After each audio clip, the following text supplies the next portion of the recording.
shards, warlocks and alchemists experimented with these word stones and soon determined that their uncanny properties could work wonders. Wordstone could heal the sick, regenerate the old, or even turn base metal to gold. Lust for Wordstone focused avaricious eyes upon ruined Mordheim. Treasure hunters descended upon the city, vying with both mutated horrors that claimed the ruins as their own, and crusading zealots who sought to prevent the taint from spreading. Inhuman creatures filtered into Mordheim, staking their own claims. An endless pilgrimage of the greedy and ambitious, fighting and dying in a place now called the City of the Damned.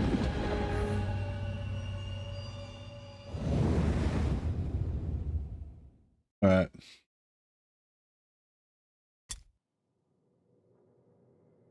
Just another day in the City of the Damned. Oh, somehow I got my save games got duplicated. I wonder if that's like Steam Cloud or something weird.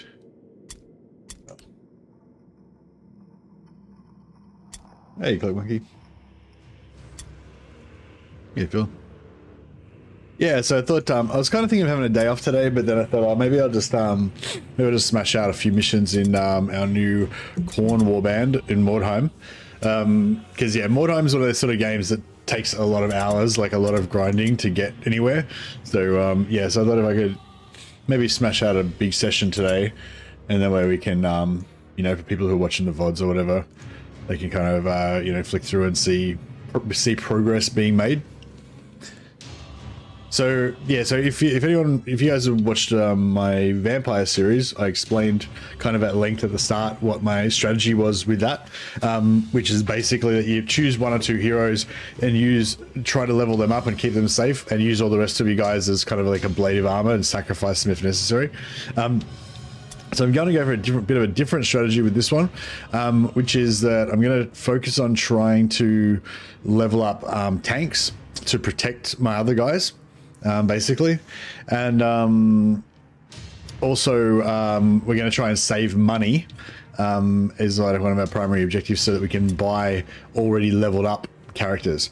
So so basically, like pretty much everyone you see here is probably going to die at some point, but we're going to replace them, you know, eventually with better guys, hopefully. I mean, if some of these guys do survive, then that's great, but yeah, our primary objective is kind of just to get this gold number up. And yeah, so we've got our new Khorne Warband.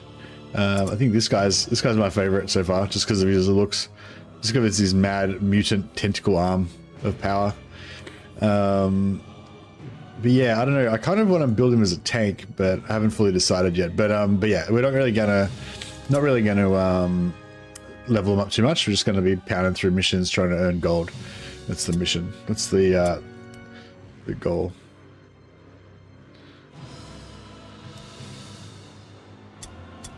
All right, so yeah, so I was sort of saying as well, like these sending scouts does actually cost money. We've got a perk that makes it cheaper, and also makes us get better results. So it reduces the cost of scouts a mission by 20% and increases the chance to find the highest quality missions by 20%. So it just means that we're more chance to get exceptional and very high loot and wordstone ratings. So this one's a good example. Brutal, good, exceptional. The map type, though, one warband's called Exploring Buildings, the other divides into 3 strike teams. That's not a particularly safe one. So we might want to look for a better one. Yeah, I don't know. I'm kind of addicted to scouting. So yeah, so I just wasted about 40 gold scouting. Whereas I'm just going to take this mission anyway, so yeah. So yeah, so as I explained before, if you want to have more excitement, then just go launch mission. Just places your guys randomly, and it's quicker to get into the game. Which it sounds crazy, but I actually do recommend that. Once you're familiar with the game, it makes it more fun, I reckon. But if you want to be cautious, then launch and deploy is definitely much safer, much safer. That a rival warband has been spotted in the area. Happy Easter, yeah, happy Easter, everybody. While they are dispersed and distracted, you deploy your own patrols in the hope of of surprising the enemy. Maybe I should have done an Easter Bunny themed stream. All right, so they've got the dispersed in a building, and we've got the spread around in 3 zones set up. So how many guys have we got in our warband now? We've got 4 henchmen and 3 heroes. We've got 7. So we can fit nicely into this main one. It's got 4 slots, and one of these other 3 slot ones. I don't know which ones are closer to each other.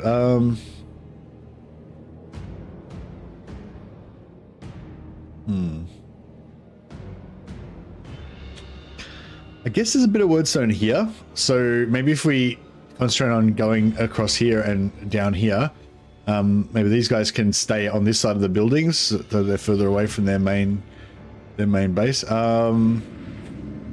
Concentrating force makes sense. Yeah, of course. Yeah, we want to concentrate our force for sure. All right, I'll put him there. Put him there, and we'll yeah, put out 3 weaker henchmen over here.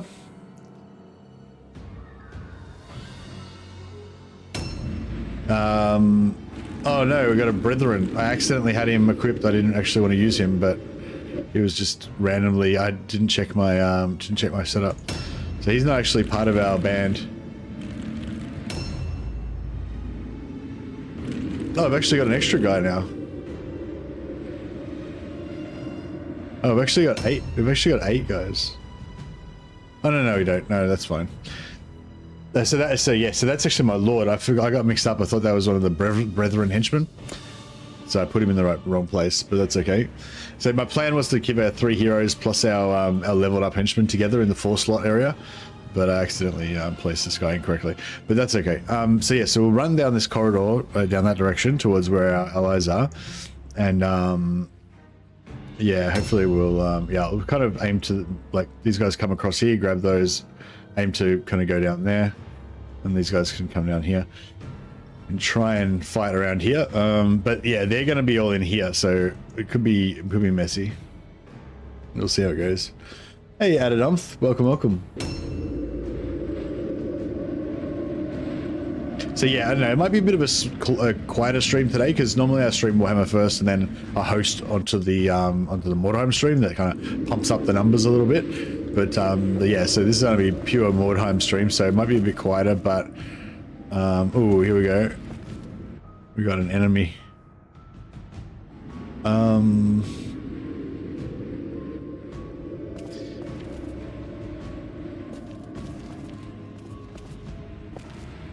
There's just 2. Oh, there's 2 there. Oh, there's one over there. See, this guy's gone sort of ahead of the rest of our pack in terms of initiative. There's 4 guys still to go before the bulk of our guys go. So I'm kind of thinking maybe we won't do that. So I'm just going to keep all my guys together. I'm just going to move 1 square up like that. Just a little bit, tiptoe a little bit forward, and then we're just going to delay. It wastes 1 blue pill, but he's a hero, so he's got more strategy points, which is what I call the blue pills. Clock's went forward an hour, so it's still early. Oh, okay. So is it an hour earlier now? Like, so I've started this stream in like an hour earlier than I normally do. But is it sort of 2 hours earlier for you because your clocks went forward? Oh, no, nice. I'm glad I was able to entice you over, Phil. Thanks.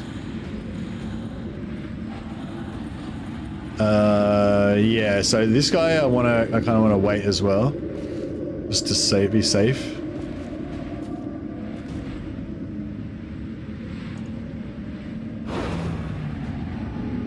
Yeah, so we're going for Khorne Warband, lots of axes, lots of melee skills. Not going to use, at the first start, we're going to use basically not any magic at all.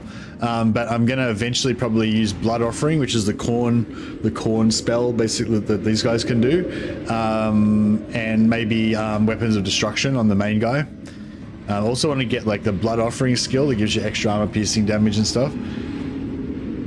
Yeah, basically, you know, lots of axes, lots of warriors, lots of some Khorne themed abilities, lots of frenzy, because we're going to be lots of berserkers in our squads.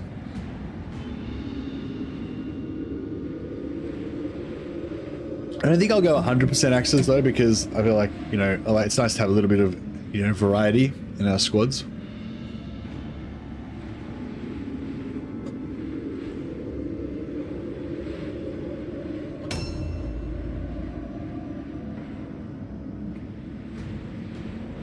It's 1:23 p.m. Nice.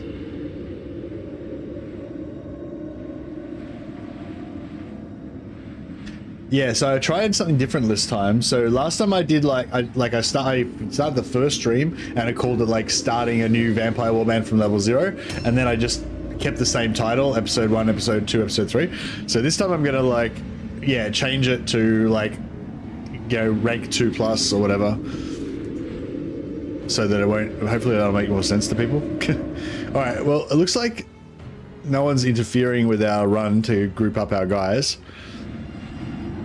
So maybe I could have just not bothered about, not worried about delaying, but you know, better safe than sorry. So I want to get this secondary mission, so we get extra XP, but we also get kind of extra loot and stuff. I'm gonna get this wordstone. Objectives updated. I don't know where their leader is, but their leader causes terror. The leader causes terror, however, this particular guy, the Marauder, he's got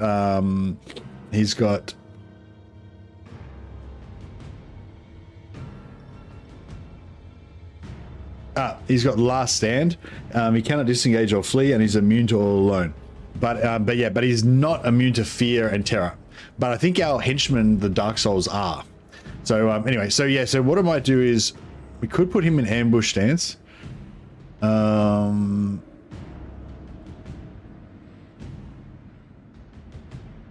Actually, no, I won't bother. I won't worry about it. Ambush stances can be good, but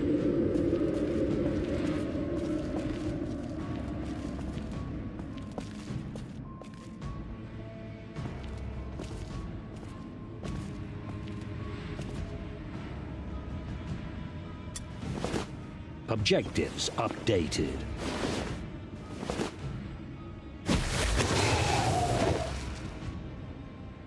yeah, I might put this guy in ambush stance because see the angle of it, so it's not, he's not going to get pulled as far away. Oh, he might get pulled back that way though.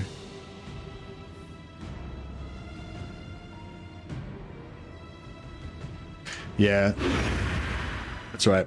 We don't have enough red pills to attack twice anyway, because it costs, when you got two weapons, it attacks it costs 2 combat pills or red pills to attack initially, and then 3 for the second attack. So we've got like 1 missing on him. This guy's got his full amount of pills, 3 red pills. Run him down this way. So I'm just gonna try and get these guys to come down here so we can meet up.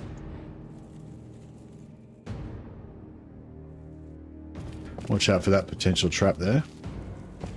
Just move as far as I can. Objectives updated. But yeah, I think the Khorne theme is a good theme for a Chaos Warband. I don't know, like it's funny how like restricting, like a lot of times when I make up themed warbands or themed armies in Warhammer or something like that, and, you know, I start thinking like, oh, I could use this, but then I wouldn't be able to use that. So maybe I'll change the theme so that I can use that thing that I want to, that more powerful thing that I want to use or whatever. And then like you keep kind of diluting your kind of theme or your idea or whatever until, so that you can, for your convenience, I guess, so, you know, make it like more powerful or whatever. And then, but if you do that too much, you can kind of lose the whole vibe. So I don't know, sometimes like a restrictive theme can be good. Not necessarily all the time,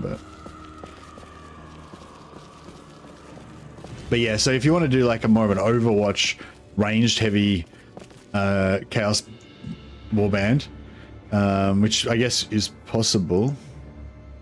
That's, you know, not going to be this time because we're going all Khornate. Okay, there's some wordstone inside there.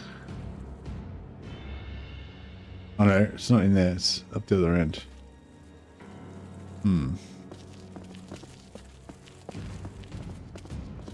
Aha. Right, we can get this.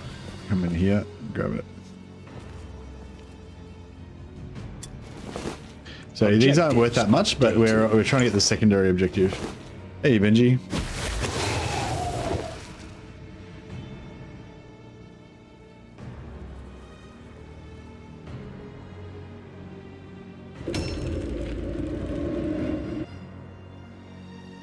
All right, this is our last straggler. Oh no, this is the guy that's with our main. That's with our main posse.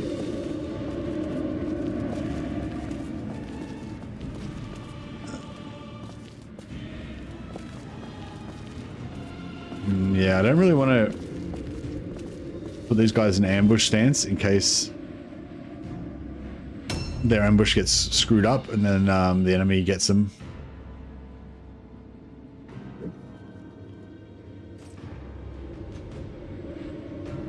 Or yeah, or if they get, yeah, so the enemy can like pull you out of formation with ambush, and they can also, sometimes they can avoid triggering your ambush and still be able to attack you, and that's no good.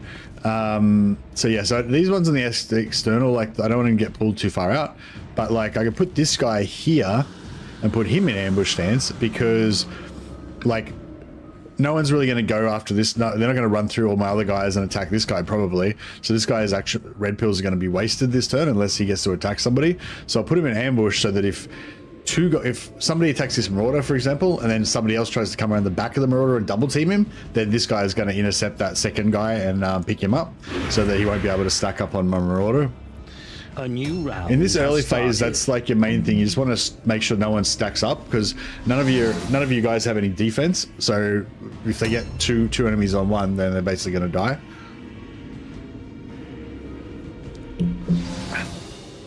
They're coming. All right. Now the zombies. Oh shit! I nearly triggered an ambush there.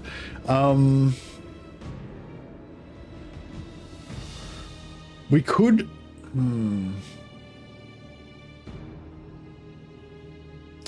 Like we could trigger an ambush on this guy and then just lay into him. It could be worthwhile. Just go around here, hopefully without getting a trap. We've got a Dreg there. Dreg is in heavy armor, I think. He's in heavy armor, but it's white, crappy heavy armor, so he's only got 25% damage reduction, but his movement's only 3.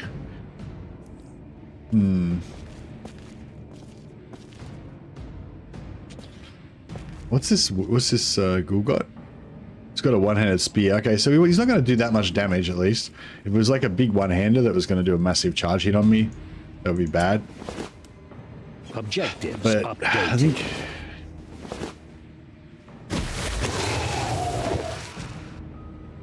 Alright, what do we... yeah. What debuffs do we get? Minus 10 melee resistance. Crap. Alright, so he's probably gonna hit me because I've got less chance to dodge. Alright, so we're gonna try and pull him away from the...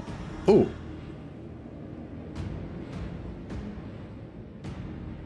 So I've got 6 movement and he's got 6 movement as well. So oh no, he doesn't. He's got a warp corruption effect on him that's giving him minus 2 movement. So we can actually get the drop on him. So that's actually cool. So I was expecting to have to pull him and take a hit, but I'm going to actually get the drop on him. So he's in ambush stance. So he's already spent his attack setting up an ambush, which I was trying to avoid walking into. So now by charging him from outside of his ambush range, I've wasted his ambush. So it means he's got no red pills to be able to counterattack me. Normally he would attack me back. The only problem is that because I charged, I haven't got enough points to attack again, but that's fine. 55 dodge is not bad.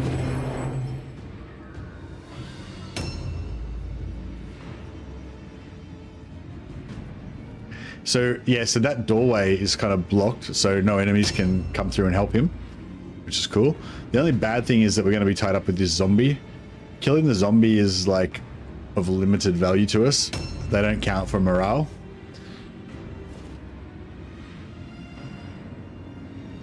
But hopefully this, yeah, hopefully this ghoul is going to be an easy kill for us.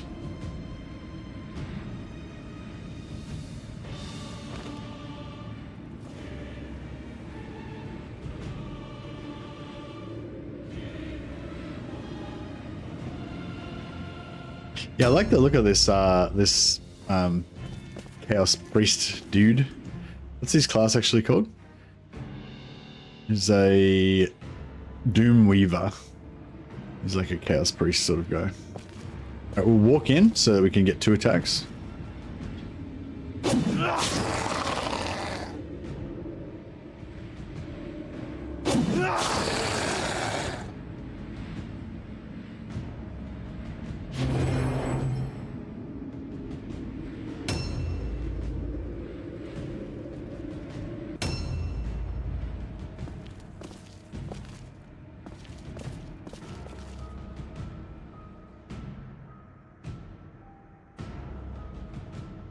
Yeah, so we want to get over there as quick as possible, which will be straight through this building.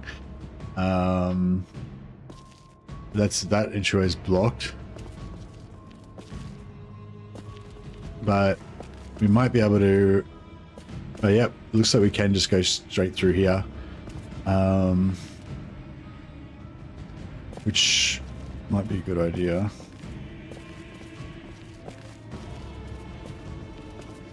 So I can't get into combat. So I might just, how much, we got 3 slots left in our inventory. So I might just use those slots to pick up some more wordstone. We'll try and get that secondary objective completed.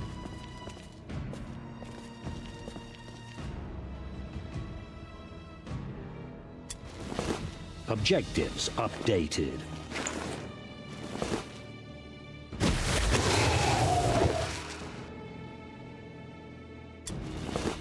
Objectives updated.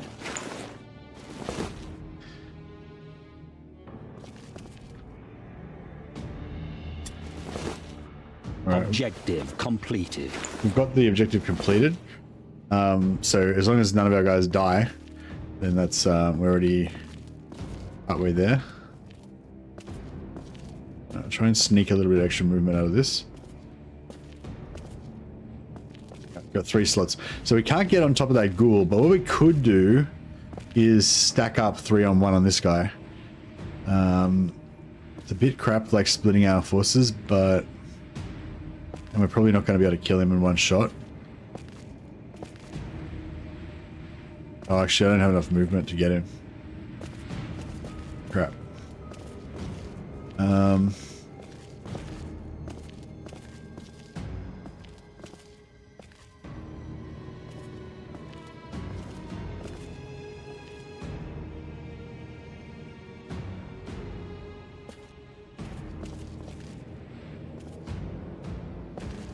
Okay, this is, we can do a little bit of a sneaky here.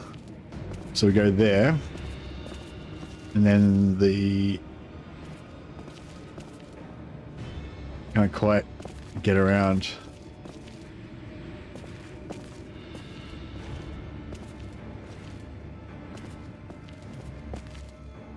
Alright, what about if we go there? And then we go there. Okay, cool. This should work. We can just, now we might be able to just sneak around here.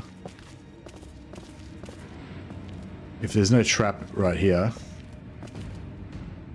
So there is not. I was hoping we might be just in charge range of that guy, but we are not.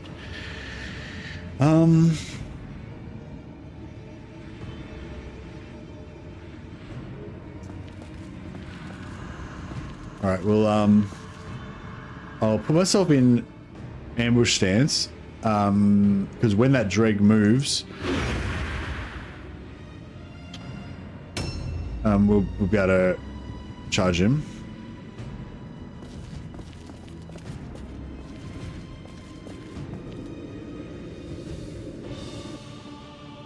Zombie has got only... What's his movement? 4 movement.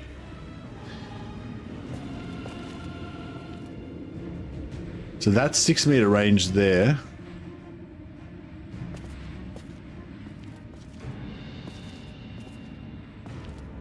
Yeah, we can get a charge on this guy.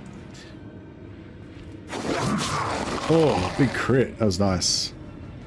Like the little blood spatter effect on the screen as well.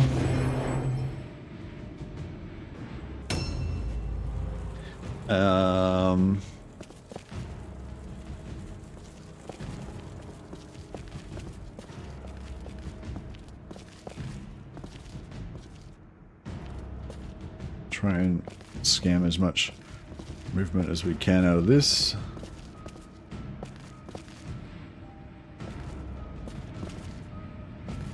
Yeah, so I could have delayed, but if I delayed, I wouldn't have enough movement to actually get out here. So I'll just move him.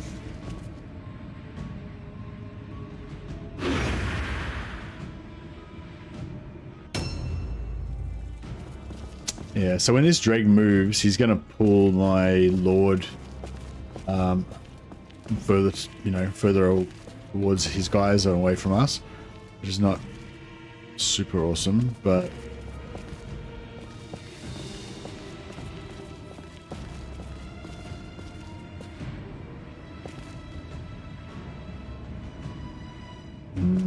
okay, so this guy can get the charge on him. I'll have to take a counterattack from him though.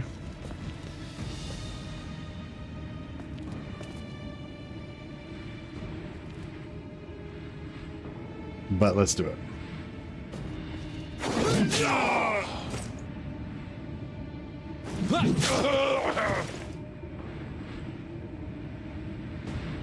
Oh crap, now he's gonna get 2 attacks on me.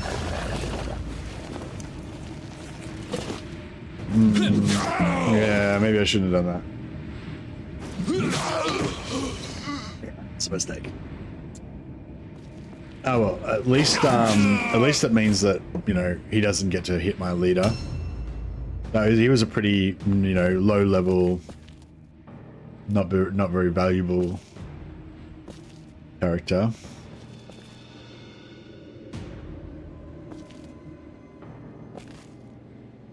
Khorne Cult of the Possessed is great. Yeah, I think it's going to be a fun theme. All right, so we could use this guy to finish off that guy. Yeah, I will do that. We'll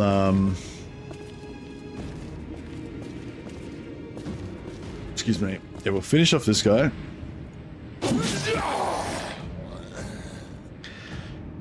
And then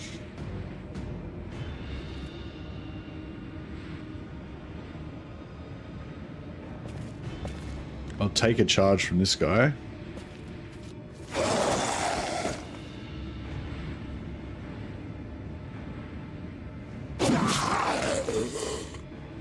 This guy's got a bit more melee resist, so a bit more likely to not get hit. Didn't do too well against that one, but at least he's got the armor and stuff as well.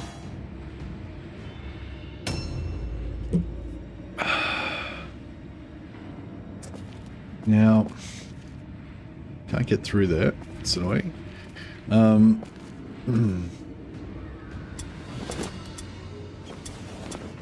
Shall we get the good word stone?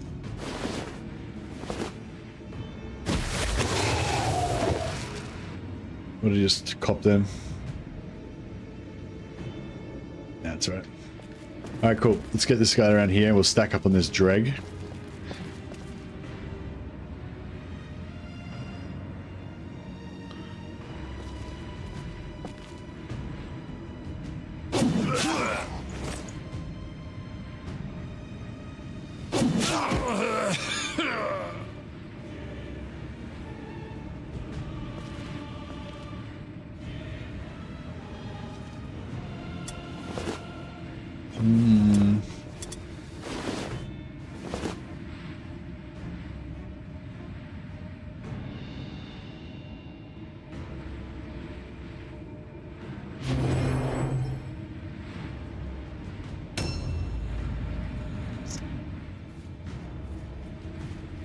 More zombies. Yeah, the zombies, like, I don't really want to commit too much damage to them. I mean, if there's no other targets, then we'll have to go for the zombies.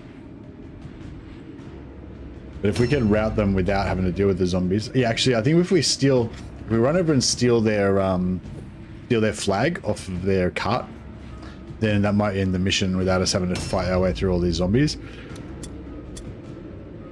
So I might just, rather than fight, we'll try and be a bit clever about it. And I can't reach. Crap.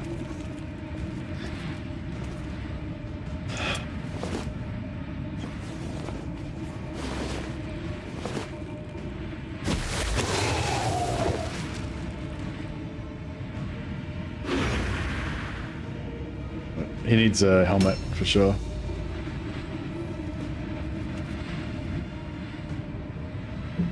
Crap.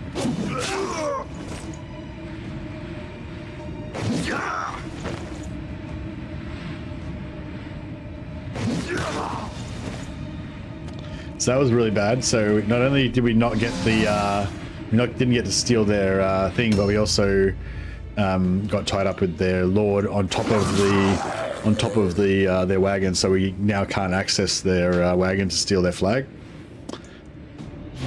which kind of sucks.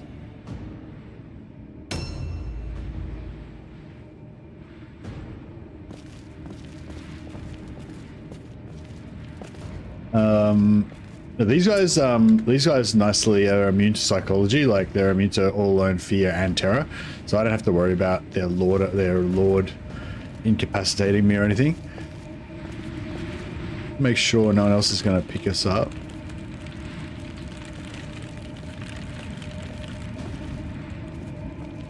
Looks alright. Alright, we're trying to get a charge on this guy. Dodge, that's alright. At least we used up his dodge. Any deaths so far? Yeah, we got one out of action. He hasn't died. No one's died officially. We did get one that was out of action though.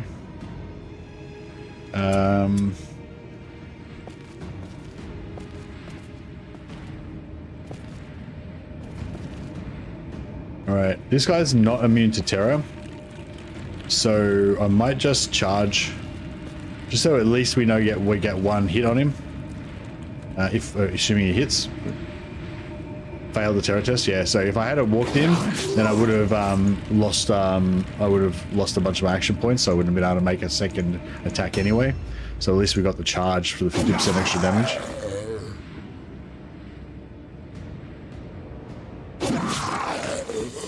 Yeah, this guy should be able to tank this zombie no problem. I'm looking forward to how tough these Dark Souls are going to get once we have them fully skilled up, heavy armor and everything. And with good heavy armor. At the moment he's just got white heavy armor.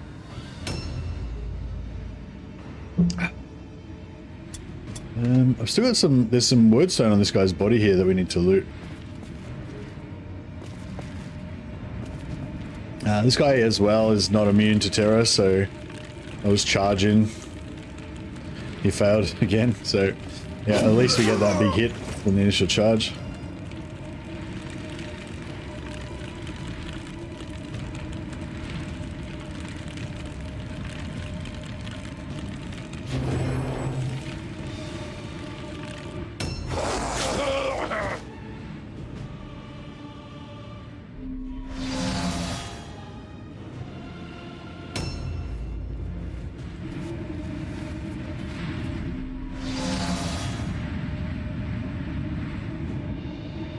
Can't force him to take an all-alone test. Yeah, no all-alone test. See, this guy's terrified, so he only has 2 red pills now, which is not super awesome. That's all right. He's got loot spare, so I'm gonna just delay him. Although, actually no, maybe I'll put him in dodge.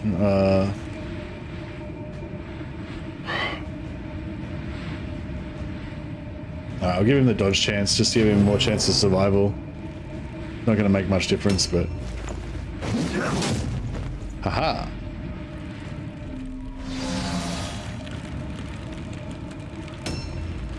All right, they should be rolling route tests after we drop this guy.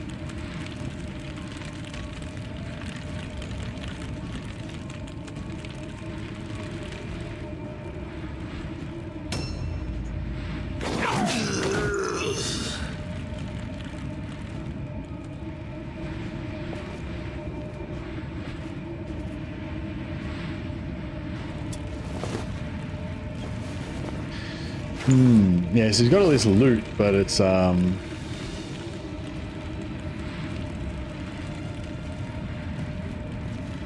just gonna pick up this zombie, just so that he can't ambush anybody else. Guy's got loot slots spare.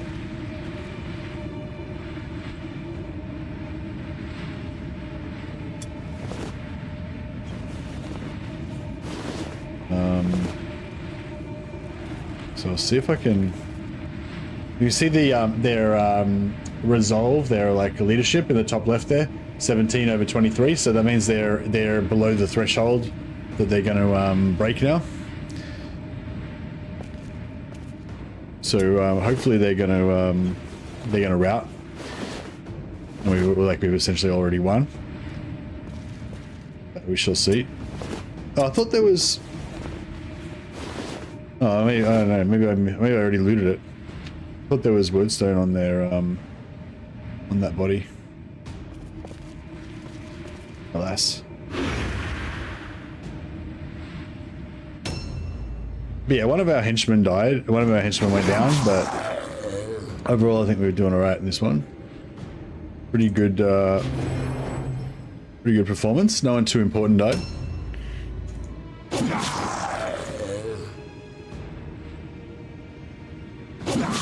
Alright, hopefully the Warband will rout now. We can get on to the next mission.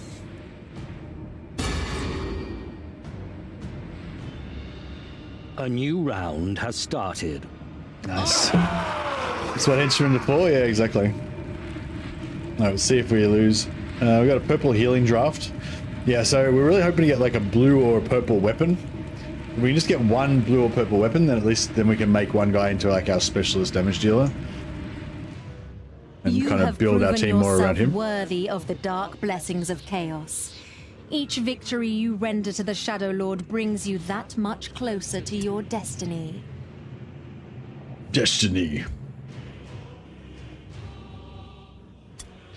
Yeah, we've got an alliance with the Shadow Lord. Outstanding. He thinks that we serve him.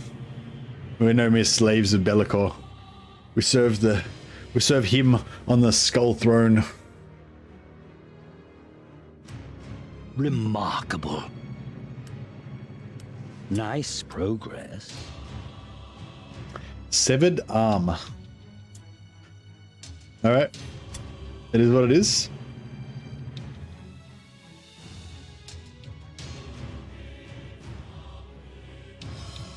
Nice progress. Remarkable. Nice progress. This guy's leveling up nicely.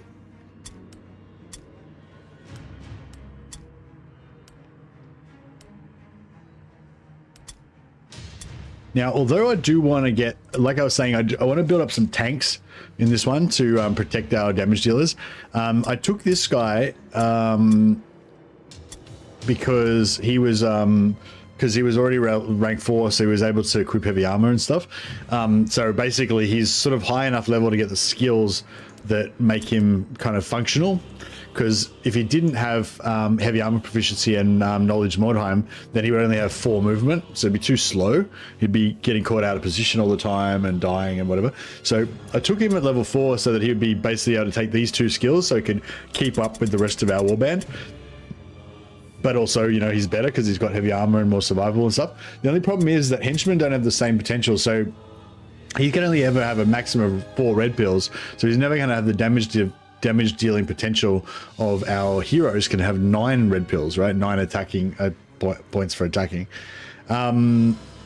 So yeah, like I don't know how to explain this succinctly, but like kind of what I was explaining at the start of the vampire warband, when we started the vampire warband from 0. one way to mitigate the danger, I guess, or the manage the risk is to try to pump XP into your most valuable heroes. So this guy is going to be quite high level, which is going to bring up the average level of the enemy, but he's not going to personally be as good as he could be if he was a hero. So yeah, I'm not sure. I could turn him into a hero. There's an intelligence skill that you can get called Lad's Got Talent. I think Lad's Got Talent. Is it intelligence? Yeah, Lad's Got Talent. Basically makes him into a hero. But if I was going to do that, then I wouldn't take Knowledge Mordheim. So he's kind of no good for that. But yeah, if I get another level 4 guy like this, I might take Lad's Got Talent and make a hero tank. Because these guys would make a really good hero tank, because they've got because of that skill that they've got, Last Stand, makes them immune to all alone and also Fear and Terror. So if you give him all the tanking skills, then he can just sort of stand up and fight. He's not going to have super high melee resist though, because he's only got low weapon skill and low agility. So yeah, I don't know. Just a thought anyway. But yeah, so sorry, my point was that yeah, we probably want to try to lean more into like, I do want to make these guys all sort of tanks more and focus on the heroes being more of our damage dealers, but yeah, I'm not sure if I want to invest levels early into these guys.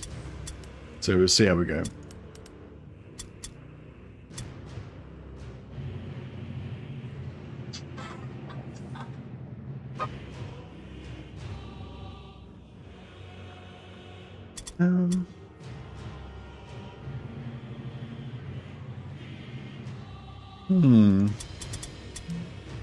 Well, I want to raise all their martial weapon skills for sure, but you have to kind of decide what you're going to do with this. If you want to make him a dodge tank, then you go all agility. If they're going to wear heavy armor, he's going to probably need 12 strength. So yeah, so it's a bit different depending on which way you want to go. But they're all going to need weapon skill. Yeah, maybe we'll.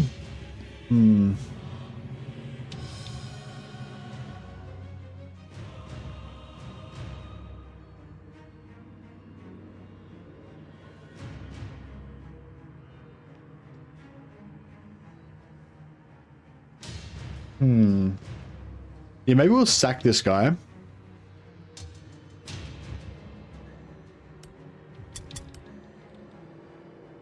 And we'll to start trying to keep our levels down.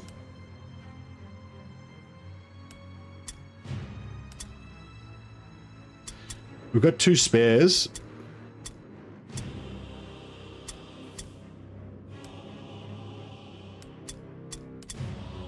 So we can bring them in.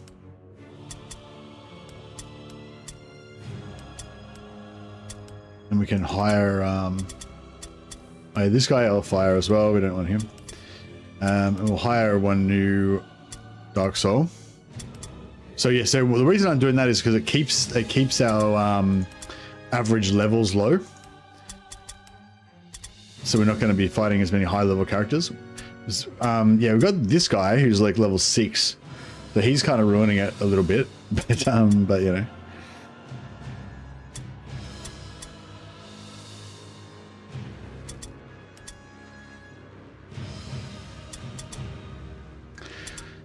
He's going to get a mutation when he gets to level 1. So I won't spend any skill points on him now, just to see what he gets, depending on what he gets. Like he like, yeah, we'll see how we go. Dark Souls can get Lad's Got Talent, yeah.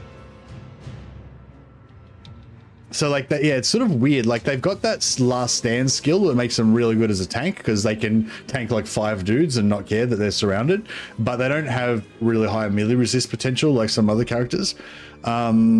Honestly, just playing this like a greatsword warband with them all just having 2-handed axes that they just charge in and drop big chomps on people is actually pretty good. but like, you know, if we made all our heroes tanks and had all these guys with two-handed weapons, it wouldn't really be that good because they don't have that much potential to be able to, you know, because they've only got a maximum of 5 red pills.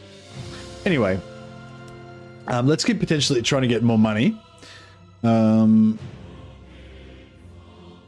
you can see here it's minus 5% cost. We're getting paid minus 5% for these two and plus 10% for this one. So if we send all of our wordstone to this guy, we'll get the most money for it.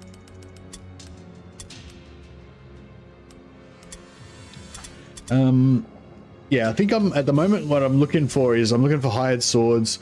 I want a high level Doomweaver or a high level leader, I think are probably the two things. Or if we see a mutant that's got really good mutations, then that potentially could be an option as well. I don't want any, these are really powerful units, the Poisonman Globeteers. This is a DLC unit, you can get them for like a few dollars.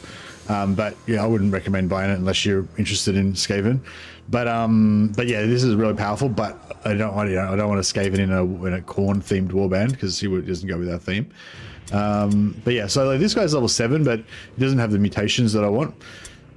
This guy's level 6 and he's got no injuries. So if we had the money, I would probably buy this guy straight away because rank 6 guy, and then he could become the core of our warband, right? We have a bunch of skills. He'd be really powerful, and we just use all of our other shit kickers to protect him. So that's kind of what we're aiming for in the short term. Just save money so we can get the opportunity to buy some really good characters and boost ourselves up. All right, everybody is armed. I'm ready to go.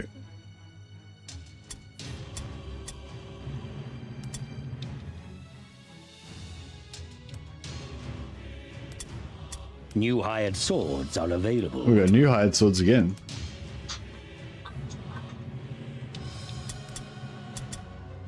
So still got that rank 6 leader who's got no injuries, so he's really nice. We're got my eye on him.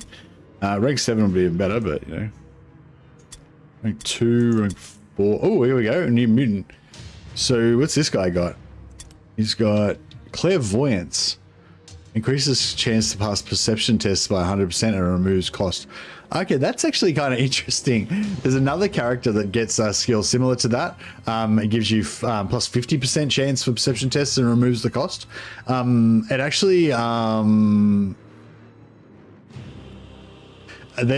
yeah, this is a really interesting skill actually because it allows you to basically move infinitely if you want to like really cheese the game, because it gives you a skill that's for free.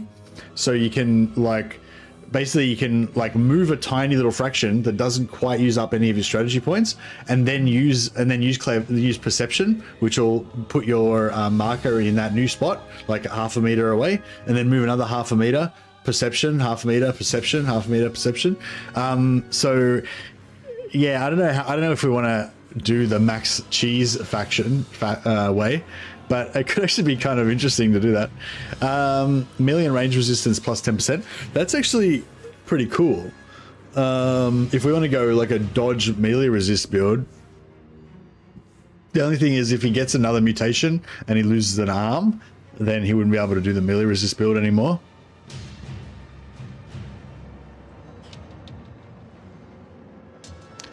He's got a skull fracture. Skull wounds left the warrior stupid, sometimes forgetting what it must do. If not engaged in melee, the warrior must pass an intelligence test or do nothing. So that's like super bad injury, which would kind of make him not function properly half the time and stuff. So yeah, if he just had featureless face, it'd be kind of cool, just cheesing infinite movement all the time. But yeah, we won't worry about that. Oh, okay, I got another one of these. So, well, actually, has he got any injuries? Tendinitis, maximum strength. Yeah, this guy would have been perfect for what I was talking about before. He's got maximum strength reduced by 1 though, which does give him a -5 rating. So he's like quite, you know, cheaper than he would normally be for his rating. But you know, eventually our guys are going to have really huge ratings, and 5 isn't a big deal. But losing that 1 point of strength is a big deal. But yeah, if we had got this guy, it would have been really cool. We could have made him a champion. Anyway, we'll keep saving our money and keep looking out for opportunities. All right, what do we got? Brutal, good, brutal, exceptional, good. I might take this brutal exceptional. Actually, we won't be able to get the secondary. Wagon's really hard to get the secondary objective. If we could get a Wordstone Rush, deadly exceptional, good. Brutal average exceptional.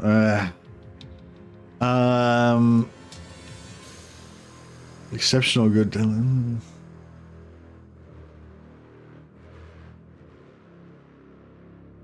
This one's super dangerous, and we probably won't get the secondary objective, but the loot is good.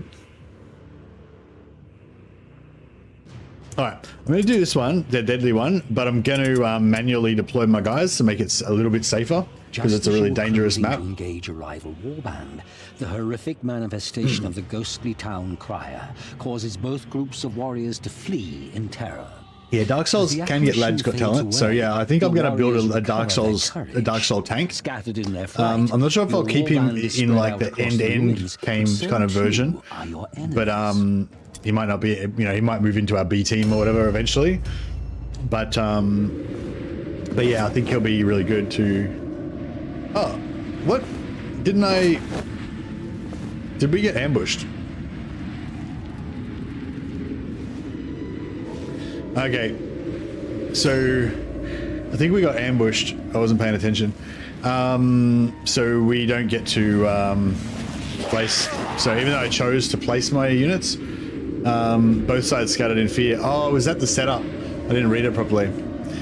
Right. So when you get both sides scattered in fear, you don't get to set up, even if you choose to set up. So that's awesome. Missed. Fantastic.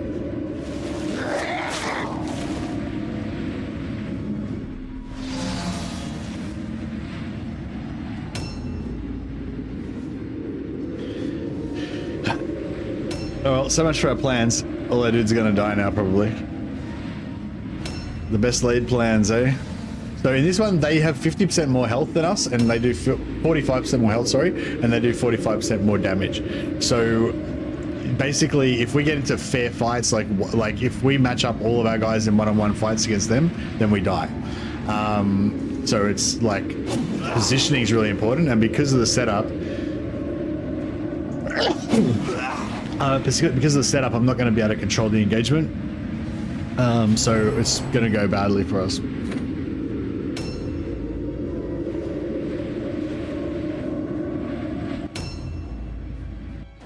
All right, take stock. So this guy's dead basically, unless we can get in there and help him.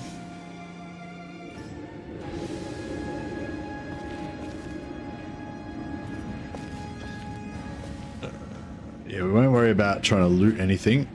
Just try to survive.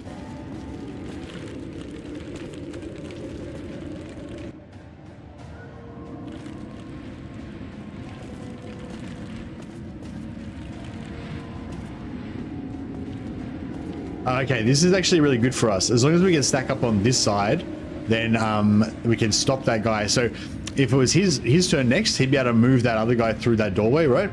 But what we'll do is we'll set up over here, and then I'll lock onto this guy, and now he can't move through there because I'm blocking the doorway, but he can't like hit me because this other guy is in the way. Hopefully. Oh, I might have gone too close.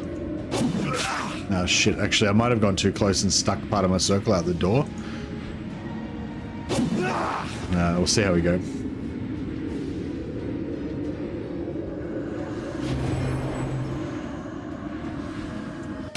At least we've got two guys stacked up on him, so he's gonna have to roll all lone tests. So that's good for us.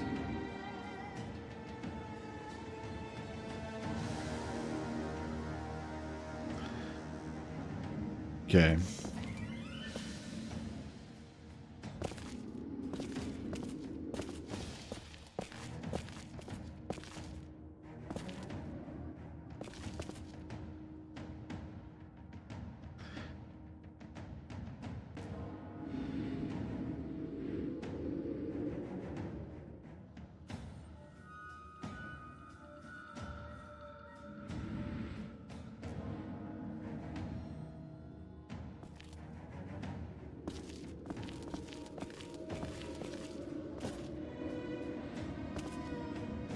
Yeah, if we can get over there and loot that wagon.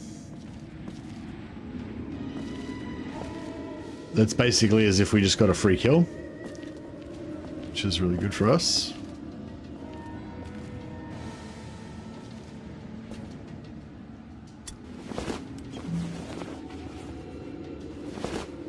So if you get, so did I know, so when I read the description and it said like both sides are scattered because of whatever they, you know, but so does that mean automatically that you don't get to choose where you're going to set up? I didn't really understand that. Because there were, yeah, so there was no ambush roll in that one, was there? It was just like, well, yeah. So, yeah, so is it if you get both sides scattered in fear map, then that means you automatically don't get to get set up, but it's not an ambush, so I don't get the penalty, the ambush penalty. But if I choose, yeah, but if I choose, oh, so even if one side's scattered in fear, if you're the scattered in fear side, you don't get to set up. Ah, okay. But if you're not the scattered in fear side, then you do, obviously.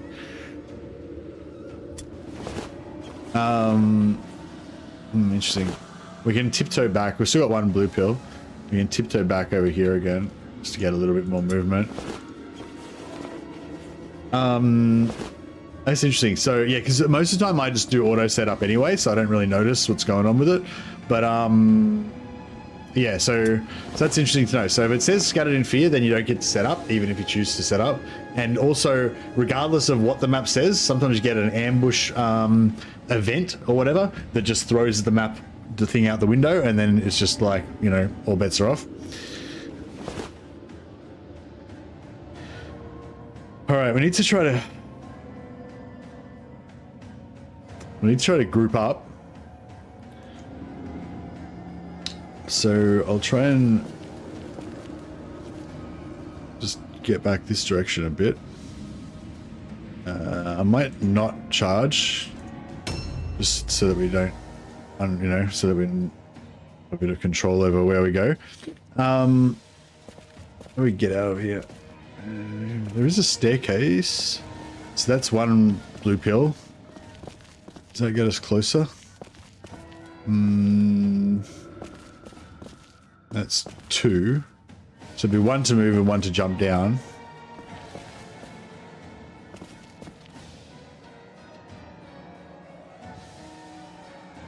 Yeah, I think that's...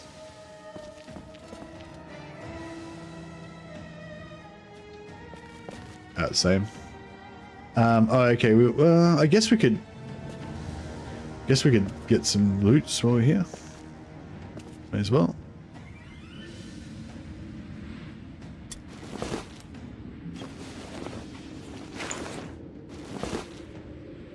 Been many years since it was scattered. Pretty sure I lost the fight and half my team, so I just avoided the plague. Yeah, so we should just never take scattered, basically, is the moral of the story.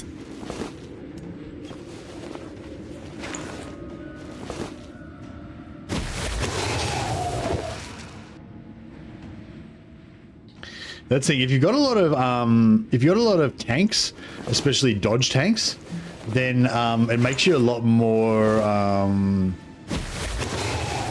resistant to ambushes.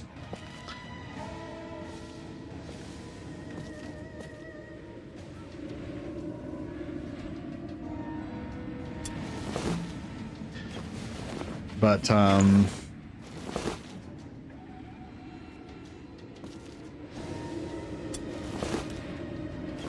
alright, we got as much loot as we can get.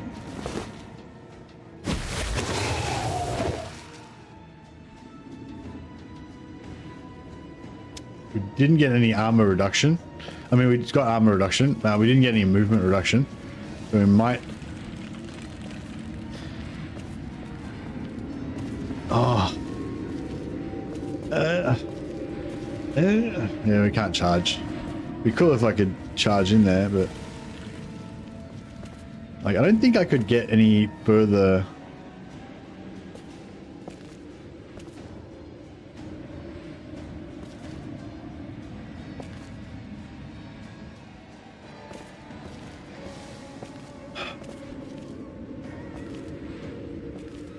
maybe if I go up here,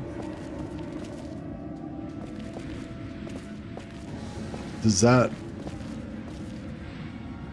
Oh no. Oh no, I fucked up. It was then that he realized that he fucked up. Alright.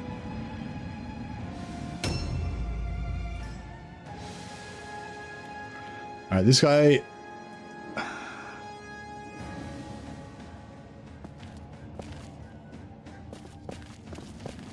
Try and,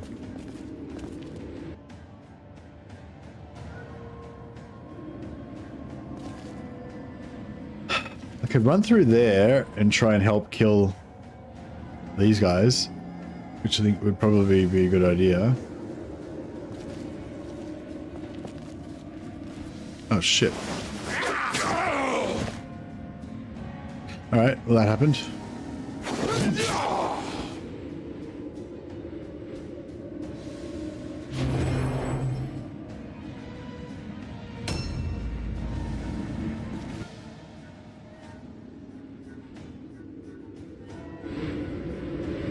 So we somehow get downstairs. This guy should be able to help out with our desperate fight that's going on down there. Can't fit a charge in, unfortunately. This guy can't do as much damage as that Lord, but the Lord couldn't make it. That's alright. At least he's going to be all alone. So he might fail his leadership test and not be able to attack us back next turn, which would be great.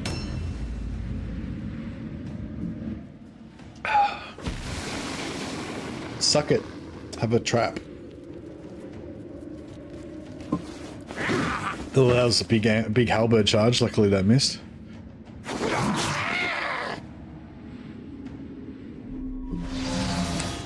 Thanks for that, explaining that, Paranoiac. I didn't really understand how that worked properly.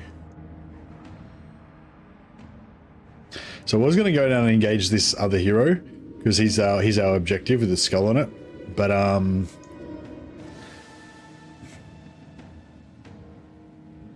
yeah, I don't know. I might just take the loot. I mean, we're probably going to die anyway, so we won't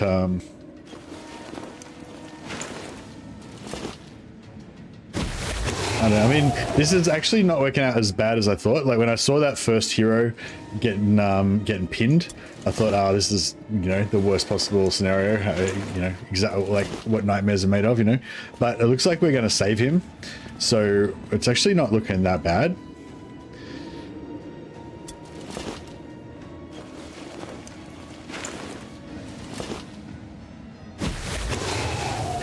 Yeah, has anyone made a Lad's Got Talent Dark Soul tank before? If anyone's got any feedback about it or anything, I'd be interested to hear about your experiences. But yeah, my feeling is he's going to be a mediocre tank, but the fact that he can't, the fact that he, yeah, is immune to psychology, I think is going to be good.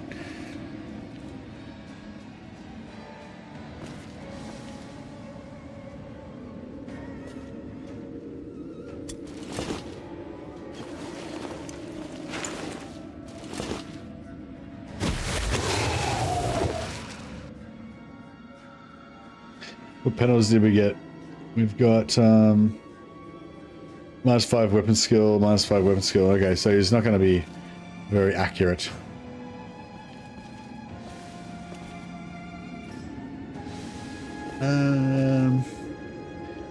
Fuck it, I'll charge anyway.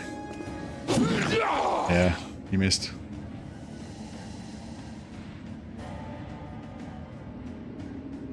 My parry chance is screwed as well because my BC always be charging. Yeah, that's it. Nah, that guy's yeah, if I hadn't had 4 red pills, then I wouldn't have charged because I could have done 2 single attacks, but... Oh, bro, that's brutal. That's kind of... oh yeah, that's not great. It's really not great. At least this guy's a level 1 guy that I just hired, so we don't really care too much about him.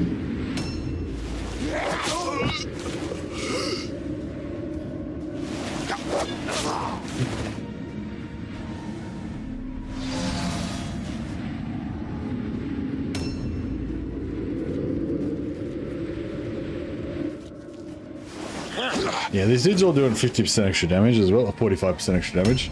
It's yeah, it's rough.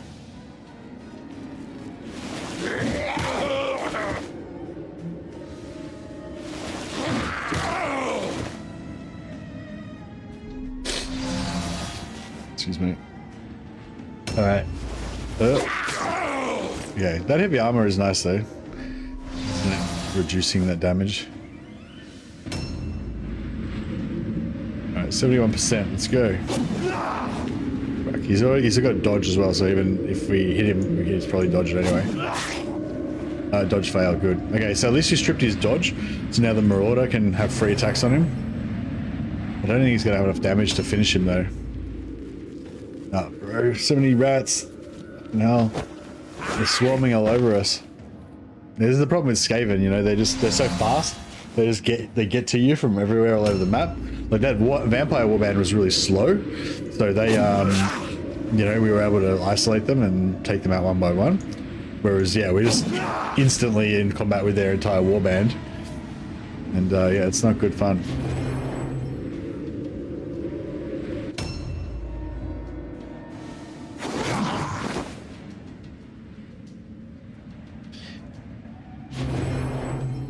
I'm just starting a Storm Vermin Halberds Warband. Nice. Yeah, I want to do a Warp Guard. Yeah, Warp Guard. Maybe I'll give him a Halberd and I'll give him a shield and... What would you give me the one-handed weapon for sword and shield, I guess?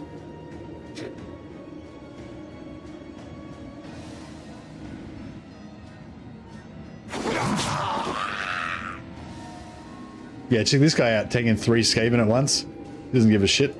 Here's nothing. Yeah, I'll give him a sword and shield and a halberd so they can switch weapons. Now, we really want to go on the outside of this, if we can. If we can get around here without getting charged. Oh, look at that wordstone pile. Pretty glorious. Okay, so there's a tiny little bit of red sticking out there, which is pretty great for us.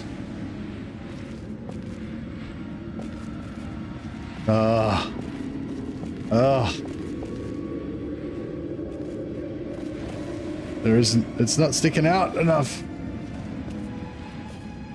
Why?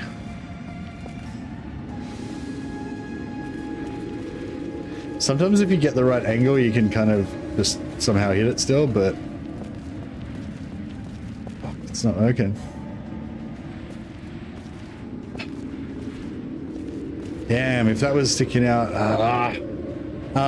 So yeah, see, so that Marauder, I placed him incorrectly. I should have placed him slightly further away from the door so that he was close enough that the other Skaven, because you can move through your own guy's zones, but you can't move through your enemy guy's zones. But you can't attack somebody unless their zone is clear of your ally's zone. So even though you can see there's a little bit of red sticking out there, we should be able to attack that, but it's just not enough for me to be able to grab onto it. But yeah, so anyway, but conversely for him, like for me, I've got this big green chunk sitting out here. So if there was an enemy here, he'd be able to get onto here and attack my Marauder. So that's like the opposite of what I was trying to do. So I should have just engaged him about, you know, a foot, 2 feet further in. That way that green bit wouldn't be able to stick out, so no one would be able to attack me. But also no one would be able to get in because my green circle would be blocking them. But they wouldn't be able to attack the green circle because it'd be underneath the other guy's red circle. So I don't know if any of that fucking made any sense, but trust me, it's true, even if it doesn't make any sense. All right, we'll come in here and reinforce from this side.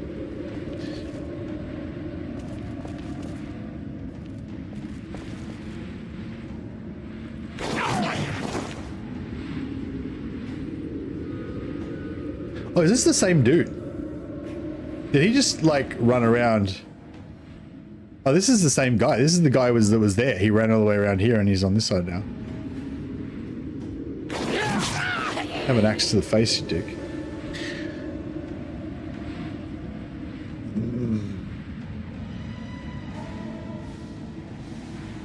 Oh yeah, so we've got this spell. We've got this spell called Weapons of Destruction. If you do it costs 2 red pills normally, but if you do damage, it costs 1. He's got a special ability that makes it cost 1 less, and it makes melee attacks bypass 10% armor absorption, and then melee damage increases by 20%. If we get mastery version, it doubles that. So yeah, so eventually I want to be casting that all the time, so we can wreck people. Even though it's a spell in the game, we're going to call it like Khorne's Blessing. We're getting fucked up. I think we're going to lose this battle. I don't know. If we can get one more kill, we might be looking alright, but...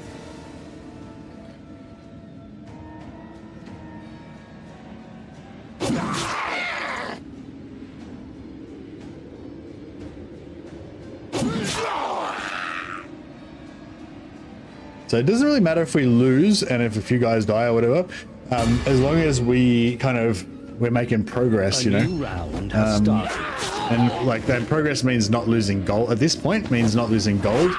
So this guy is kind of worth a bit of gold because he's leveled up a little bit, and he's a hero, but he's not worth that much.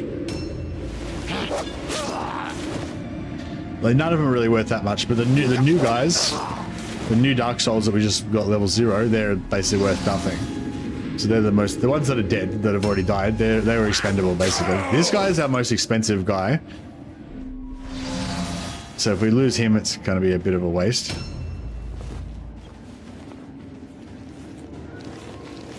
Yeah, the sword and board Dark Soul is kind of actually one of our end game guys. He's not fully maxed out, but he's kind of halfway there already. Bro, this is so bad. We need to quickly try and kill 2 of their guys before anyone drops, otherwise we're fucked. I feel like they outnumber us like 2 to 1. Like what the fuck is going on? Like getting the first kill is really important, because if they get the first kill, then they outnumber you, and then it's like a cascading effect from there, you know. 38 over 22, oh crap. Even if we get another kill, I don't know if it'll be enough.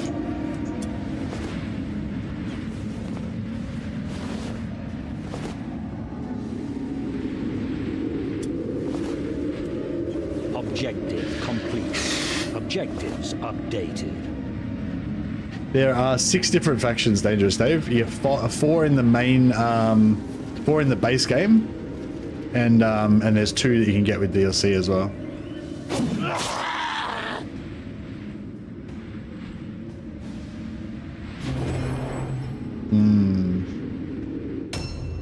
This is bad.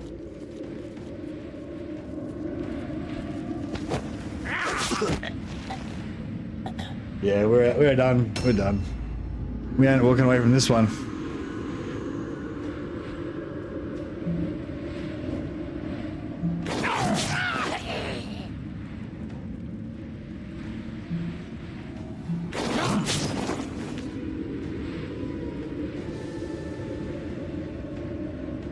I should have gone Frenzy before I did that.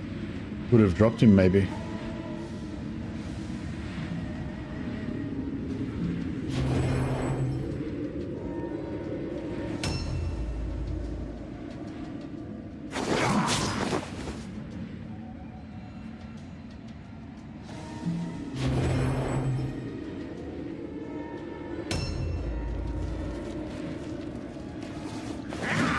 Yeah, if we can just keep that guy from getting crippled, then I'll be happy.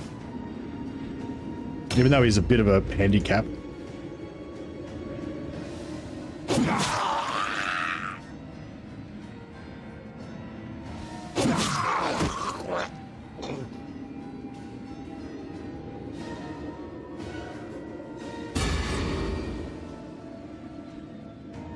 A new round has started. There's there's Skaven, vampires, Empire mercenaries, Empire witch hunters, vampires, chaos, and Sisters of Sigmar. I think that's all.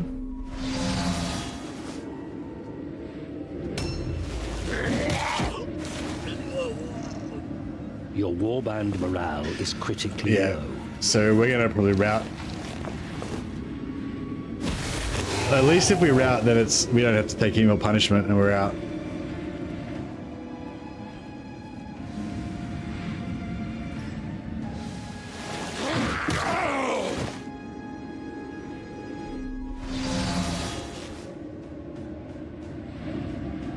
Route test failed. All right, we're out of there. All right, so it's our first loss, but it wasn't too costly. So hopefully it wasn't too costly. We did manage to pick up some wordstone. We got 2 clusters, which is actually 30 warpstone. So altogether we have 36 worth warpstone. So we got about half as much money as we would have gotten for a win. So that's actually not too bad. To weaken your determination. It is only the strong who will earn a place in the glory of chaos.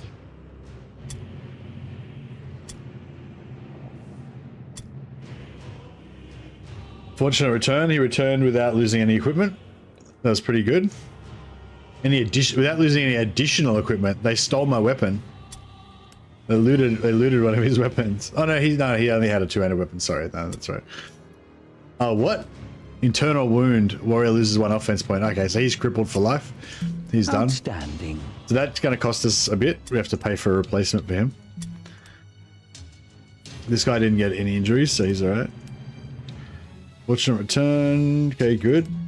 Impacted vision. Weapon skill, ballistic skill. Alright, he's crippled.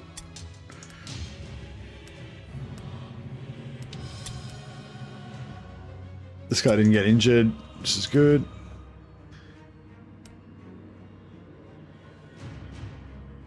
The Chaos Gods favor you. Outstanding. Brutal blow to the head, concussion, minus some strategies, crippled. Alright, so that was pretty rough. So we only got, so you get 1 Warband XP for a defeat. So we need 2 more XP to level up. So we would have gotten level rank 3 if we had won that, probably. Wonder what these things mean. 7, 1 out of 4, 7. I don't know what these things mean.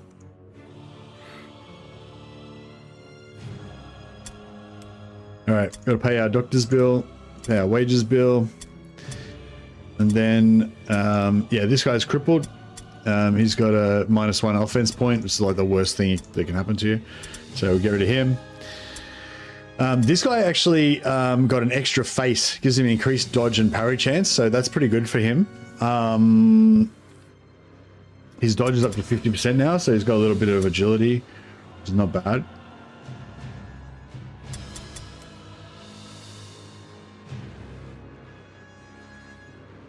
Actually, his parry is up to 43%. That's not bad.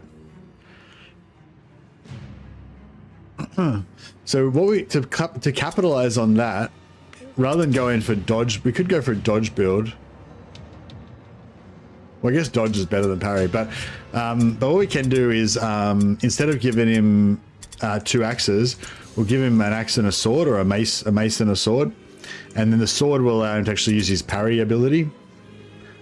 We could like give him an empty offhand, gives him +10 dodge, and then he'll have slightly more dodge, but he'll do way less damage. So give him 2 weapons, but make one of them a sword, and then he can do extra damage. He's got 2 faces, gives him extra parry and dodge chance, but we can still equip him with the helmet as well. It's just one of his faces kind of sticks out a bit. That's cool. And we can give him light armor, which reduces his dodge chance, but it doesn't reduce his parry chance. So that's pretty cool. If we go up against Chaos Warriors, then like they can penetrate, a lot of their units can penetrate parry, but it shouldn't be too much of a problem at this stage. All right, let's yeah, so this guy's not you know, he hasn't been crippled or anything yet. He's still good. He's got a nice mutation that's just a net gain.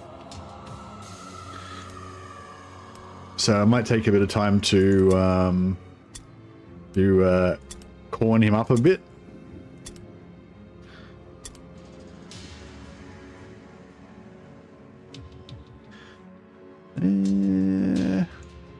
Let's give him...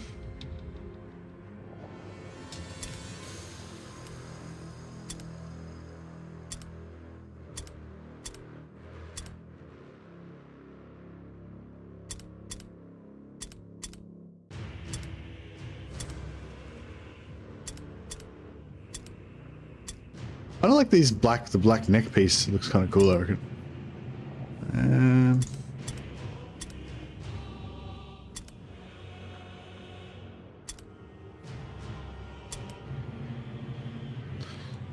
Alright.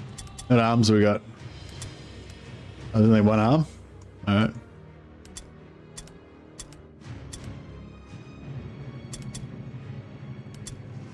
Oh, this arm's got lots of colours. That's weird. An arm's only got 2 colours. That's really weird.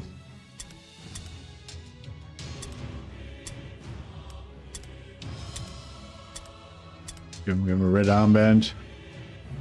And what's this?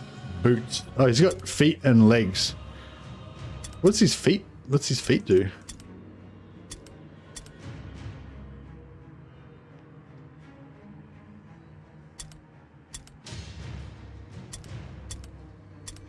I know, they look pretty similar to me. Oh, this is more armored. This is more not armored.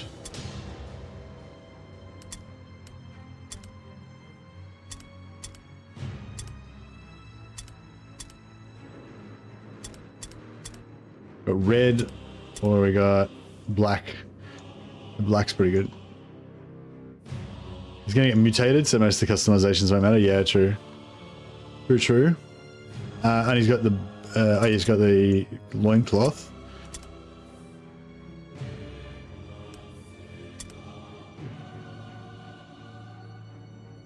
This guy's got skulls.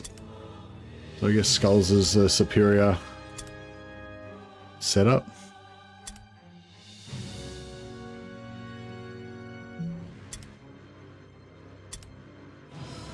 The fluttering's annoying.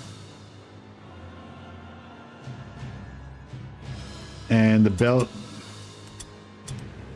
got severed head and chaos, or better chaos and a bag and a hook. Yeah, severed head's pretty good. Pretty good. And yeah, we'll keep the red. That's good. So not sure about the chest piece. Yeah, maybe that looks better. All right, now our beard. Is there different models? No, there's only one model.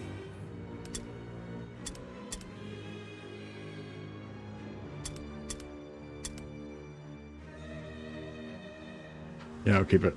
Alright, cool. Sunday best severed head. Exactly. That's like his fancy severed head that he takes in when he's... It's like when he goes to the Church of Khorne. Where's his nice one? Alright, as Bjorn is ready to rock and roll. He's looking good. Okay, this guy is crippled. He's fired. This guy is crippled. He's fired. This guy is not crippled. He's doing fine. All right, good. That's okay. These are like our this guy's our most valuable guy, and these are 2 of our other most important guys. So, you know, we lost our leader, but I hadn't actually invested any skill points in him yet, so it's all for the best.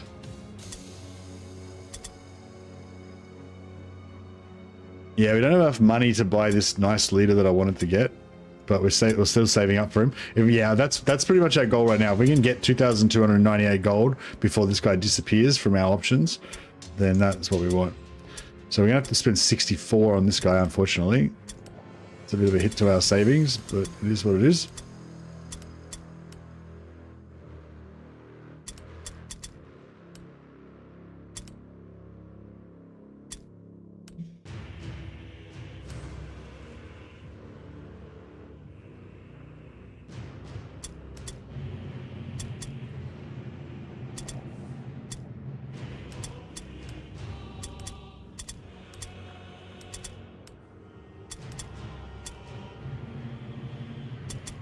Alright, we'll have 3 of these faceless dudes.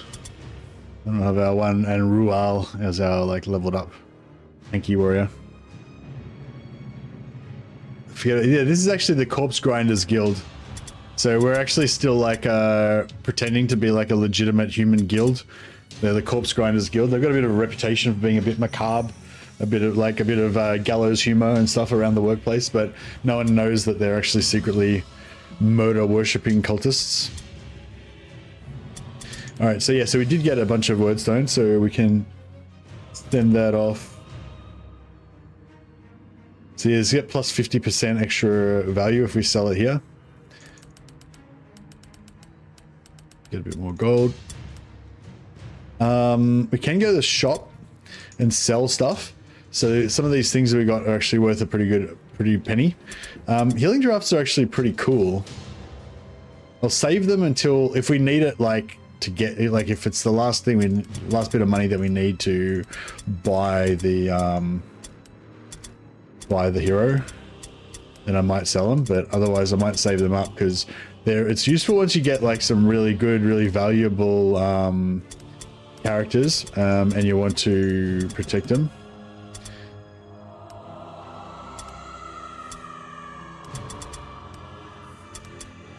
Actually got a bit of loot here, don't we?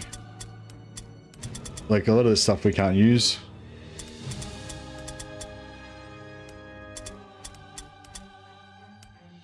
We eschew the use of ranged weaponry. We don't use halberds, they're formation weapons. We're all individual champions. Clothing 14. You get free clothing basically with every guy, so you don't really need to save those.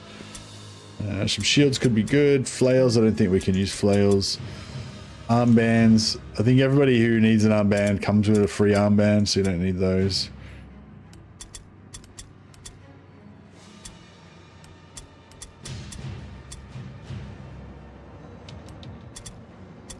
Keep one armband. Keep one pendant, sorry. Alright, 1267. Yeah, we're still pretty far away.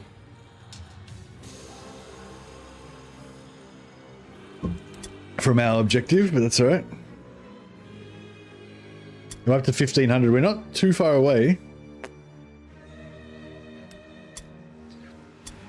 Alright, we need a win.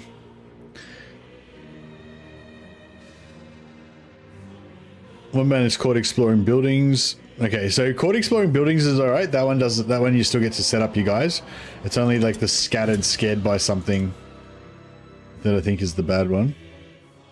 Yes, both warbands scattered randomly. That's the one we don't want, right? Stay away from that one. Deadly good. One boy sellers scattered randomly. Alright, we don't really want that. Scattered randomly.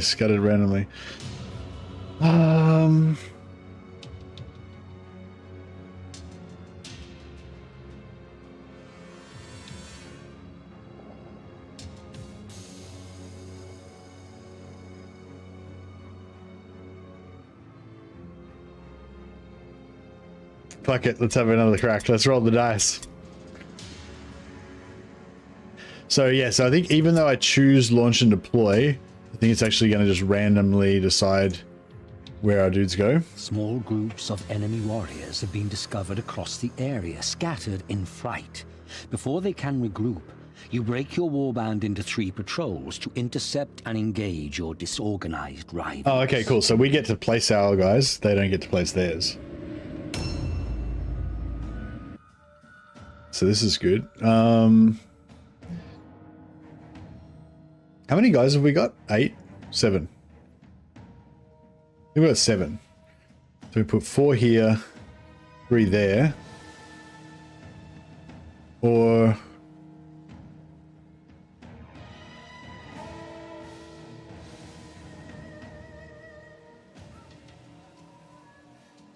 yeah, I was sort of thinking put 4 here, 3 there. And then we sort of set up over here. Could be good.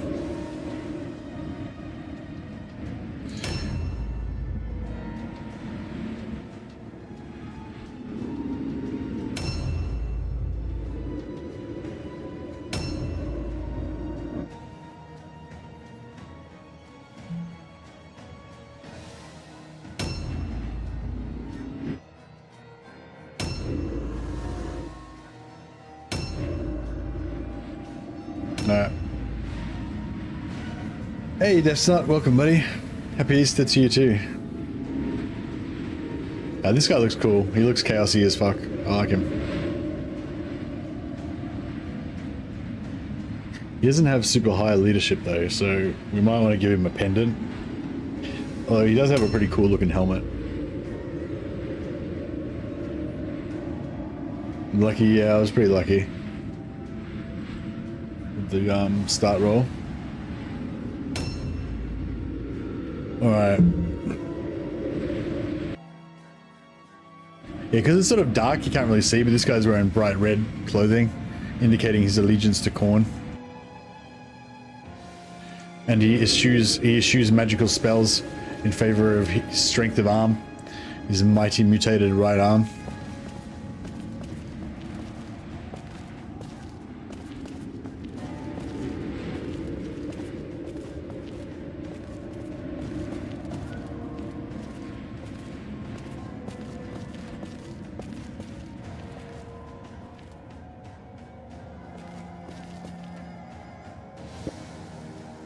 I don't see anybody.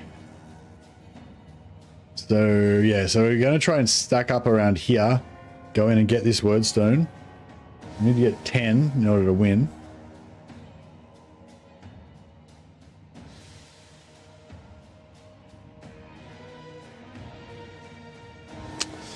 Alright, I'm going to sit here to make sure that we don't get caught out. We aren't going to be able to link up this turn, so we'll get close enough that we can link up next turn.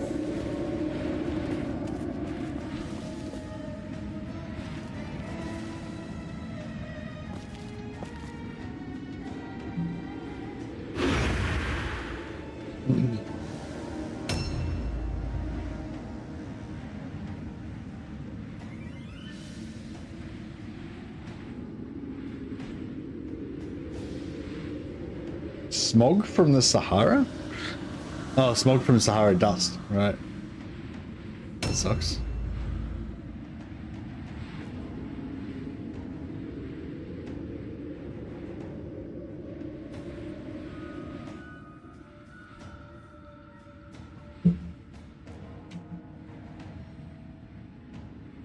Yeah, so this guy, you know, he got 2 faces, gives you plus parry and dodge, so he could kind of be a bit of a defensive character, you would think, but he can't wear heavy armor and he's got a low max agility, so he can't really, you know, you mainly just want them to get damage dealing stuff because most of them are all kind of set up to be damage dealers.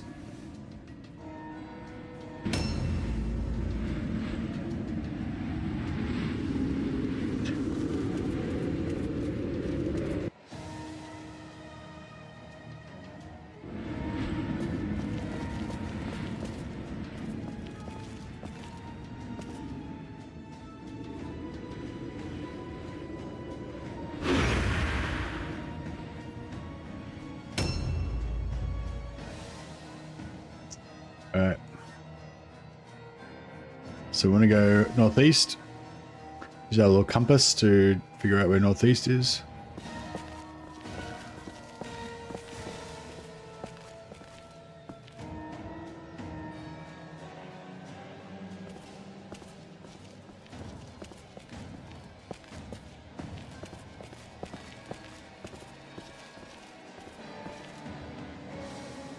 They're rats, so and we got Skaven again this time, so they're faster than us, so I'm not going to bother going in ambush stance for this guy because he's exposed.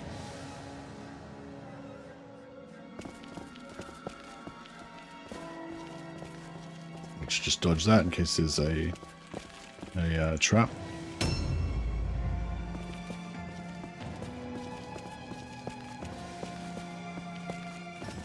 Hopefully next turn we'll be able to meet up with these guys. They're just over there. We'll be able to meet up around here and we can head back inside. Didn't want to put him in ambush, that's a waste. That's alright. Hopefully they won't catch us out this turn.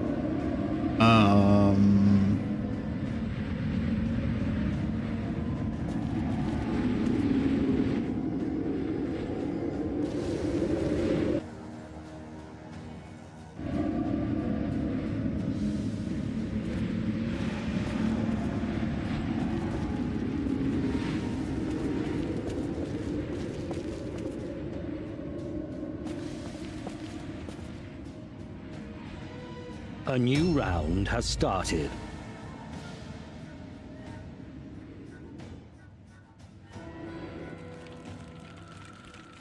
Yeah, I love these Doomweavers. They look so cool, I reckon.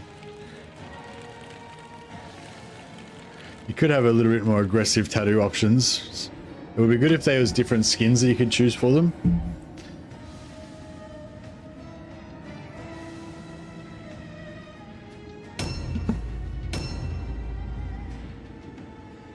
They need some ears on his necklace, yeah. Or some eyes. Alright, let's see what we got out here.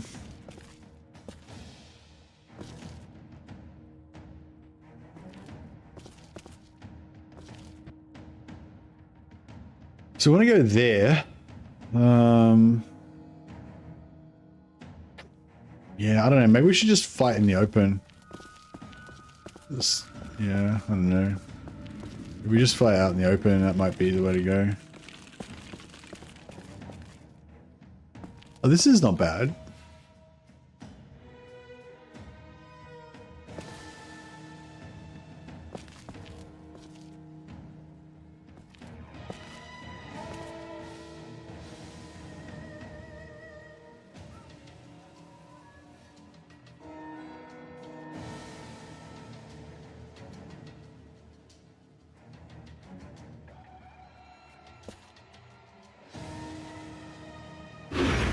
I'll try this.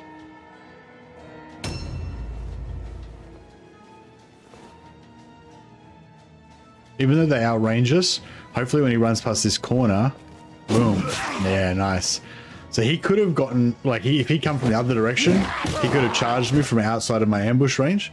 But because he had to come around the corner, as soon as he came into my line of sight, it's like, charged him. And the good thing about this is we kind of pinned him in this gateway. Yeah, I didn't quite pin him exactly how I would have liked, but it's not bad.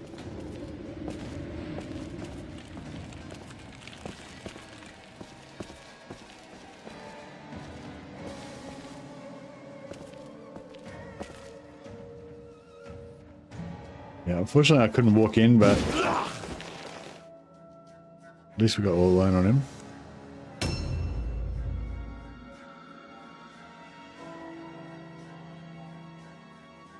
Yeah, maybe this is a bad idea. See, we would have been better to go away from them and pull them towards us so that they spread out more, hopefully. But, yeah. Let's see how we go.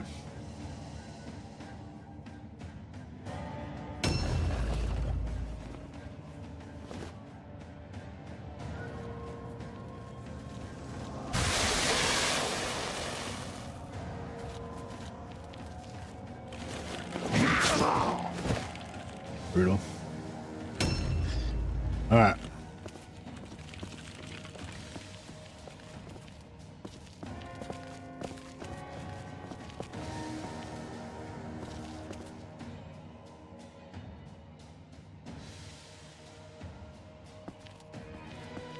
Oh no.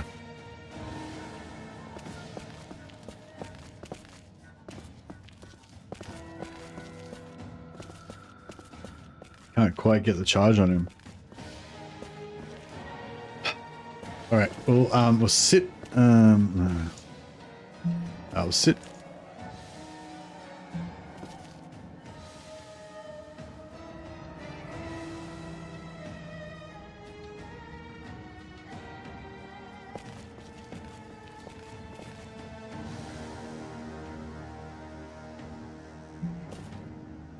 All right, we'll sit him there. Unfortunately, he's not going to be able to join in, but at least that he can stop them from surrounding us. If they try.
Okay, so now I've got 2 that are stacked up just on him.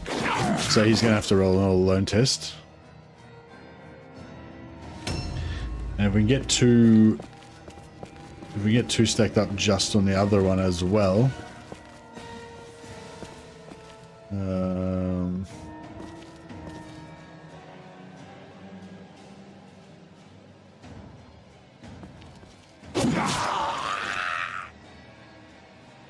there's only 1 stacked up on him, actually.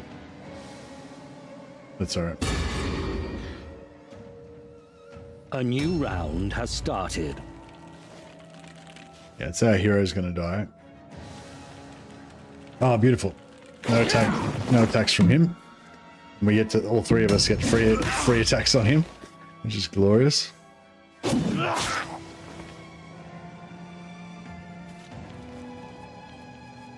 Pity that other one I missed. We could have got a free kill out of that. That would have been nice.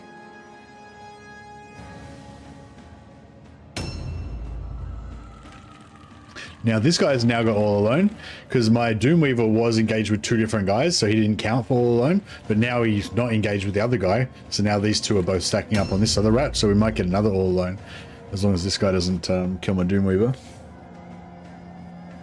No, he's wandered off somewhere. That's good. Good for us. Oh.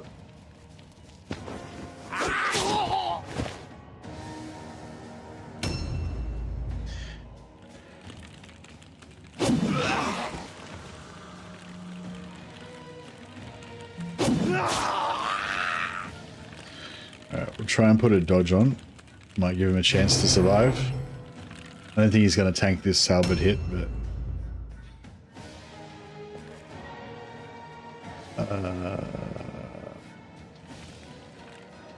I'll move around this side. That way we can make some room on the other side.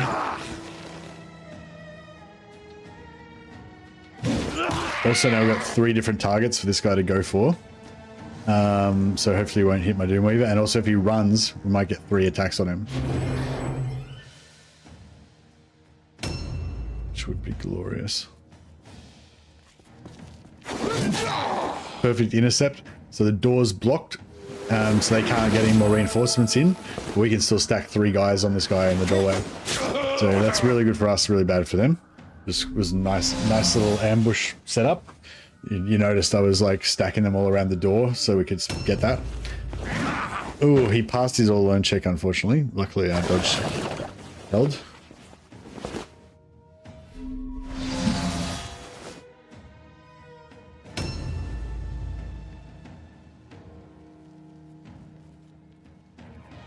Alright, I'm feeling pretty good about this one.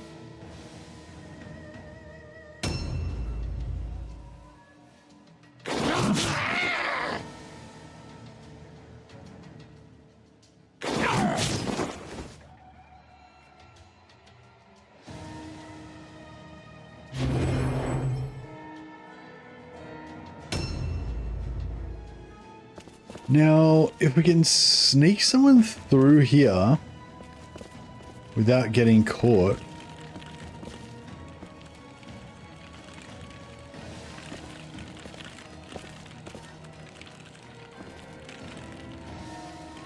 We could potentially steal their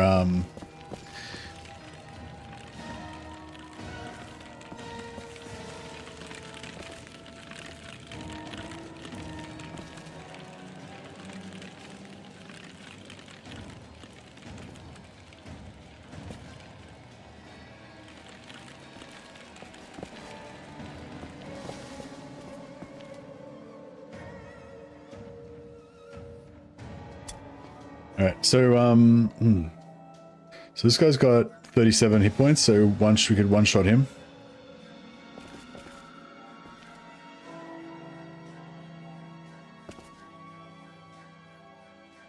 Walk in for extra accuracy. Fuck. Swing and a miss. It's alright, we can pretty much consider him to be dead next turn. Hopefully we'll get to go before him.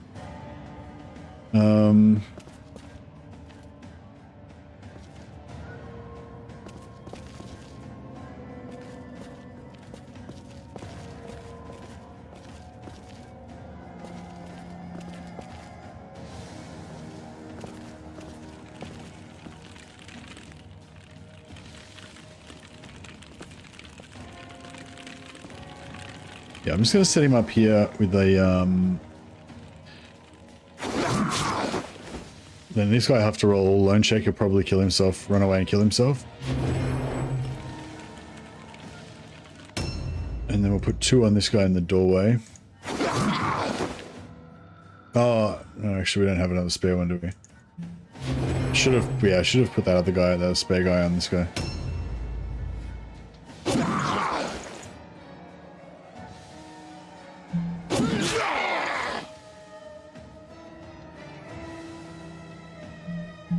So you want to get as many as possible where you've stacked up 2 on 1 so that they have to roll leadership tests.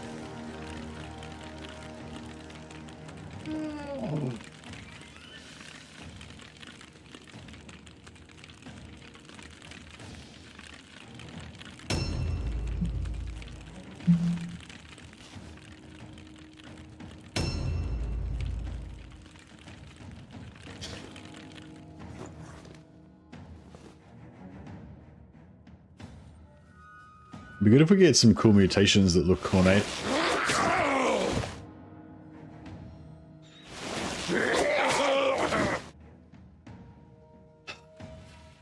It's not great.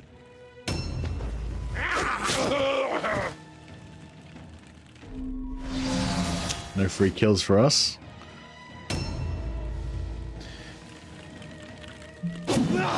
Oh. There we go.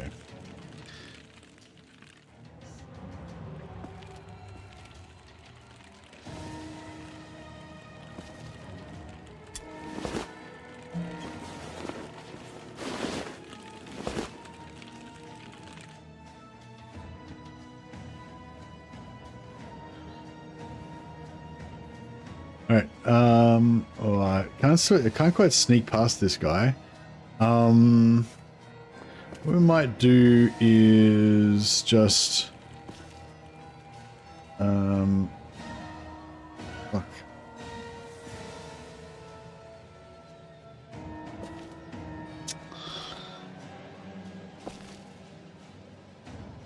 I'll put him in here so this guy gets an all alone test. Hopefully well, he won't get an all alone test just from that, but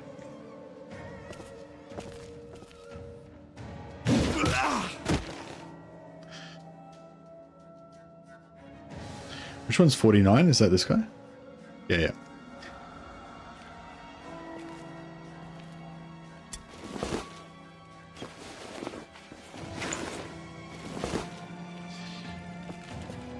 Put this guy in here. Now that'll make him take an all alone test because he's got these 2 guys on him. So then hopefully he won't get his attack. We're really lucky.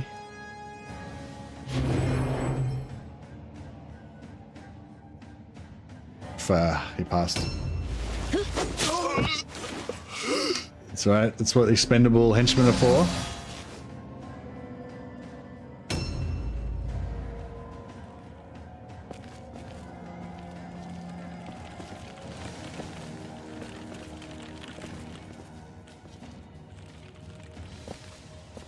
Alright, so we can make it there with still 1 action point left.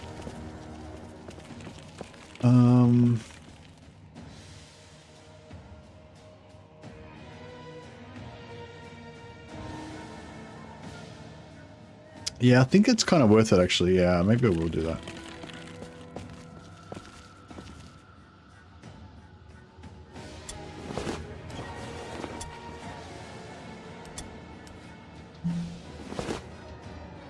Got some random loot.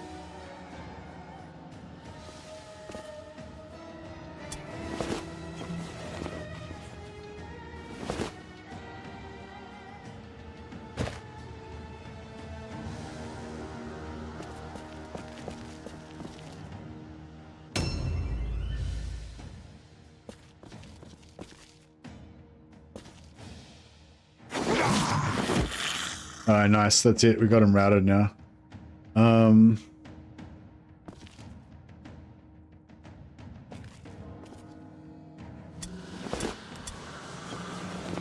Objectives updated. Yeah, we aren't gonna get enough wordstone to finish the objective, unfortunately.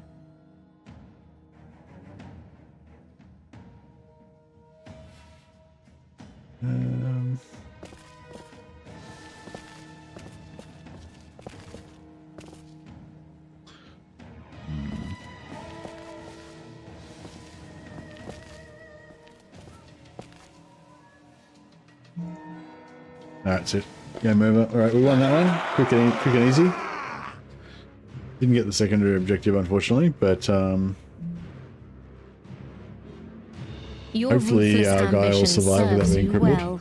The Shadow Lord will reward you greatly for your skill and loyalty. Remarkable. Fantastic. The gods are with you.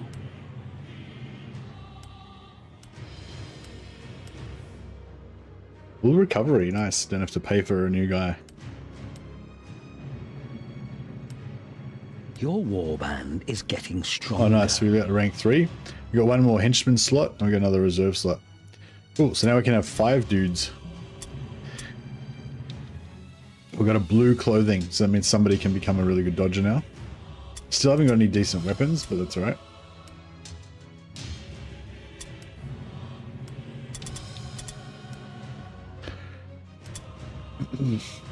All right. Yeah, so this guy is using cloth armor, and he's got 55 dodge. So we can give him blue clothing. Now he's got 60 dodge. Pretty cool. We could actually stack up his agility if we wanted to make him even more evasive.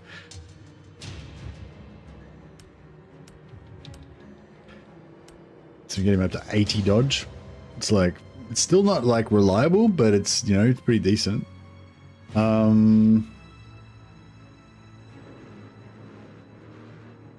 might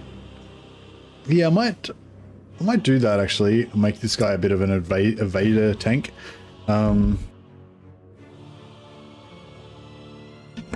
Because this guy's kind of cool because he's got 15 weapon skills. So each point of weapon skill gives you a point of melee resistance. Melee resistance is subtracted by the enemies to hit roll when they try to attack you. So they've got more chance to miss, right? So if I put 1 point in here, he gets 1 point of melee resistance.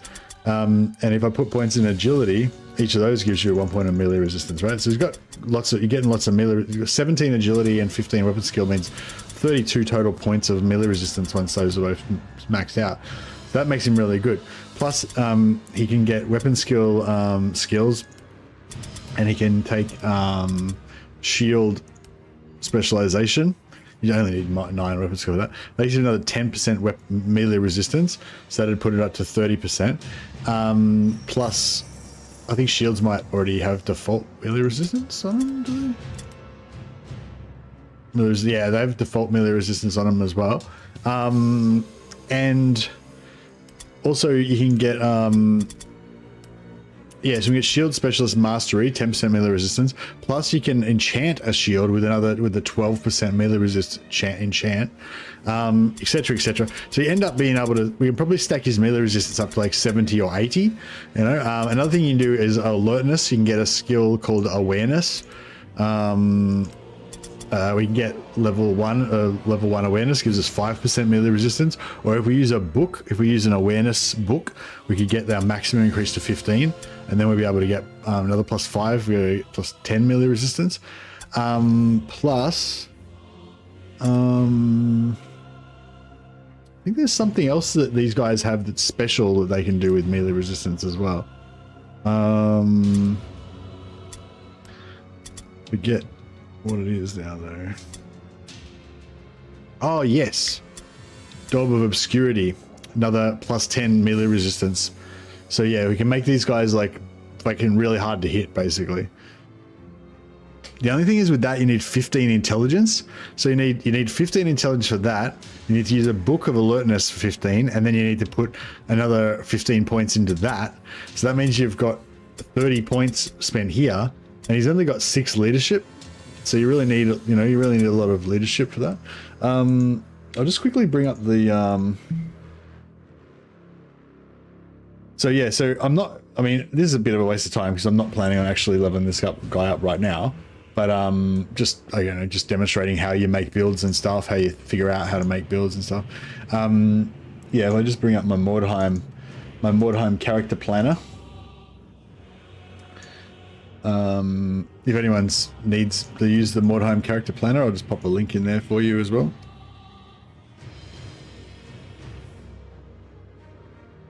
I know Khorne despises sorcery, but Idol of Blood is OP as heck on high attack units like Chaos Spawn, which is potentially the strongest unit in the game. Hey, Urban. Yeah, no, I think we'll end up using the we'll end up using Idol of Blood, because the Idol of Blood is like the Khorne idol, right?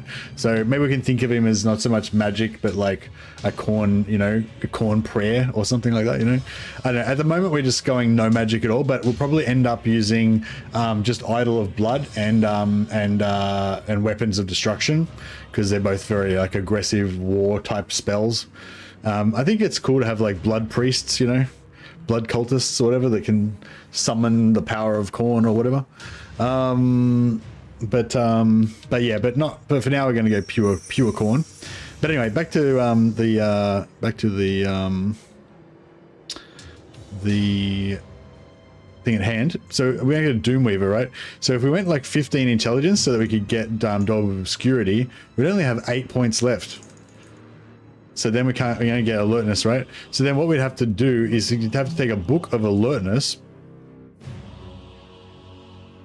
to get our alertness up to 15. And then we'd have to, what do you call it? But we still wouldn't have any points to spend in it. So then we'd have to use another book and get a book of mental.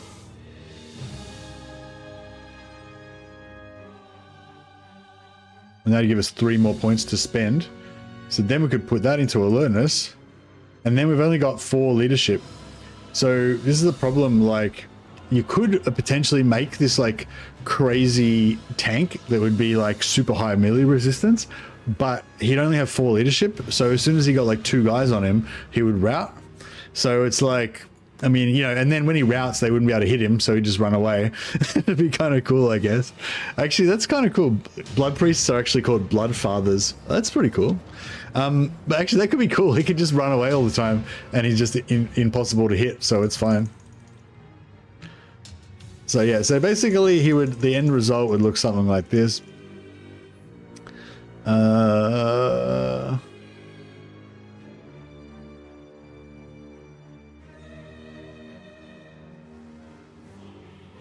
Yeah, so, and then we'd go for, what do you call it, for passive skills, we'd have Daub of Obscurity, Mastery, we have Shield, Weapon Skill, Shield Specialist, Mastery, and we go Resilient, so that if we do ever get hit, we've got crit resistance.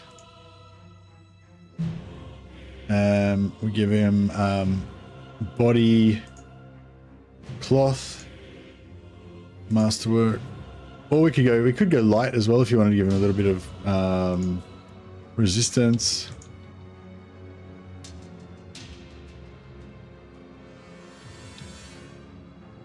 The only thing with this is you can't put enchantments on. So yeah, it doesn't. Yeah, that's a bit of a bummer, but apart from that.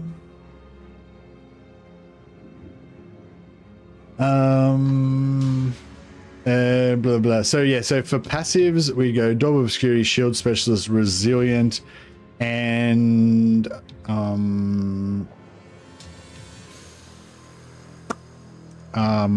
Avoid.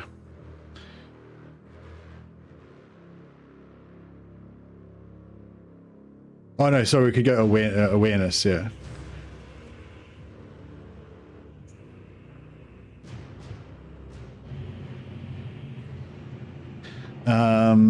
So yeah, now our melee resistance up to 77, and then we can get a melee resisting enchant on our shield for another 12, so that'd put it up to 99 melee resistance. So most of the time people just wouldn't be able to hit you at all, you know. And then we'd also take, you know, you could also take, what do you call it, sidestep, which would allow you to dodge up to 3 times per turn. So even if somehow somebody hit you, you would still have a 105% chance to dodge the hit. Like, so even if they didn't miss, you'd still have a 105% chance to dodge the hits that didn't miss. You know what I mean? So yeah, so that's like the. I think you can actually get even more melee resist from somewhere. Oh, you could. Yeah, I think if you could take out Resilient and replace it with something. But anyway, but yeah, so I don't know, that could be kind of cool actually, I guess. Just have a massive amount of melee resistance, because the cool thing about melee resistance is you don't have to be in any stance. You don't have to be in dodge stance or anything.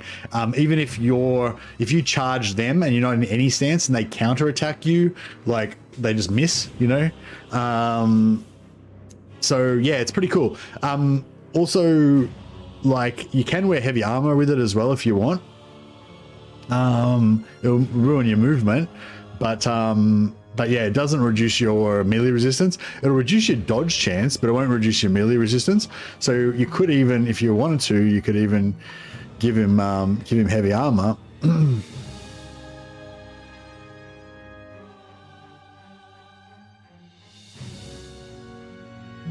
And then his movement will be fucked then. He'll only have 4 movement. And his dodge will go down to 75% chance, but he's still going to have that 99% melee resistance, right? So you have this kind of crazy dude that's got 99 melee resistance. He's got no leadership, so he runs away at the drop of a hat.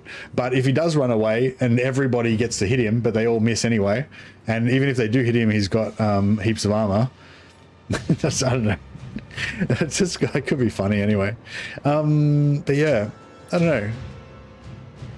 Could be an interesting build, but yeah, anyway, but yeah, I just wanted to show off the Pyrospace build, the build thing, in case anyone wanted to make up some builds.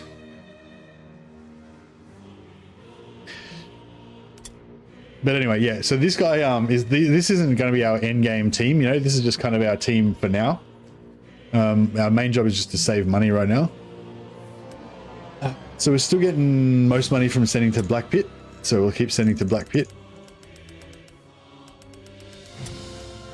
You are becoming famous. Okay, so now we've got to rank 1. They don't give us as much bonus anymore. They're kind of all equal again now.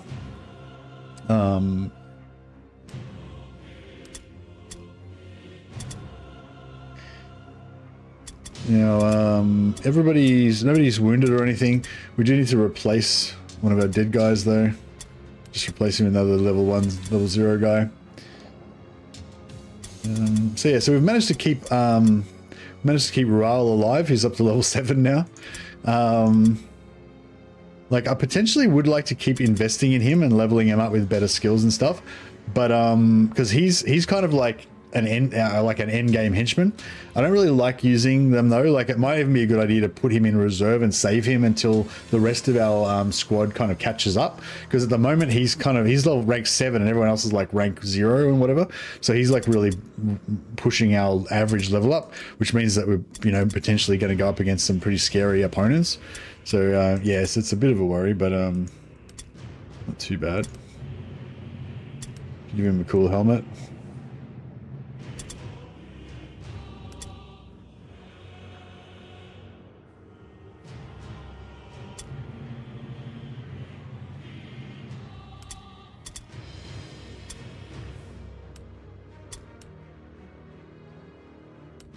We're getting there. We're nearly there with the money. Hopefully we'll be able to well, let's see how, actually maybe we're getting close now. We got a fair bit of loot out of that last. Oh shit, I'm buying stuff. Crap, I just wasted a heap of cash. I'm trying to sell. Oh, crap. Just wasted like 50 gold.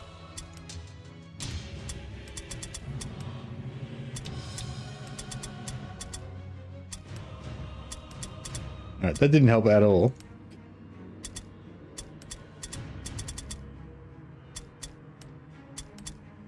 Alright, let's do another mission.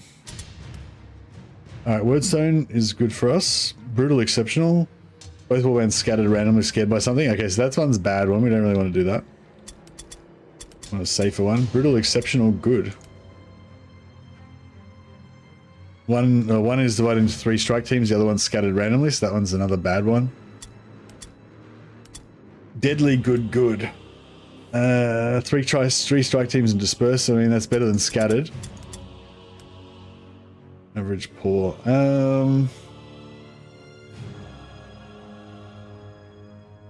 Yeah, scattered randomly sucks, eh?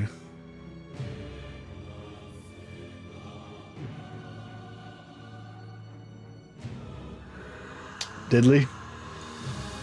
Let's do it. Alright, we'll do launch and deploy. Try and play it safe. See how we go. I've got to quickly go to the toilet though, sorry guys, I'll go while we load this up. Warned of an enemy in the area, you have prepared an ambush for them. The attack, however, did not succeed as planned, and the enemy has managed to slip inside a group of buildings and establish a defensive position.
Thanks, guys. Yeah.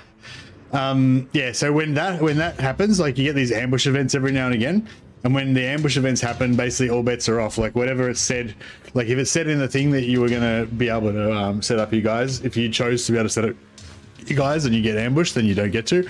But in this case, we're the ones ambushing them, so that's fantastic. It gives us like a surprise bonus on them, I think, and it also gives them like they get less red pills. I think on the first round, I think they get -1 red pill, so you get like a penalty. So I guess if we can, so they're going to be inside here, I think, and we're going to be like we're going to be charging in and gang up on them. So we could go for the quick kill, or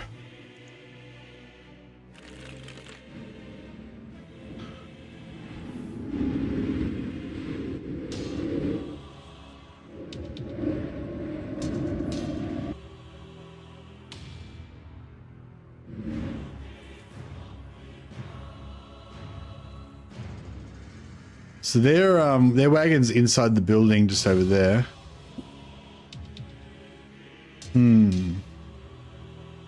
Oh yeah, I was gonna say, I think does blood offering make you immune to all alone?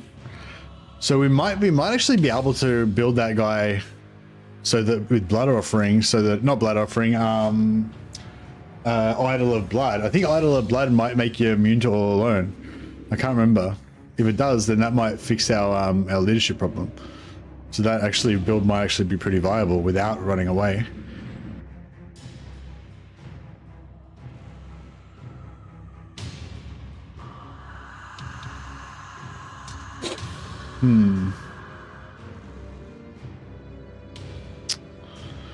So we got all our dudes together basically. So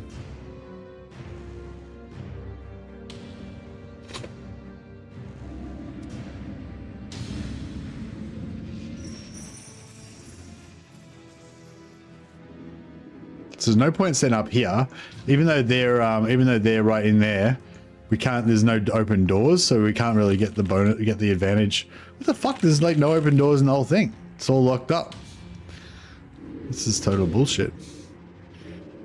How are we supposed to kill them if the entire bottom floor is completely boarded up?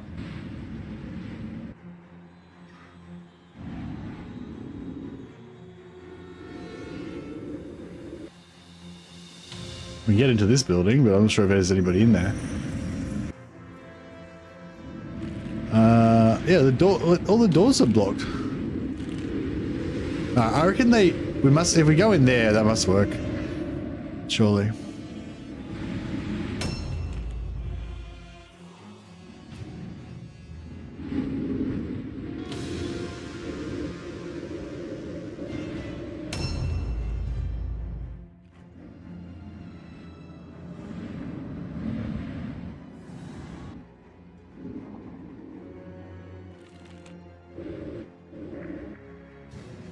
Oh. Well, there's one of their guys right there.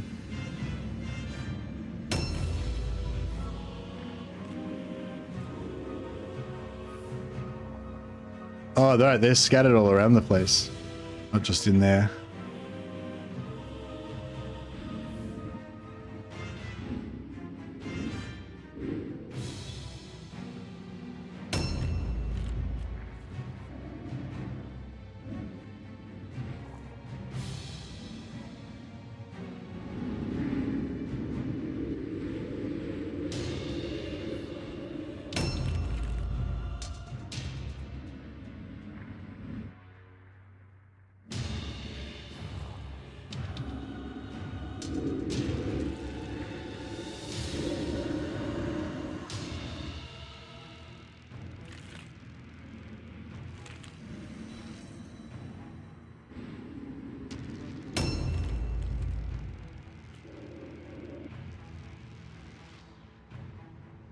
So put our heavy there, and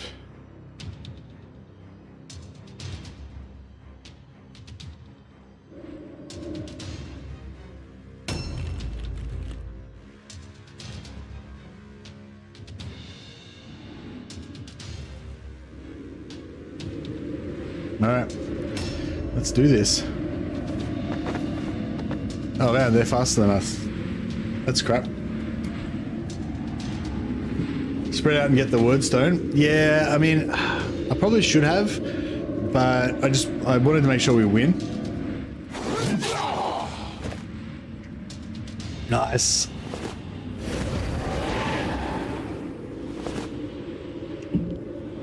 Oh, this guy's Slaanesh. This guy's a Slaaneshi. They're our arch enemy. Our most hated of the Chaos Gods. Look at these filthy purple sons of bitches. Let's murder them.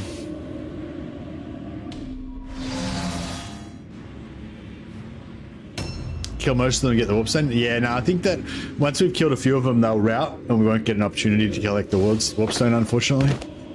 But it's alright. Oh shit, this guy's gonna drop a big charge on somebody. Or he's gonna swing and a miss.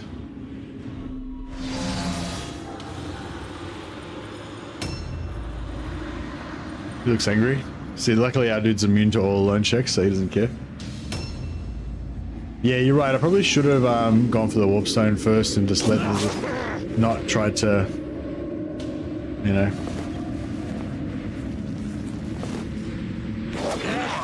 What? Are we being attacked by a ghost or what? Oh, there he is. Shit.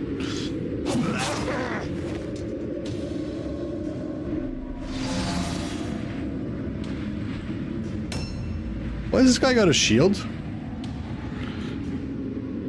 Oh, it's actually kind of good because he's got 6 pills now because he leveled up. I don't remember giving him that shield, but I'm happy that I did now. He's laying into this dude. Get wrecked, son.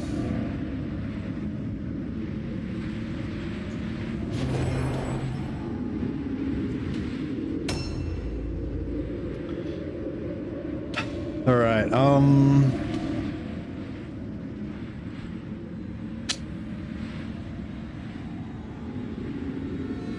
Let's try and see if we can get around that guy without triggering his charge attack, and see if we can help. We can help on this guy. We can. I wonder if we even better than that if we can steal their idol.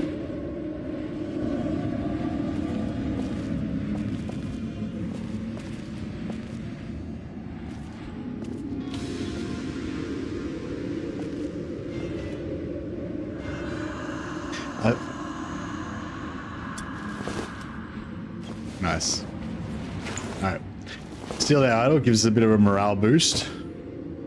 Also gives this guy free dodge, which is nice.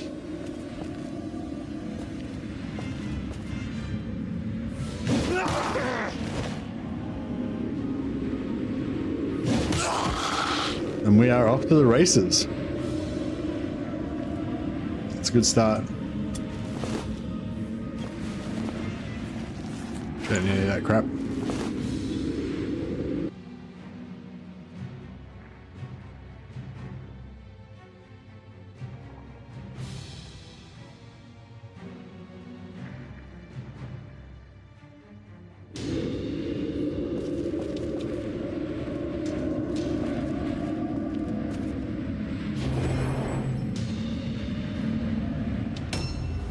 Yeah, I think we are going to get the secondary objective or much of the wordstone, but I think we'll hopefully get a good quick kill, a good quick win out of this.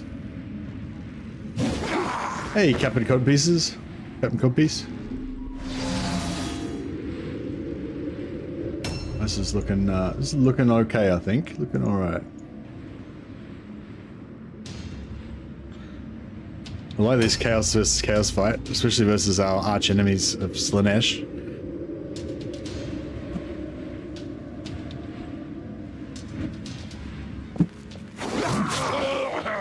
Love those charges.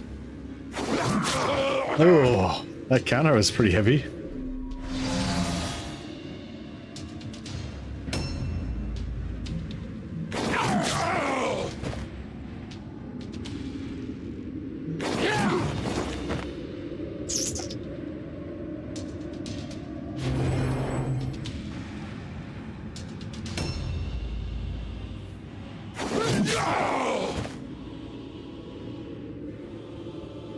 Yeah, I didn't set up that charge very well. Directly in line with the doorway like that. It's not the best.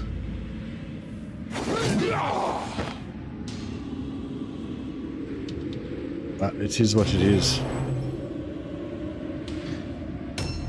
City of the Damned is treating me pretty well. We've had like we had one bad battle that we lost, but mostly been pretty good.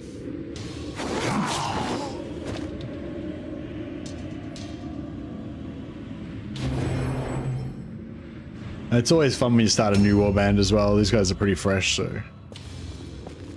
if we could get in there and help him, that would be nice. But I think we'll just sacrifice him. I mean, if you know, it's just down to the luck of the draw. If he lives, he lives, kind of deal.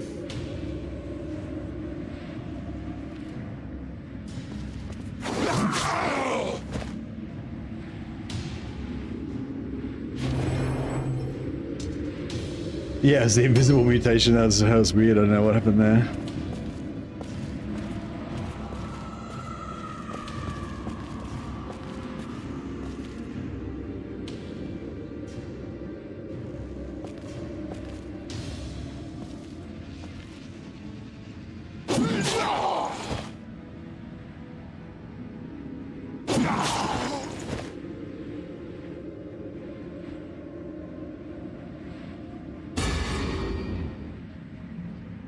I think we're gonna lose a couple of guys, but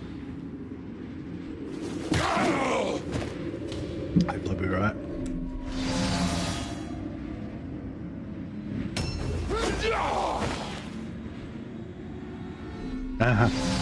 Yeah, I think sisters are one of the more forgiving ones. Pretty tanky, pretty good melee, you know. So they tend to go okay. I feel like Chaos is very, yeah, I feel like Chaos is one of the harder warbands to get rolling, and it's also very hard to keep rolling, you know, because of the mutations and everything. But, that is okay. Unnecessary, but that's okay.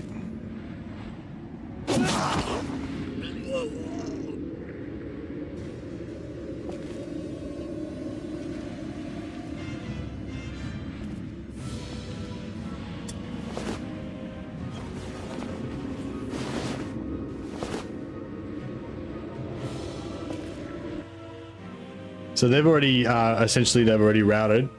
So we could just try to quickly loot as much as we can before the end of the battle, because they're probably going to rout as soon as they get a chance to. On the other hand, you know, I could potentially make it into range to charge someone. No. Yeah, all right. I mean, there's a chance that the battle won't end. And then this guy's going to be out of position. Objectives updated. Is it a Khorne Doomy? Well, he will be. Yeah, yeah. This is my Khorne warrior squad. This guy's going to be a Khornate Doomweaver. I'm going to take Offering of Blood with him, so we get it going.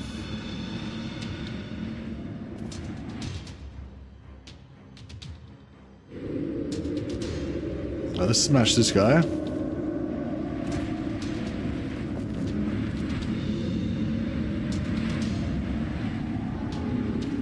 I guess we can pick this up first.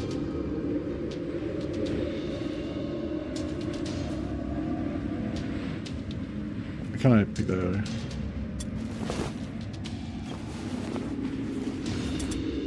Asking for Zeech to try to interfere? Yeah. At the moment, we're eschewing all wizardry and just going purely on force of arms. Oh, he's full health. Crap, that was a mistake. I should have capped off one of the other guys. Although this guy is pretty damaging, so if they don't rout, it might be good to take him out. Done. We got a couple of bits of wordstone. Oh, that was a pretty good battleground victory, at least. Your ruthless ambition serves you well. The Shadow Lord He's will a fantastic reward dodge you unit. greatly for your Yeah, skill and I was thinking about building a dodge, a max melee resist dodge Doomweaver. That could be pretty cool, I reckon. Not this guy is not the one though. Because I need those 2 points out of leadership to put them into alertness and intelligence. But yeah, I'm gonna make a new one later on.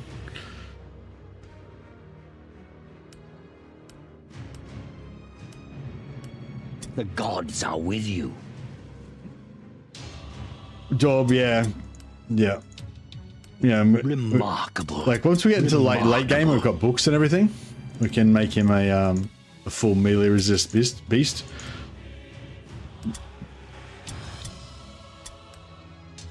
But this starting one, I might make him just a like a melee warrior. Gonna pretty much make everyone just warriors. Okay, cool. So no one went down. This guy needs a new axe though. And this guy is level 4. That's okay. Keep him. I don't know whether I want to go strength, toughness, or agility, or what with this guy. I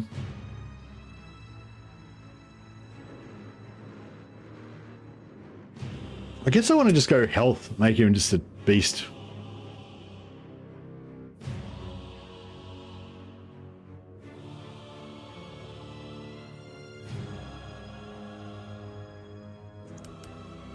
Yeah, that's true actually. Yeah, maybe I should just make him, even though this guy is not going to be perfect to make like an end game build.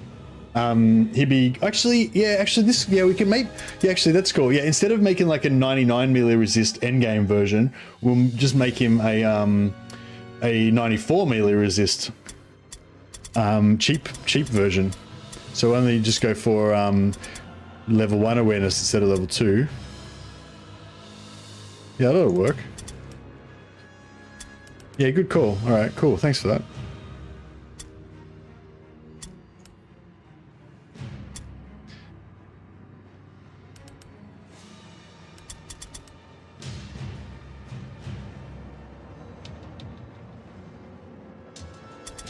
Not sure what to do with him. Maybe you put some points into alertness to make him a bit more, go a bit earlier in the melee in the round. Yeah, I don't know what I'm going to do with Marauder yet. We'll just have to see what mutations he gets. Yeah,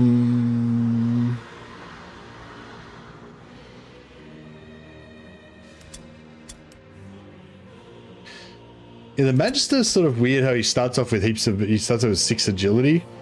I kind of want to kind of give him heavy armor, but it's probably... Yeah, we're giving him like heavy armor knowledge Mordheim, so he's not so slow, and give him like order battle tongue, because he's got the intelligence and everything to go order battle tongue, introspection. He could go as well. Introspection's not very coordinate though, is it? Yeah, Dark Souls are cool. Oh sure. Yeah, although witch hunters have their the hero version with the Templar Knights. They're like even sicker. Yeah, I'll leave him for now.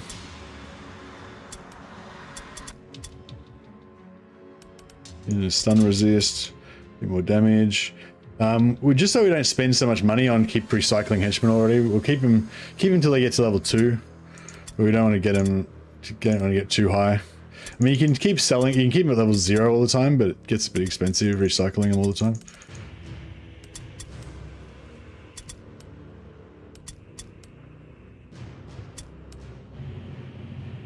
So yeah, I'll just go 9 alertness for awareness level 1.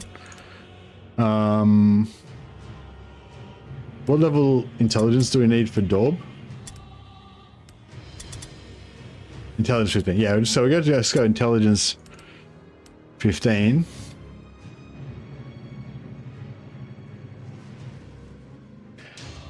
Yeah, order battle tongue and weapon of destruction could be cool, yeah.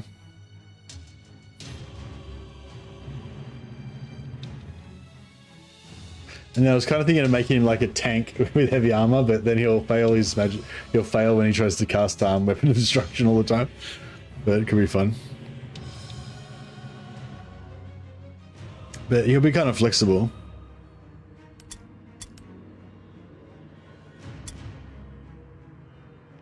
Oh, we're not using him yet.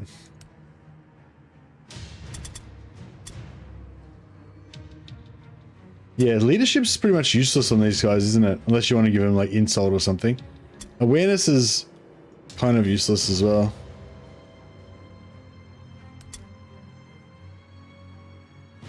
Yeah, alright, I think we're good to go. We got plenty more Wordstone to go now. I think I'm going to just go for mainly the Shadow Lord, because I mainly just want to get another rank 7 Magister and a rank 7 Chaos Spawn, and hopefully the Chaos Spawn's got like sweet mutations.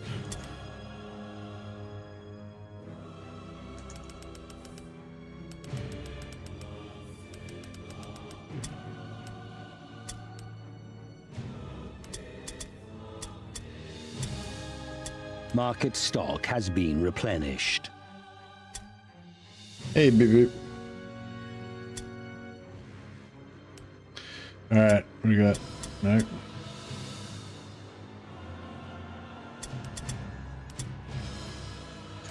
Deadly good. That one's a pretty good one. We aren't going to get the secondary objective, but deadly exceptional good. Oh, that one's a good one. We can't go. So each warband deploys in a wide arc from their wagon, far from each other. That's like the safest possible version, the safest possible setup that you can get, basically. So that's really good. Exceptional Wordstone means lots of money for us, good loot. And deadly means extra XP as well. And the fact that it's Wordstone Rush means that if we're lucky, we can actually collect all the Wordstone as well. And by having both warbands deploy far from each other, it means we're much more likely to be able to collect all the Wordstone before we get caught up in combat. Those ambush ones are especially bad because all you do is just immediately in a fight, so you don't get a chance to like do anything else apart from just fight for your life, and it's all over in 5 seconds. Settles over the ruins. Unable to pick up the enemy's trail, 5 seconds of game time, not in real life it takes like an hour to fight the 5 seconds, so you know. Alright. So our wagon's here, we get set up over here, and then their wagon's there, and they're going to set up over there. Unfortunately the Wordstone's all spread out everywhere on this one.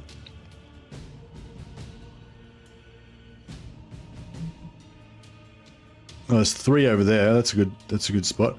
I might try and get their fast runners on the flanks.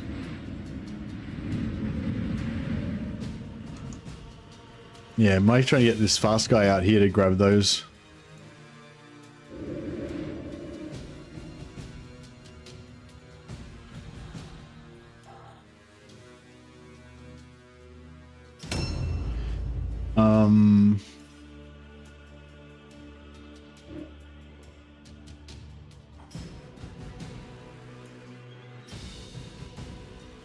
Yeah, actually, I'll set up from this side with my fastest guys on this end and my slowest guys on this end. We'll start from this end, and then we should be able to like kind of collect everything and kind of stack up as we go.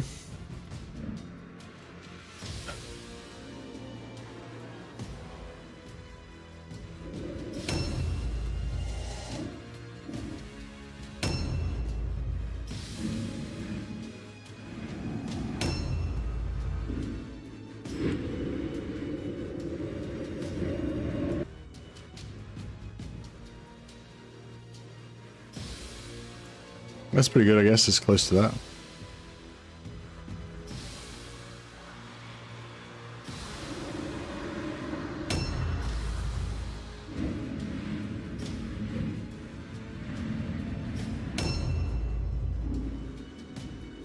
Alright, cool. So we're all spread out along here. Our fast guys can nip over here and grab some Wordstone. Our slow guys can head through the middle. We'll probably everybody meet up there. And then we can have a big fight in the center. That should be a good setup, I think.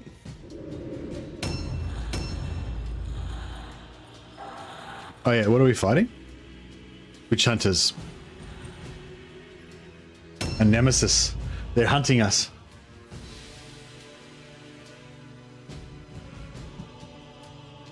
Oh, Sigma, the danger building is available. The danger building? What was the danger building? The one with the... Well, yeah, what's the danger building? The one with all the walkways and stuff.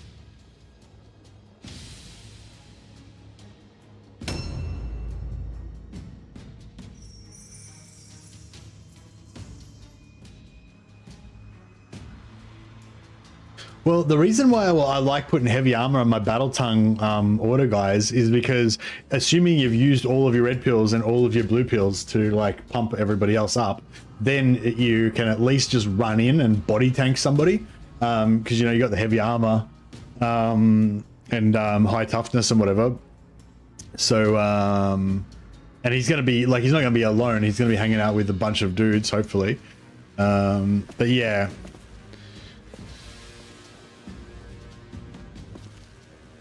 Where's this? Alright, so I'll just get rid of these markers that I accidentally put on the map.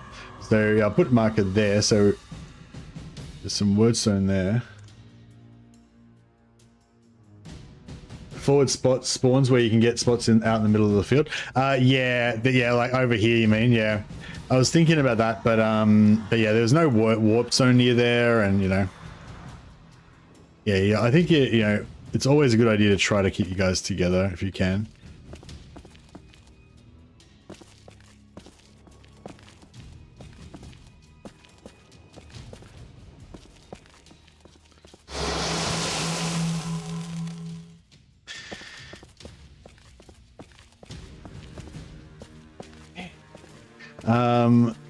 So I think if I climb up on top of there is where we're gonna get that wordstone. All right, yeah, this guy's he's gonna be lagging behind everybody else, but that's all right.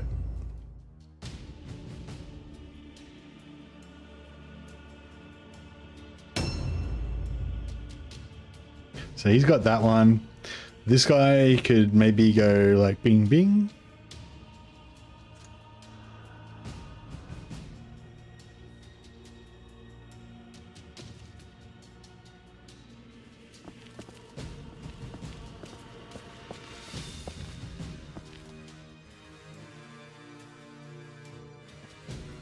I suppose it'd be better if going to that one first and then coming back. Oh, actually, we'll leave the other one for the Magister.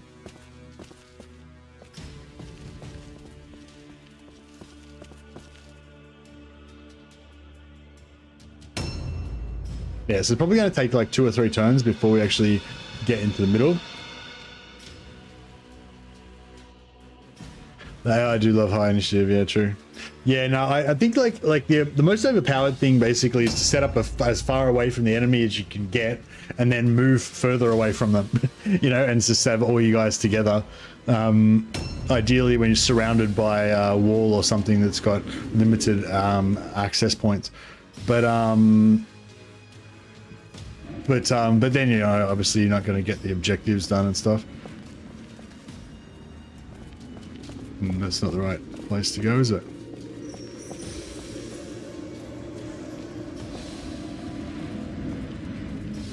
Is that?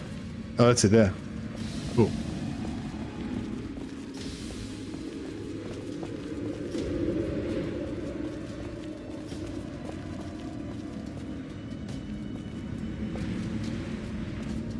Sweet.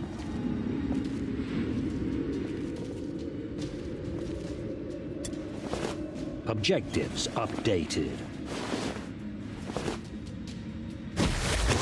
Yeah, I think like the whole advantage of this particular map setup with this being wide formation and far away is that we can yeah, try to set up far away from each other.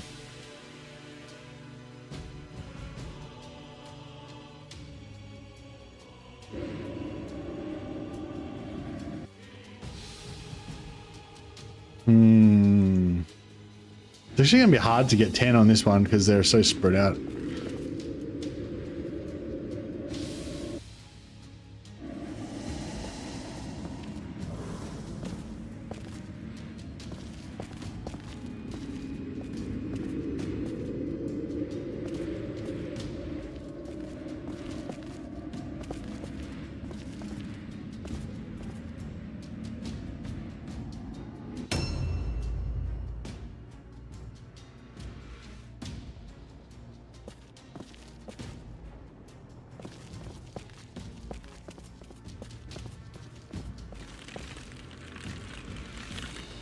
Did I just miss wildly? Oh no, it's right there. We're...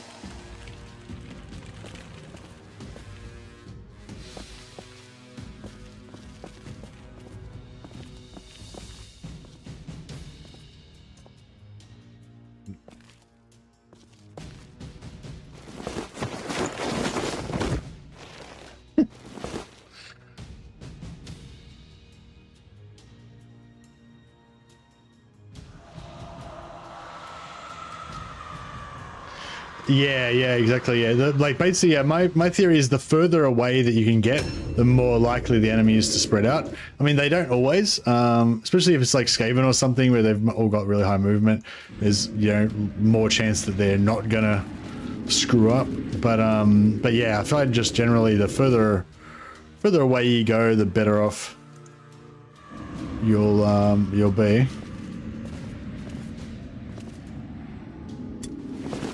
Objectives updated. I'm doing okay with this so far.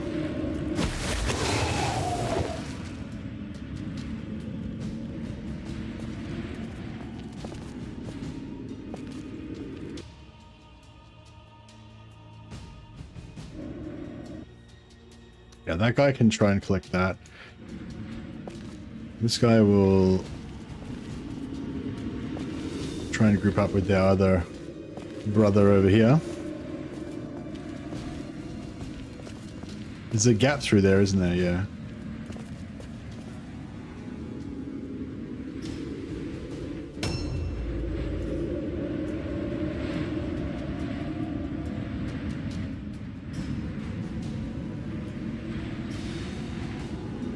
I hobble over to a stone and get stuck there at 0 movement. Because the stone gave him like -1 movement. Nice. Alright, mark that one, make it a little bit easier to find.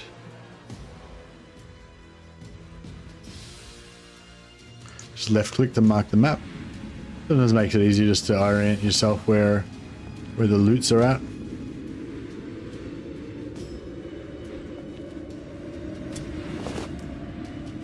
Objectives updated. We might actually pull this off, We might actually be able to get 10 stones and also group all of our guys up. So that's the thing, like, it's not just about getting the 10 stones, it's about getting the 10 stones and then getting all of our guys back together in a blob so that when the enemy catches us, they run into a united front of ferocious cultists.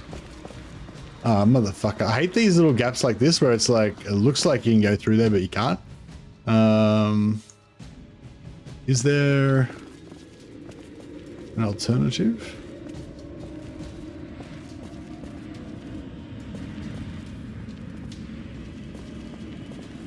Alright, just watch out, we don't end up. Motherfucker. Alright, we're getting close to danger territory now. Haven't spotted anybody, but definitely could run into somebody soon.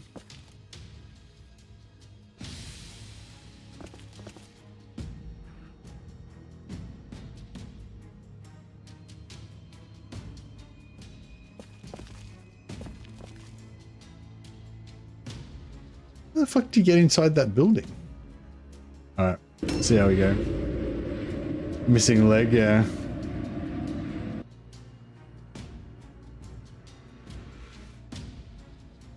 Got that one now. I don't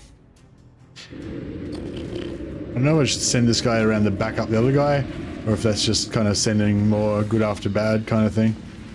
Yeah, you can't really make it there anyway.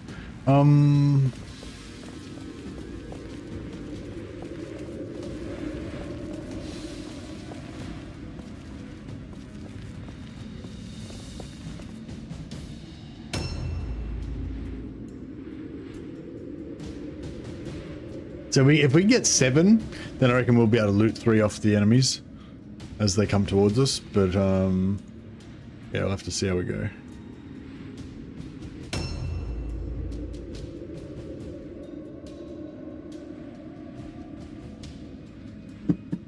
Rual, the big man.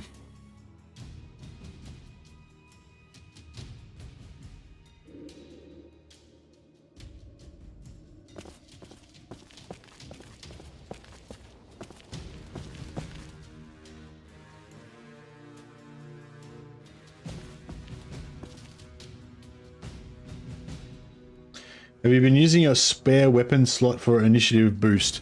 You mean so that you can switch to a faster weapon and get 2 attacks before they get their second attack kind of thing?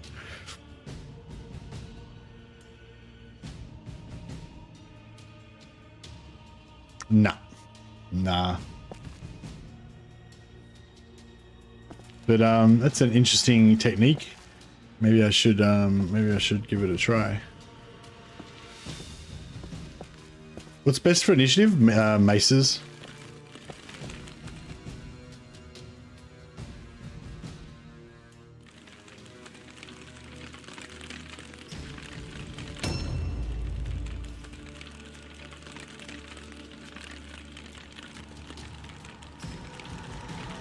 A new round has started. Yeah, I've actually never really played around with the initiative order stuff. Yeah, maybe I should get into that.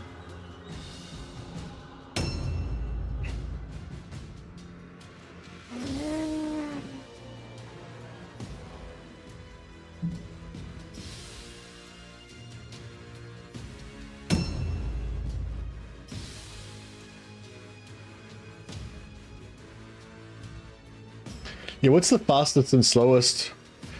Mace, dagger, spear, and open hand.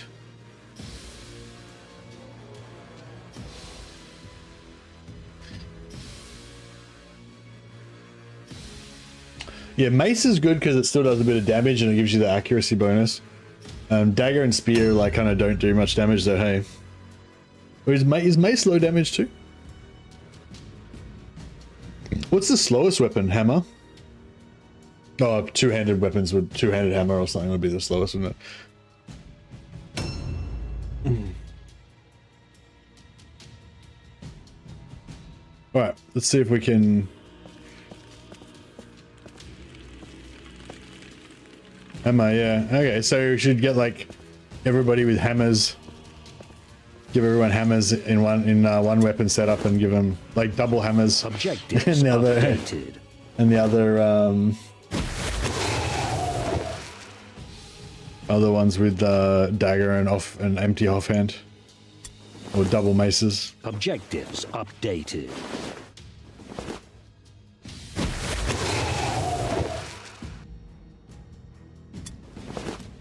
Objectives updated.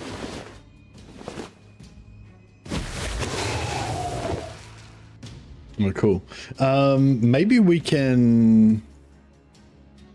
Oh, is that sort of... I know he's going across there, sort of getting it closer. Sort of it is. Well, then maybe we should just jump down. Jump down will waste a point. Whereas if we can get to here... Yeah, nah, better to just do that, I think.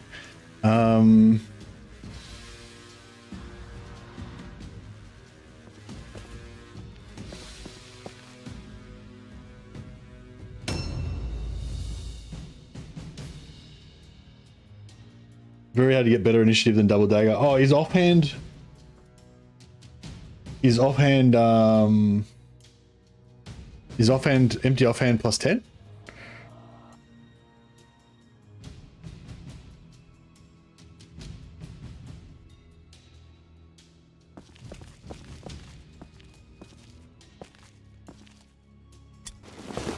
Objectives updated.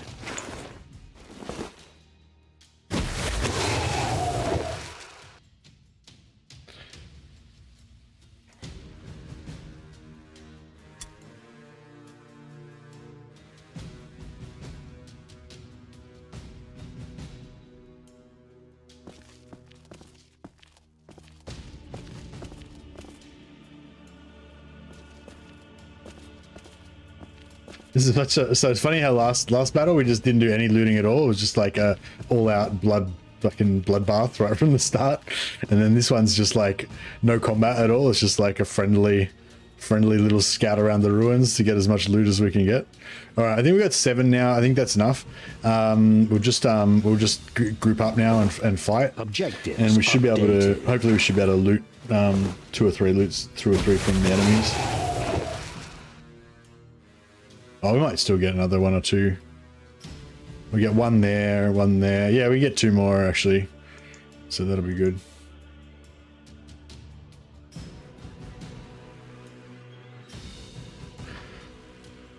That one, I don't know if we should bother trying to get that one. It's like hard.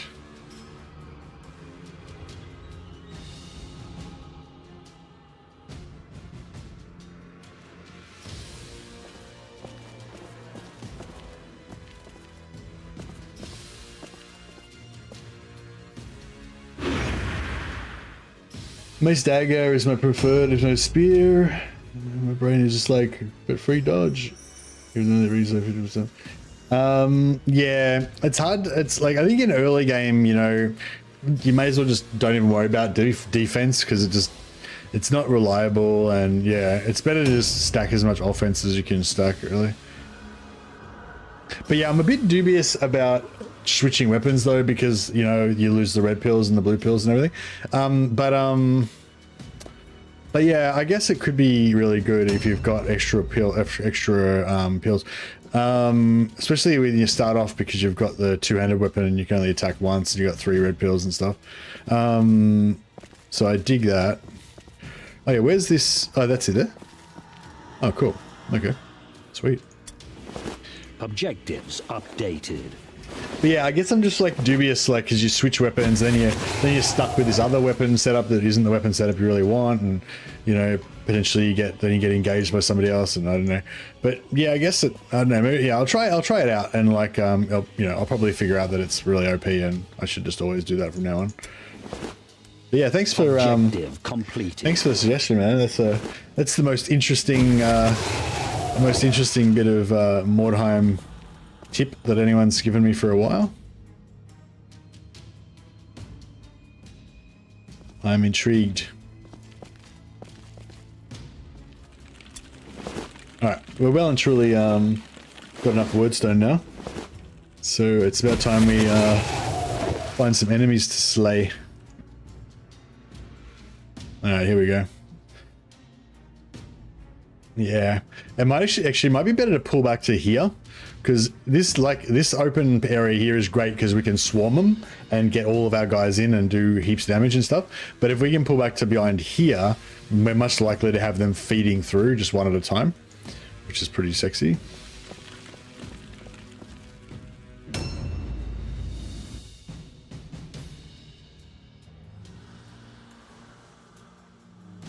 So yeah, maybe we'll aim for like there instead of here.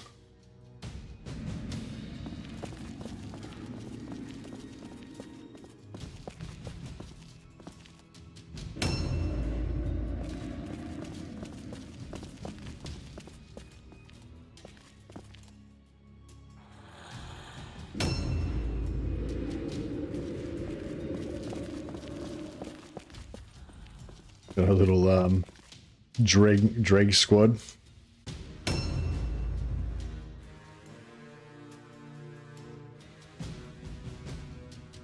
Especially if you can keep 2 blues for a single parry in case you get some retaliation from someone. Yeah, so it's interesting. I don't know if I should bother getting that loot or if I should stack up for more safety. I mean, he's got heaps of movement. We should be able to do it. If he can try and succeed in this.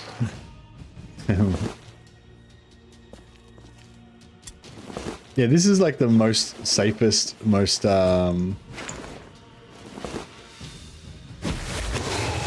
is the safest, most passive match that we've done like for ages.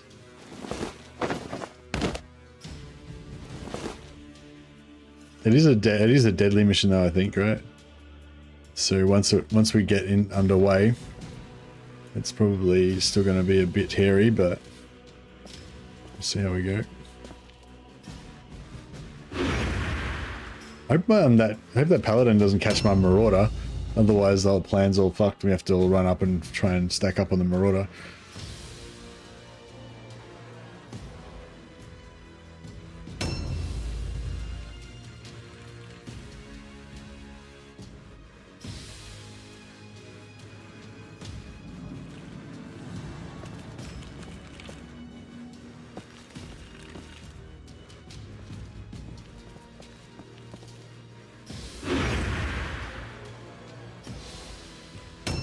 Yeah, I just hope this guy doesn't get my Marauder, otherwise all bets are off. A new round has started.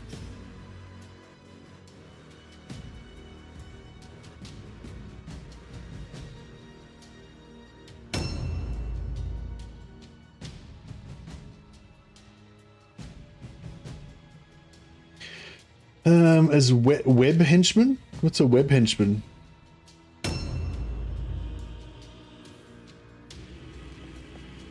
Ah, crap. Oh no, okay, that's cool.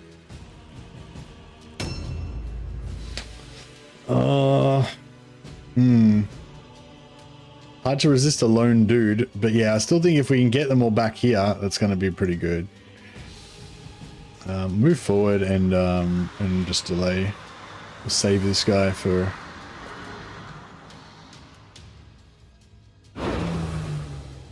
see how we go. Web of Steel, right. Web, sorry, Web, what was it? Web Henchman, Side Strike or Strong Blow. What? Yeah, sorry, I don't get what you're talking about. Yeah, I might have to explain the full explanation.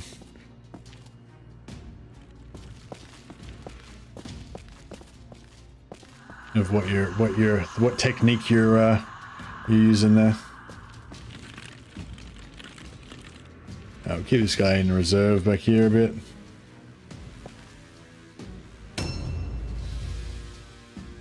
Yeah, no, I know all the skills you're talking about. I'm just trying. I just didn't understand what you're talking about. Like, how are you using them together? Like, how's the combination work that you're talking about?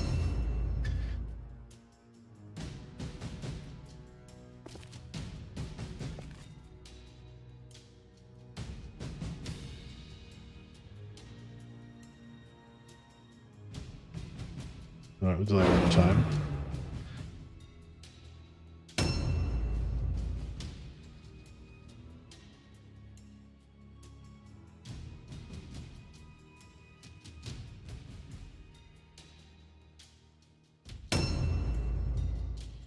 Like, are you just saying get a strong blow so that you can use the extra red pill, or was there something more convoluted than that?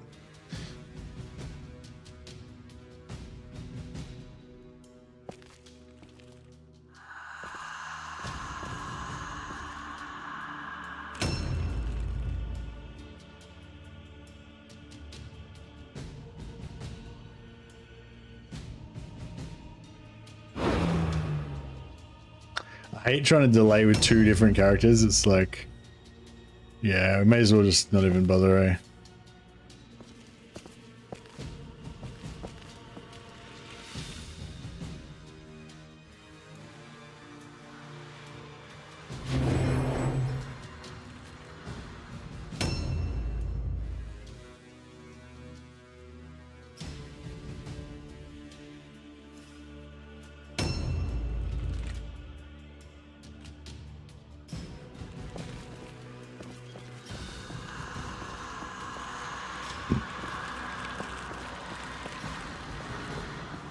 There we go.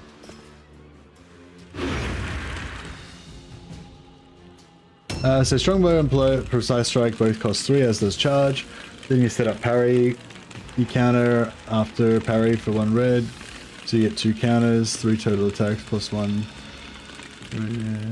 But by the time you get the skill points to take Strong Blow, you've got 4 red pills then, right? Oh, right. What? No, what?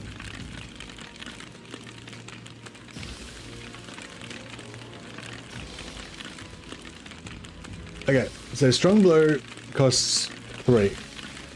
That's the charge, right? So you charge in, you charge in for 3, then you set up a parry, and then no. Oh, sorry, you're talking about a maxed out guy. So you got 5 red pills, right?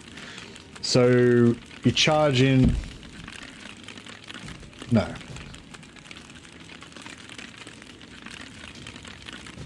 I don't get it. Wouldn't you just charge, like if you got a one-handed weapon, you just charge in and hit once, and then you hit a second time.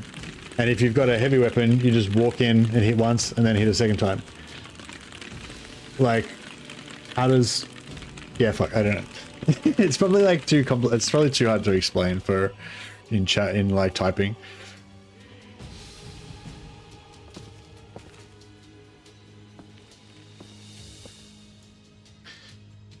But I mean, having three having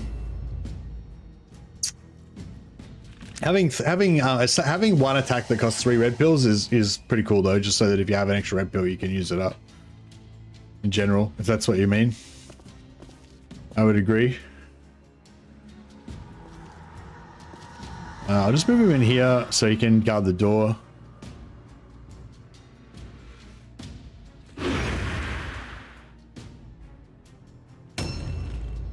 We should actually, I should probably move back more, but we gotta wait for this one guy that's stuck by the door here. That was as far away as he could get.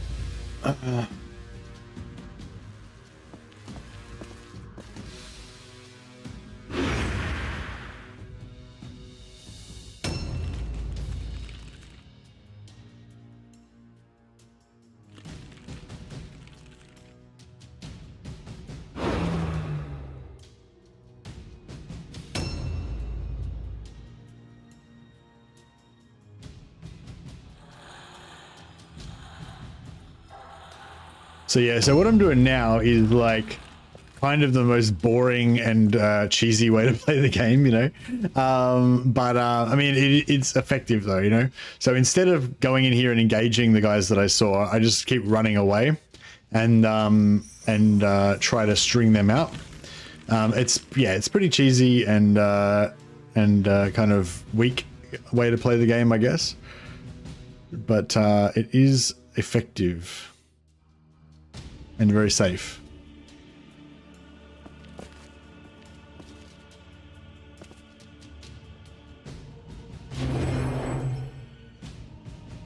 A new round has started.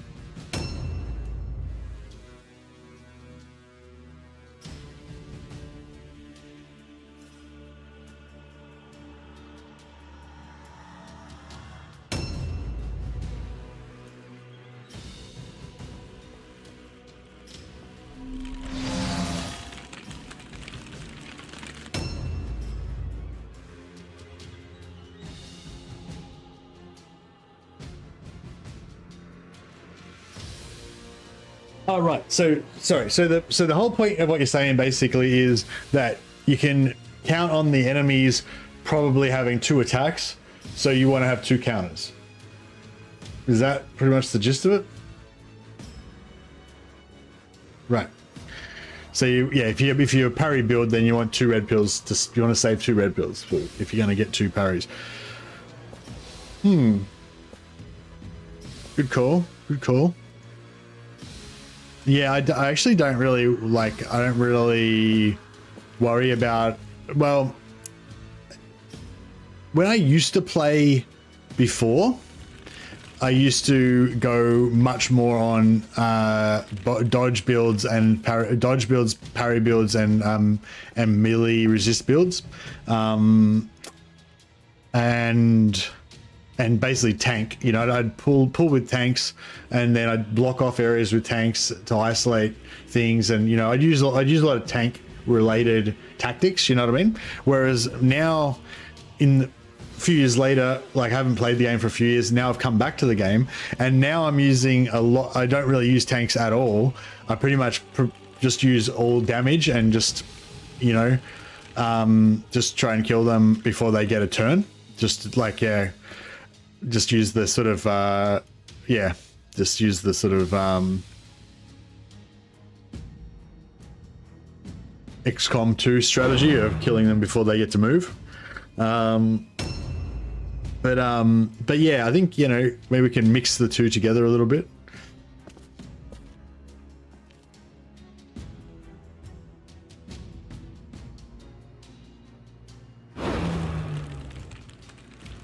Currently trying to wrap my head around avoiding building a tank. Well, yeah, start a Caribou Greatswords regiment, and you'll learn.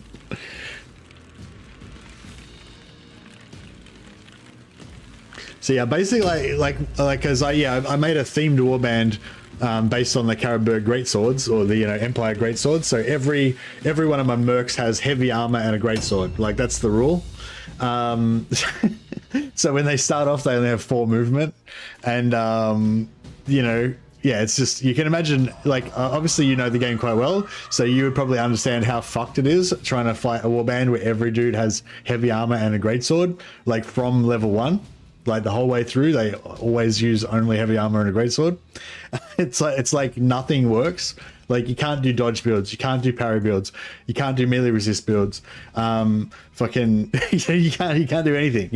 Nothing works. You can't do charge builds because they haven't got enough movement. You can't But yeah, so basically all you get to do is just be really good at positioning and stacking up your dudes. There's a little bit of stuff you can do, but it's like, compared to how amazing some of the builds are that you can build with other stuff, it's very clunky. But yeah, you'll definitely learn how to get around with no tanks if you play with that.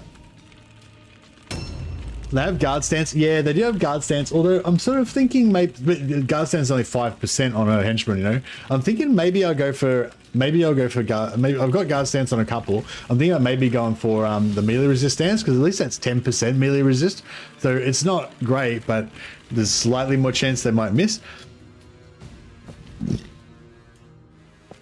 I want to try and pull that guy out, but I don't know if I can. I don't know if I should pull him out now, or if I should wait for him to come out and screw himself next turn.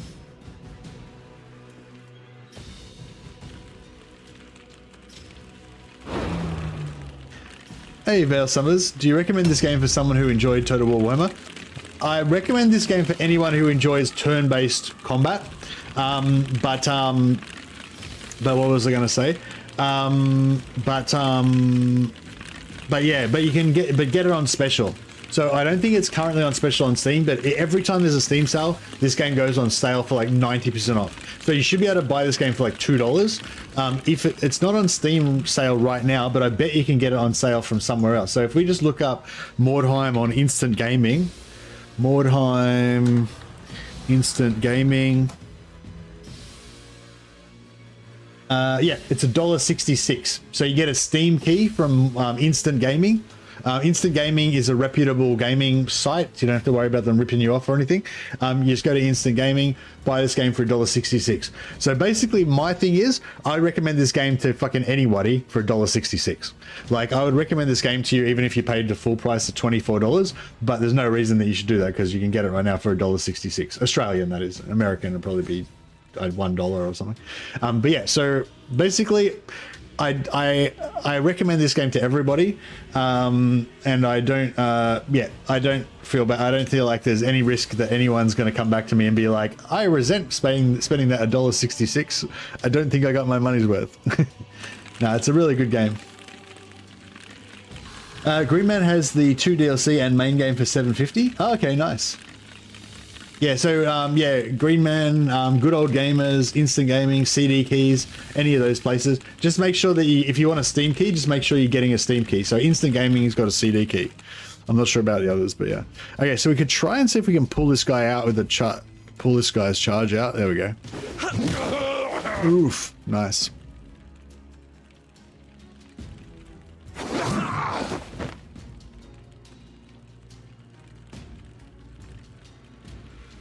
Is there any dealers great looking for sales? What? Yeah, yeah, it's pretty cheap.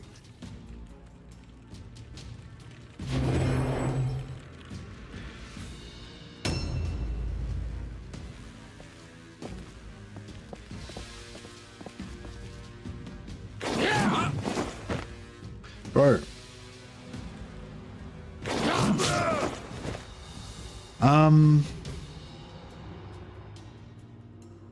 Yeah, no, this is no good, this doorway.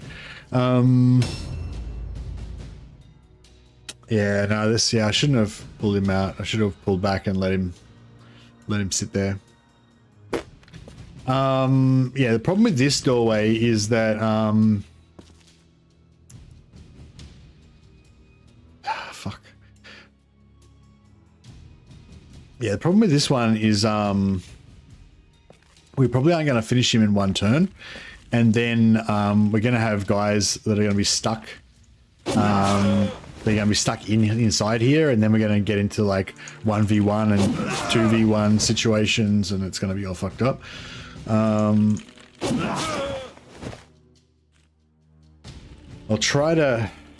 see if we can try to get away with it by hopefully killing him this turn and get out and sort of get out of this doorway, but I think we're stuck here now. I've screwed myself.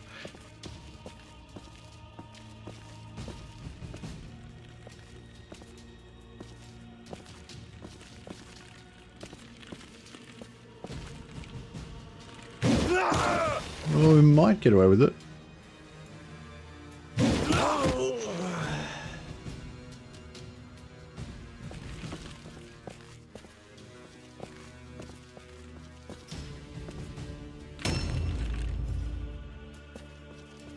Yeah, so we'll try to we'll try just to pull back into the open basically here. We can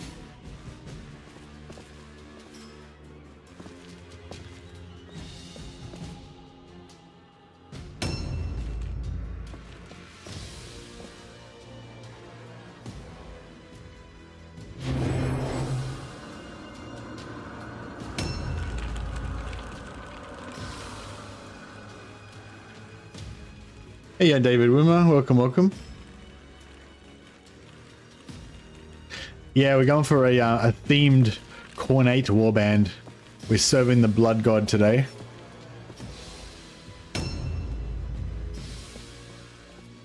Yeah, so basically what we want to do now, like doorways can be good if you can completely block the doorway, so you can 3-on-1 or 2-on-1 them and no one can reinforce them. That's great.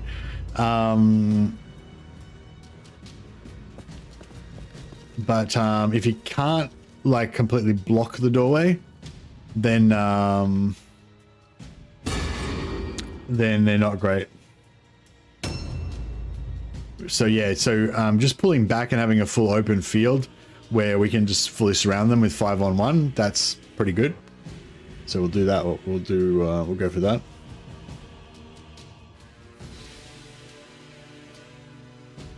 But yeah, I've been going like heavy offense. You know, a new round what I've been going on a lot of my warbands is just like heavy armor and frenzy, and that's pretty much that's the core of the build. You know, just no defense, just tank it with health and armor, and no stances, and just kill them with as much damage as possible. That's been like, it's not necessarily the best way to play, but it's actually been interesting, and you know, yeah, it's kind of taught me how to play differently. But now I think I want to get back into more defensive builds, because I've kind of just gotten out of the habit of building defensive builds at all. Which is good when you're low level, like when you first start the game and you've got a rank 0 warband, like getting at the defensive mindset is not very good, because you can't, like, none of you guys have any decent defense. Like even your most defensive characters with a shield have still only got like a 40% chance to block to parry an attack, you know what I mean? It's like real bad. Fantastic. But yeah, once you get into the mid game, we can make some really defensive characters. No worries, Captain Codpiece. I mean, I assume you're not on my Discord. If you got something interesting you want to link, you can always chuck it up there, and I can repost it or whatever. But yeah, it's no stress. I mean, if people are interested in finding it, like, it's not that hard. All you got to do is Google Mordheim, and you'll be able to find a good deal. But thanks for trying. Appreciate that.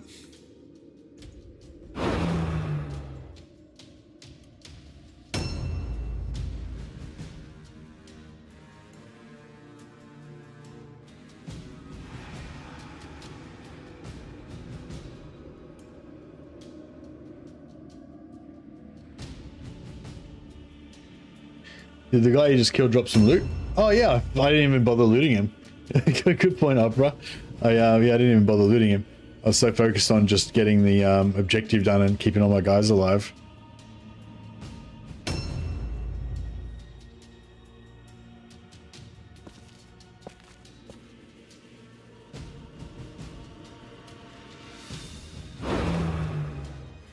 This dude's my favorite at the moment. It's pretty cool. He's a bit of a savage.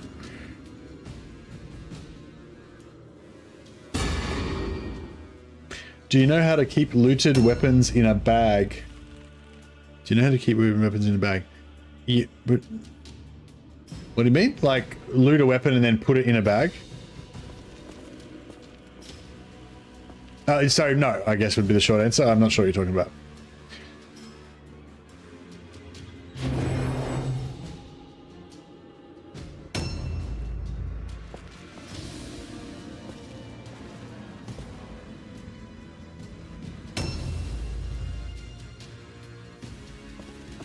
Is that sort of like when you put stuff in your wagon, but you can do it with like a normal loot bag?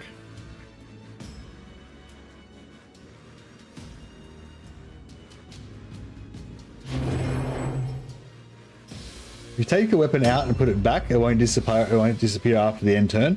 Usually, the equipped stuff from fallen unit vanishes from the loot point after a round ends. Oh, okay, but it doesn't count. But you don't automatically loot it. It would just be random, right?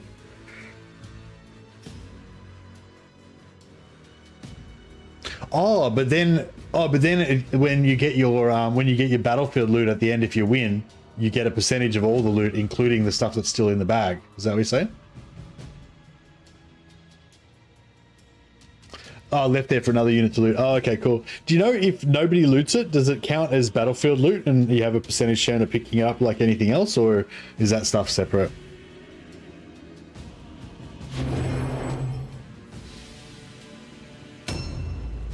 All right, so we want to back the hell away from this doorway. I'll just leave the shell. I didn't realize I left my lord there. I'll just delay this guy in case my lord gets caught. Oh no, you can't get caught because there's no one in front of him in initiative.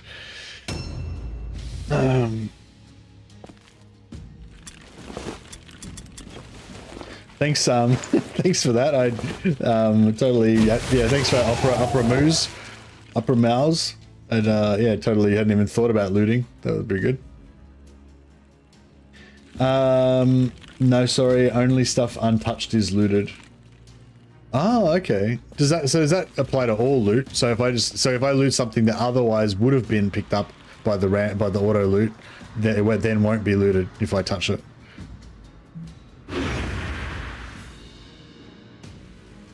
No, this is really interesting, Cap and Cod piece. Thanks for dropping by. I'm appreciating appreciating these tips. My big problem with this game is I get too attached to the guys, then devastated when they inevitably get wrecked or are unusable. Hey, Supertramp, have you been following all of my Mordheim streams from the start? Like, did you follow all of the start of Vampire Warband from zero and all that? Have I already told you my whole like theory about how to deal with that?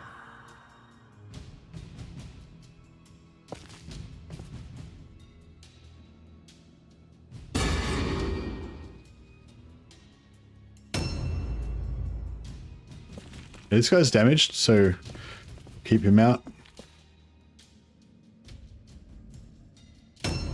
Just draw by fears person. Yeah. Well, yeah, for anyone who hasn't been here previously for it, basically what I highly recommend when you first start the game, especially if you're playing like vampires or somebody that has like really strong heroes, is just pick one or two heroes and level those two guys up and just only care about them and treat everybody else in your warband as expendable fodder. And as soon as somebody gets to like rank 1 or 2, like just sack them and hire another level 0 guy again and only level up those 1 or 2 guys, and then and make sure that you keep them safe, like keep a ring of like peons around them so that they never can get caught out or ambushed or anything, and feed all the kills to them so they level up faster, and just keep suiciding all your other dudes. And then basically that like dramatically reduces the chances of those 2 guys that you care about dying, and also mentally you don't care about all the other guys that are constantly dying all the time. That doesn't affect you emotionally, So yeah, so that's basically my strategy for for dealing with that. And it's like, that's not like, I'm not even joking, like that's a serious thing for when you first get into this game. It's demoralizing if you care about all of your dudes and you are invested in leveling up all of you guys, like you will have dudes that you care about dying regularly, and it's not very much fun. So don't do that. That's my advice. Don't care about all you guys. It's not advisable.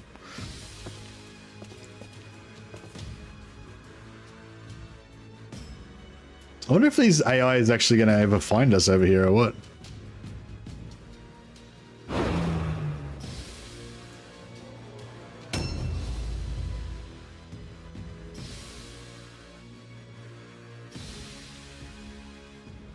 Okay, cool. Thanks for that.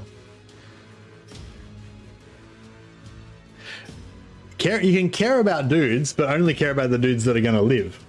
So if you care about every dude, then it's not going to be good. So it's more of a hero focused type game where you're more focused on the few that you want to level up. This is my survival tips for starting a brand new warband with level 0 guys. When you start brand new level 0 guys, they don't have any defensive abilities. Like they're extremely vulnerable to getting killed. Like if one of your guys gets into a fight with 2 enemy guys, he's almost certainly dead. Like, you know, at level 0, like they're not, like you're almost certainly not going to survive a battle where you're outnumbered. And even if you get into a battle where it's 1-on-1, you're probably going to die. It's like 50-50, right?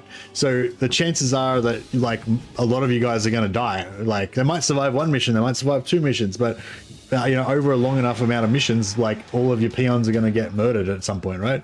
So don't care about them all, you know. If you level them all up and you spend points on giving them skills and shit like that, then you've got something to lose, you know. So if you when you're first starting from level 0, so like if you're playing it all the way through using that strategy, it's not the only way to do it. There's different ways, but I definitely would use some kind of strategy. But yeah, just say we'll keep going with this one for now. Yeah, so basically you start off, you have like your hero, like you have your main lord and like 1 hero, and yeah, those are your only 2 guys you're leveling up, right? You're feeding all the kills to them. Like you send out a peon first to like get charged by the enemy to take a hit, and then once he's engaged, then you bring in your 2 heroes, kill that dude, send out another peon to get charged so he takes the hit, send in your 2 heroes, kill that dude, you know, feed all the XP to your heroes and just care about those guys, invest in leveling them up, give them the best gear, give them the new armor that you get, you know. And then once those guys are like maxed out, at the same time you keep sacking all your henchmen all the time. So like just say you've got your main captain's like level 6 and your heroes level 6 as well, but all your other 8 guys are all level 0. So your warband's average level is like level 2. So basically what that means is that you've got these 2 guys that are just beasts that can kill anyone that they come up against, but the rest of you guys are shit, but that's okay. But any enemies that you find, those 2 heroes are always going to win their engagements. So you know what I mean? Like and the more that longer you do it, the more likely they become to survive. And then once you get them leveled up enough, you get a 3rd dude that you care about and start leveling him up and protect him and feed kills to him, and a 4th guy and a 5th guy and a 6th guy, until eventually you level up your entire warband and make them all like super geared up leveled guys or whatever. So that's one strategy that you can do that'll basically help you overcome that problem that Supertramp's got of like having your leadership broken by your beloved dudes dying all the time. Yeah, give your henchmen white weapons and stuff. Yeah, just make them like cheap and disposable. They're just suicide. They're just like blood bags basically to be killed. It'd be good if we could lure some of these enemies into our trap. They seem to be ignoring my trap. Are they lost? Do they not know where we are or what? There was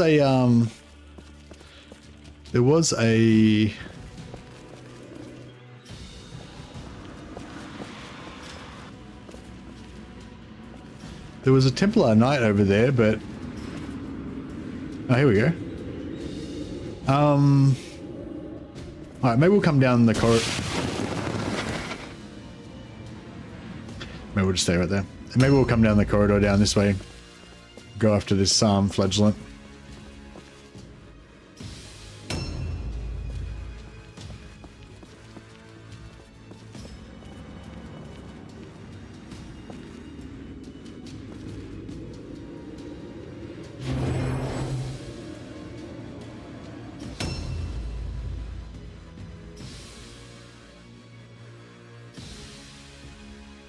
Yeah, that's exactly right, Compass. Yeah, the AI will like basically average your level, and but they tend to spread their levels around. So yeah, so if you have like 2 level 10 guys and the rest level 0, the enemy will just all be like level 3 or whatever.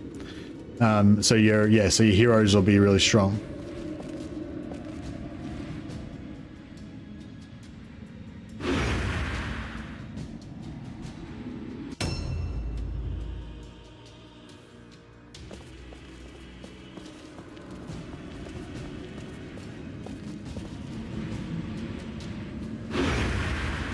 Yeah, when you set up your ambushes as well, try to make sure you guys don't get pulled out into weird positions where you don't want them to be.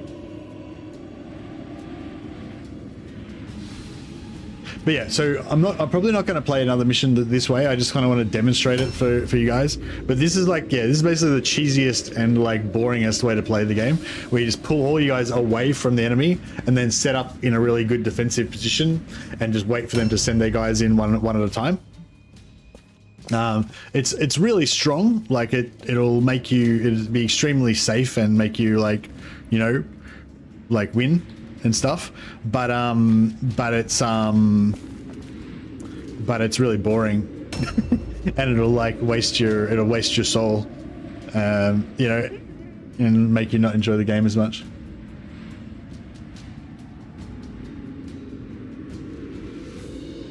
If you kill the guy with the last unit in a round and you see a mace a guy was using that you really want, a new round has started.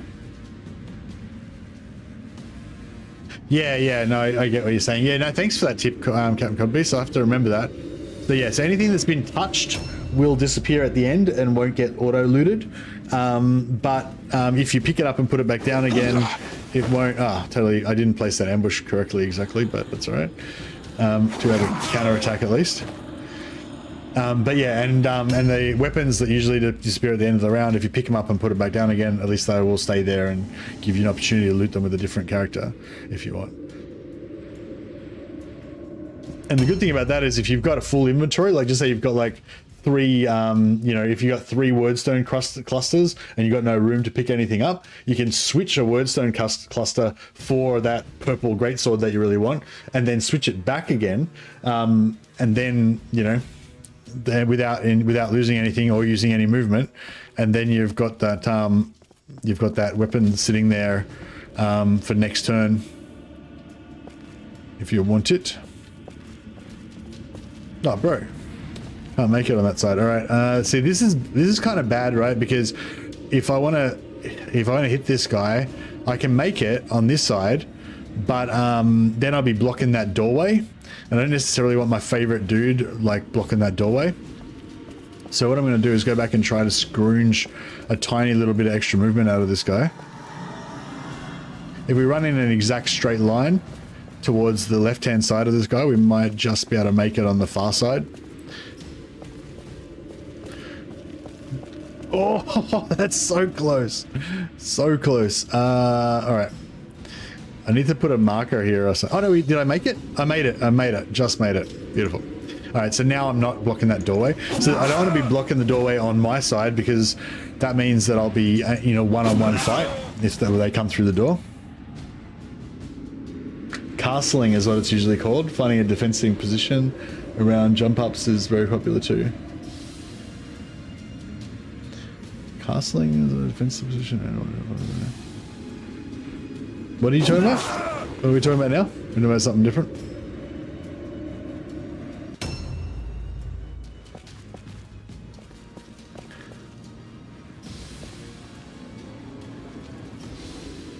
Yeah, again, this guy, I don't want him to be in the doorway either.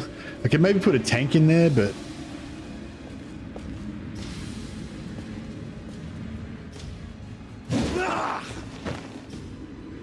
Actually, if we can kill this guy, that would be really nice.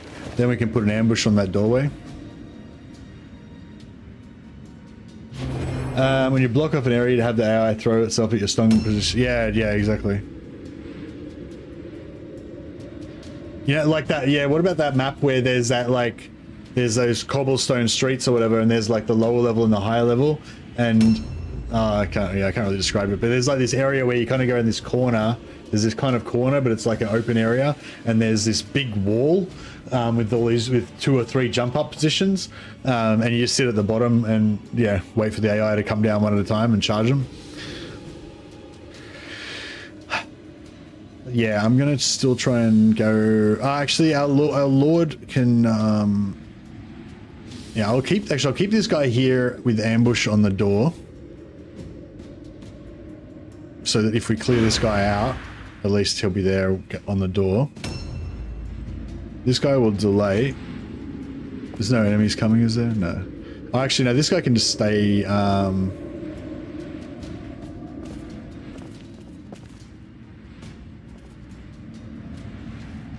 Yeah. So okay. So what we'll do here as well is like, you know, just say these 2 characters over here. I don't want them to be in danger. So, like what I was talking about before, like this guy that I'm using right now, he's one of my suicide peons, right? I don't give a shit whether he lives or dies, right? So basically, I might just sit him out here in ambush, ambush stance. See, no enemies can get past me.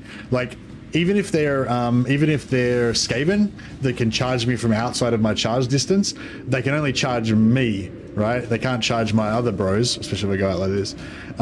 So I'm protecting them, you know, like this guy might die, but this ambush is protecting them. Either they'll charge me, which means they're not charging them, that's fine, or they'll move into a position to charge one of them, and then I'll ambush them, pick them up.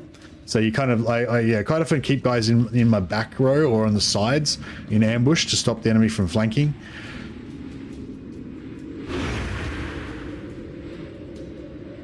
When I say flanking, I mean stacking up on my guys, which I don't want. I don't want to have them going 2-on-1 or even 1-on-1 on my guys.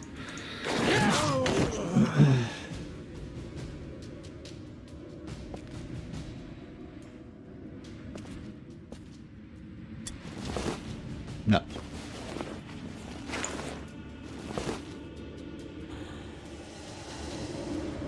Tiptoeing, yeah. We had a guy. We had a mutation come up before that gave you the free what do you call that? Free perception. So I was just explaining to everybody, like, you can just use a perception infinitely to just move around the map, like infinite movement. It's super boring and super cheesy, but yeah, if you get that mutation, you can just move infinitely around the map, which is kind of cool. Until you inevitably walk into somebody's ambush by accident.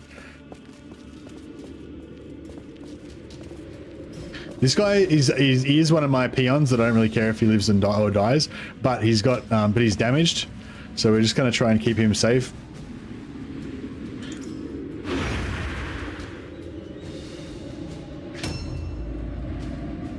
Yeah, tiptoeing with loot bags is good.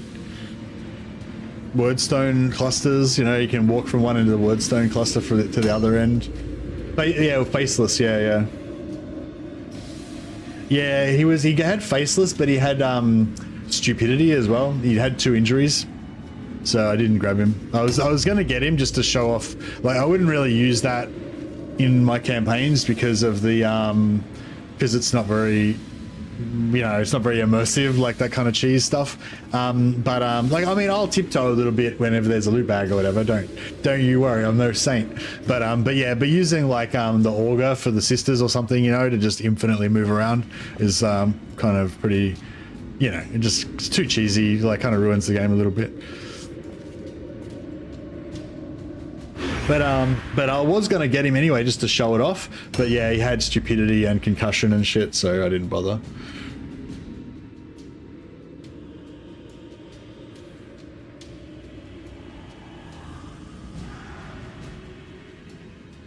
Camping, yes, camping is very overpowered in this game, and I highly recommend it. I wouldn't do it as extremely as I'm doing right now. I tend to be like a bit more kind of aggressive with my camping, I guess. Like, I'll try and move forward towards the enemy, but just try to, you know, pick my placement to make sure that it's going to be a good, you know, good area where I can stack up on them. Use walls, doorways, whatever you got. But yeah, I was just sort of doing, I wanted to demonstrate in this map that basically if you move away from the enemy as far away as you can, it basically gives you a massive advantage because the AI is kind of dumb and their dudes are more likely to get stuck, and you know, you're more likely to only get one or two of them coming in at a time.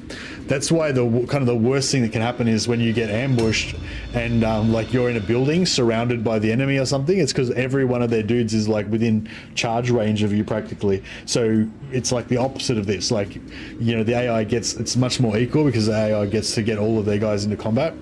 Whereas, yeah, the further away from the AI you set up, basically the more advantage you've got. But it is boring.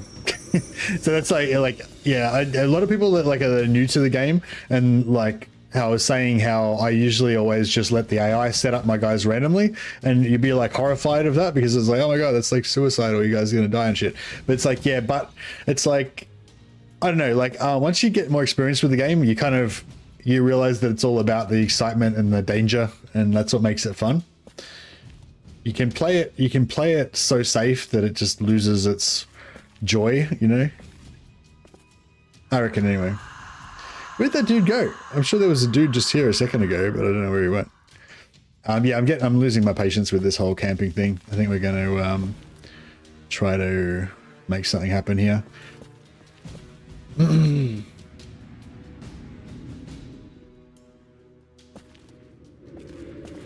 I'm just gonna set him in the middle here because there's some loot over here. How much loot have I got? I'm full. Alright, we'll just, yeah, whatever, we'll just sit here. Actually, no, I'm trying to keep this guy safe, I guess. We'll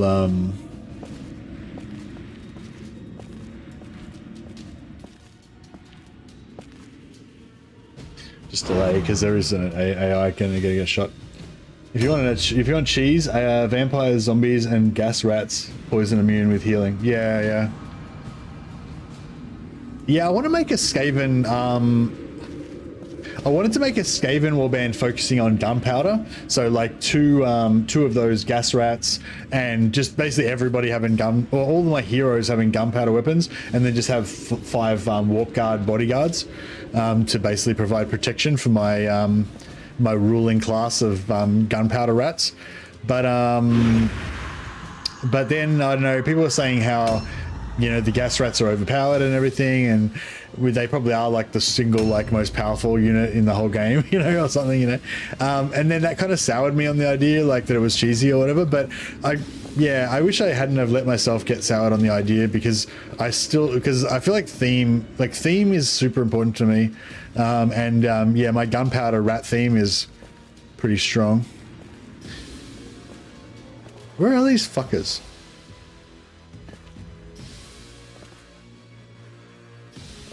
Yeah, I think I'm just gonna get it on. We'll just move up more up here. Actually, maybe I'll just walk. Let's just walk forward until we find them, and then we'll just move up and engage them.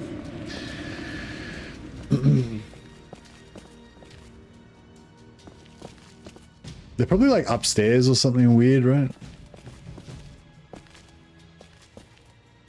I'm probably gonna get shot by Overwatch bow and arrow or something and get stuck like super far away from the rest of my dudes. Oh, okay, so we got 2 over here. We got 2 over here. Alright, well, I think if we just wait here, we should, hopefully they'll come out.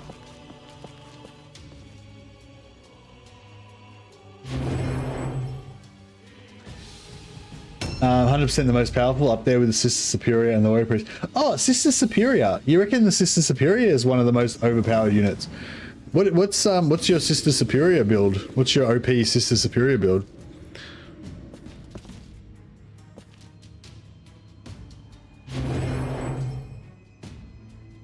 Warrior Priest, yeah, he's super good, obviously.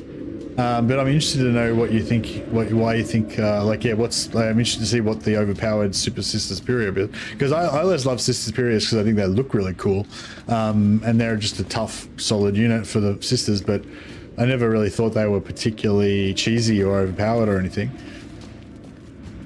+3 movement on any unit. Yeah, but it only lasts for 1 turn, and like, I mean, you can maybe go 2 turns with initiative fuckery and stuff, but it's not like, I don't know.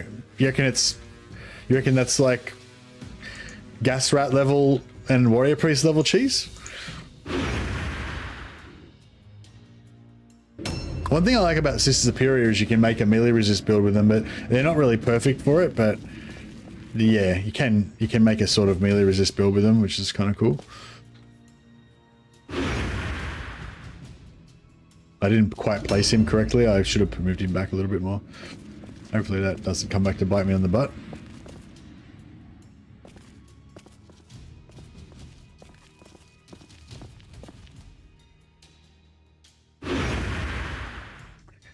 Be able to move 4 heavy armored girls more than base light armor. Oh, that guy was like just about to get a charge from me, but he didn't quite get it. But yeah, I wouldn't mind getting like a max melee resist Doomweaver, just so that it's really cool having super high melee resist. You just walk into enemy charges and they just always miss you all the time. It's pretty cool. All right, this guy's my melee resist guy. He's got pretty shit melee resist, but he's got heavy armor. He's my charge taking specialist. How much movement has this guy got? Movement 4. Actually, this only got he's only got 4 movement, so we can actually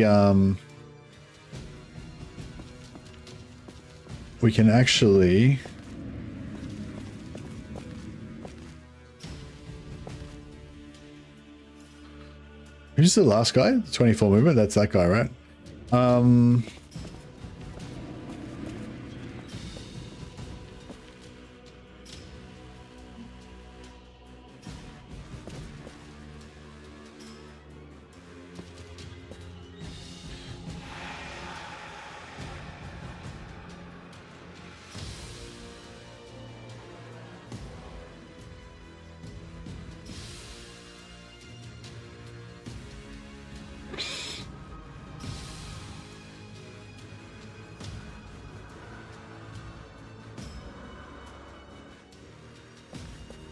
All right. I'm just trying to figure out how to. Yeah, it's no big deal. So yeah, so we're going to charge this guy. We've got 6 movement. He's got 4, so we can charge him from outside of his movement range. We'll try and move around a little bit, so there's a bit of a gap there for other people to get in. I think I might have done that precisely in the wrong spot.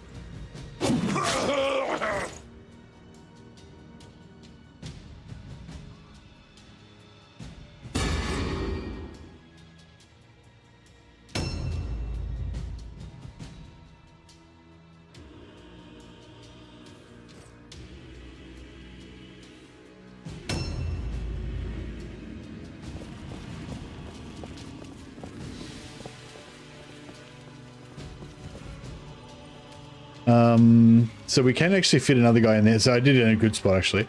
We can actually fit another guy in there, but I'm gonna try and sneak him in here instead. Can't get a charge, unfortunately, but that's all right.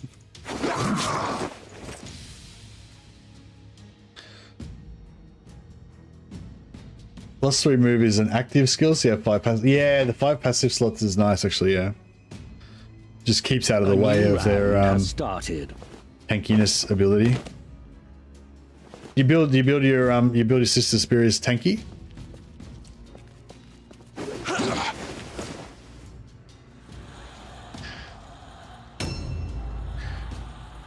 Oh yeah, does anyone ever take that skill that converts red pills into blue pills?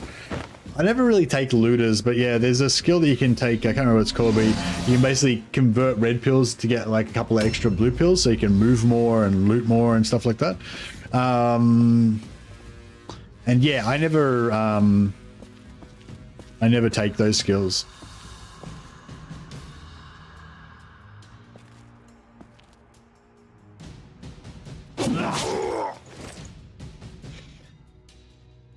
Yeah, so now we're in more of a normal engagement where we've got multiple enemies on both sides and all that kind of stuff.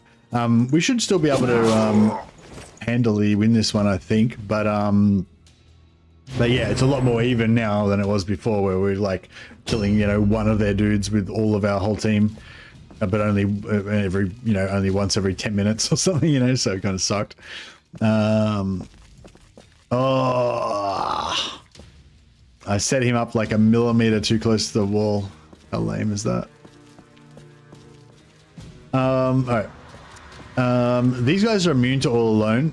He doesn't have any armor, so he's probably fairly easy to kill, but it might be a good idea to stack up on the zealot, because he could potentially get a leadership test that he could fail,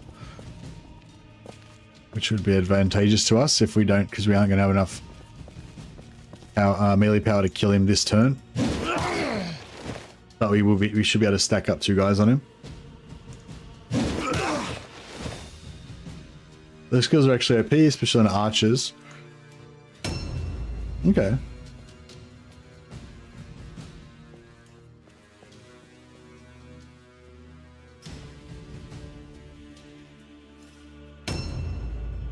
Yeah, I was thinking if you're using that heavily, it'd be good, maybe good for your sister superior. Yeah, so we'll put this guy over here just so that there's 2, just so we've got 2 stacked up on this guy, just so he can have an all alone test. We'll give him a charge anyway, because, you know, always be charging. ABC. Oh, we might drop him. No. But at least he's going to get an all alone check now, because he's got 2 armor.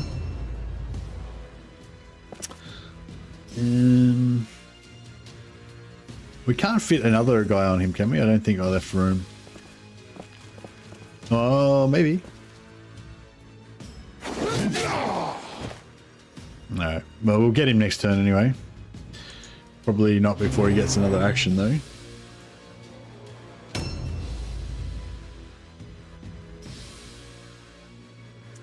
Oh, you're talking about introspection, like the other one. I'm going to put him in here. That way he's a bit hidden from potential enemies that might come in.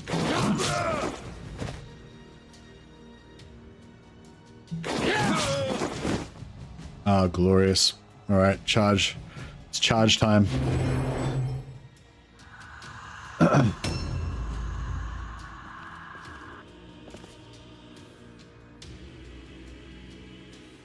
Yeah, this guy's probably going to get dropped, but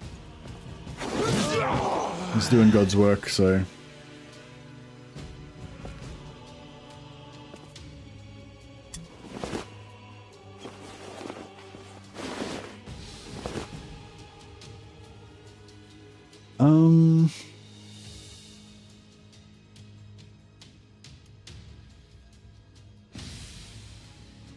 I might just put this guy in the corner, so that at least he kind of gets double stacked. Like the maximum amount of dudes that can get on him is going to be 1.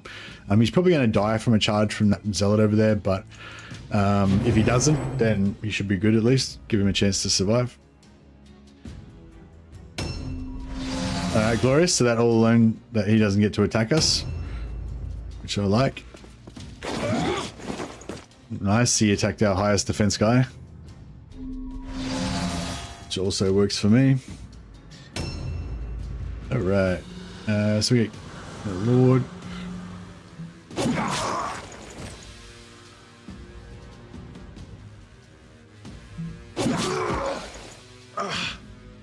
Glorious. All right. So their morale's now 29 over 30. Once that top number gets below the bottom number, that means that they have to roll route tests. So once it comes around to their turn again, hopefully we'll have won.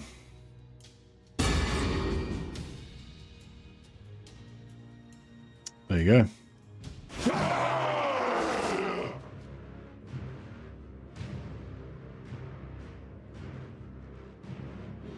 Oh, we got another blue light armor. Your ruthless ambition serves you well.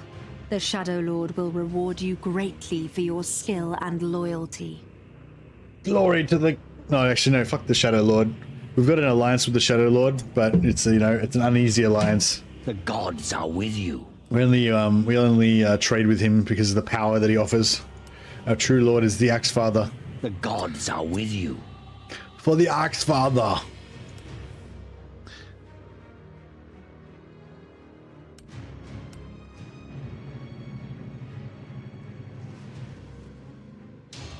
Outstanding. Most of these guys are just like Imperial scum that have decided to turn to chaos. It's only the Marauders that are, you know, true Norwegian black metal Vikings. The rest of these dudes are just like thugs from the back streets of Nuln and Altdorf. Been lured by the gifts of chaos. So we got 4 Warband experience, but it doesn't tell you why we got 4 Warband experience. So we got 1 for losing. I'm guessing you get like 2 for winning the mission, and maybe you get bonus 2 if you maybe you get 2 for doing the mission, 1 for doing the secondary mission, and an extra 1 if you get the secondary mission and you get the mission, or something like that. I don't know. Getting an archer somewhere is great. Yeah, I mean, getting archer would be nice, but oh, you mean getting archer to be able to move as where he needs to be? Yeah, we're not going to have any archers in this warband though, because we're too into worshipping Cain. Oh, bro, blue weapon. When you first start the game, your first blue weapon is glorious, and that could have been it, except it's a Sigmarite Great Hammer, which we can't use, which sucks. But the good thing about this is that you know, we're obviously now we've obviously made it to a warband level where we're actually getting blue items now. At the first, you only ever get white items when you're like rank 1 and 2, or rank 0 and 1, whatever. But yeah, obviously now we're getting blue items, so we should be able to quickly start gearing up our team now if we can keep doing those secondary missions and getting the loot.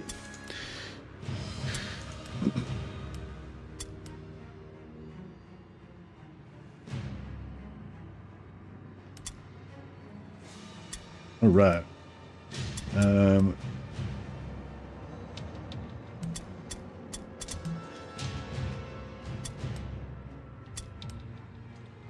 We'll keep the level 1 guy. As soon as he hits level 2, we'll probably sack him.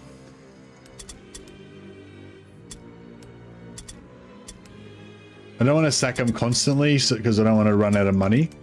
But well, intelligence gives him a bit more stun resistance. Now this guy, oh yeah, we're going for 15 intelligence so we can get Daub, and we're just giving him as much agility as possible so he can be a mad dodge machine.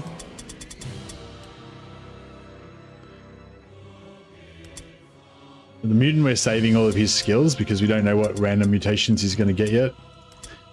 Once we spend some more on training our yeah, this guy's just as tanky as he can possibly be. He's got 254 HP now. He's got like twice as much HP as some of our new guys. It's pretty good. Yeah, I don't know what to spend these 4 points on. I'm guessing I'll spend them on alertness, but we potentially could spend them on leadership and get like insult or something like that. Like just a utility blue pill skill.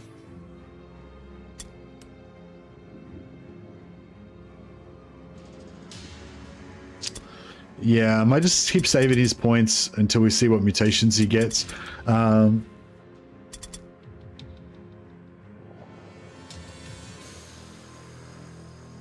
Yeah, with him, I'm not sure what I want to do as well.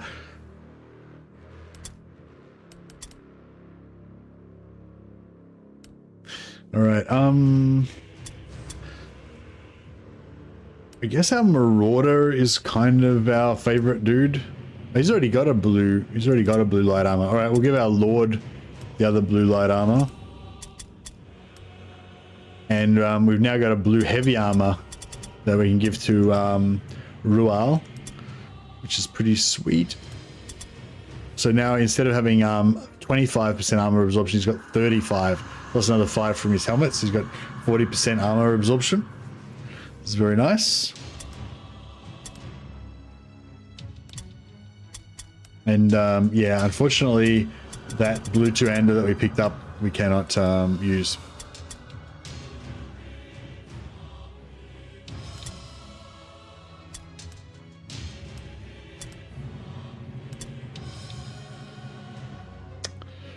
All right, glory.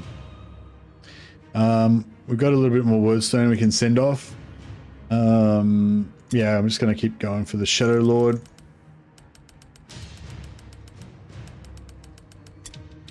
As I said, our basic, in our early campaign, our basic mission is just try to get as much money as we can, and try to get, hopefully try to get that level 6, hopefully trying to get that level 6 Lord before he disappears from the Hired Swords list. Oh, we got a Formula of Disciples. Is this game cool? It's very cool, Vaso, very cool. The coolest. All right.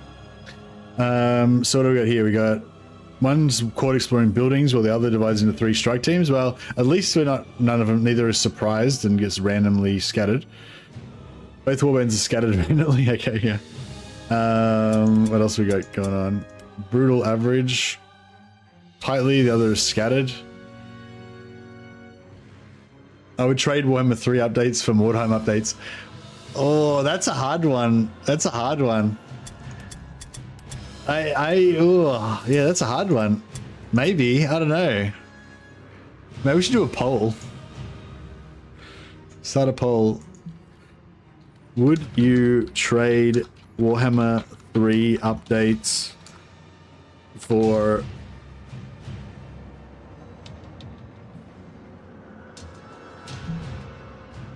I'll just say, would you trade one Warhammer 3 update for one Mordheim update?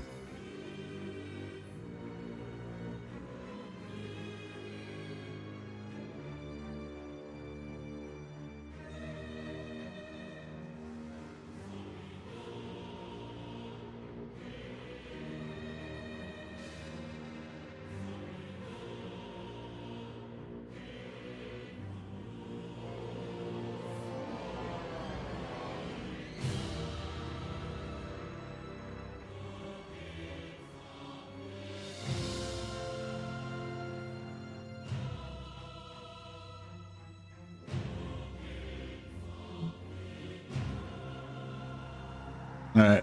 I did it. I did it on YouTube. I don't know how to do it on Twitch. I think no, I think I do know how to do it on Twitch. It's just a bit more. I'm a bit less of a. I'm a bit more of a Twitch noob than a bit more than YouTube. How do I? Is it that thing? Yeah, yeah. Would you trade one Warhammer 3 update for one more Mordheim DLC?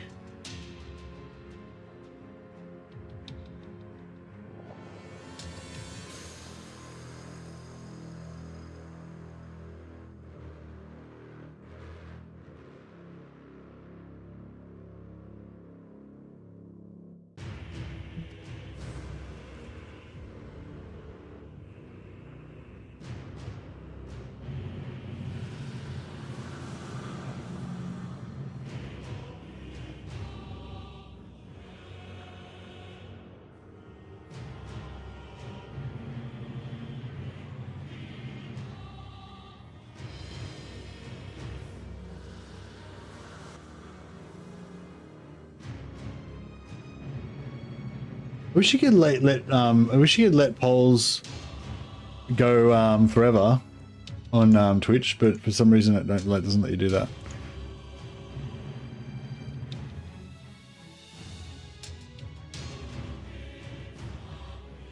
Can't even figure out how to game. I can't even figure out how to play this game. No luck searching for a solution, but I can't do anything on title screen. What do you mean you can't do anything on the title screen, Hoods? What are you talking about?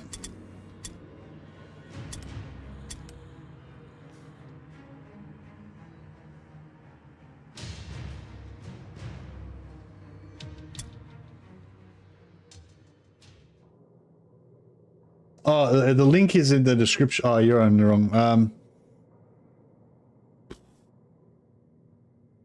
Sorry, bear with me. I was going to say the link is in the description down below of the YouTube, which you're not on. Create invite. Where am I? Invite people.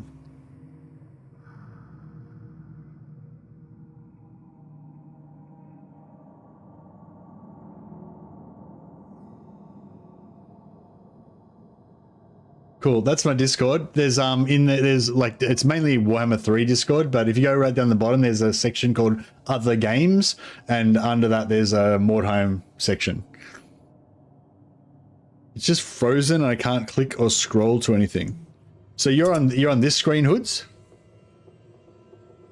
With continue, load, etc.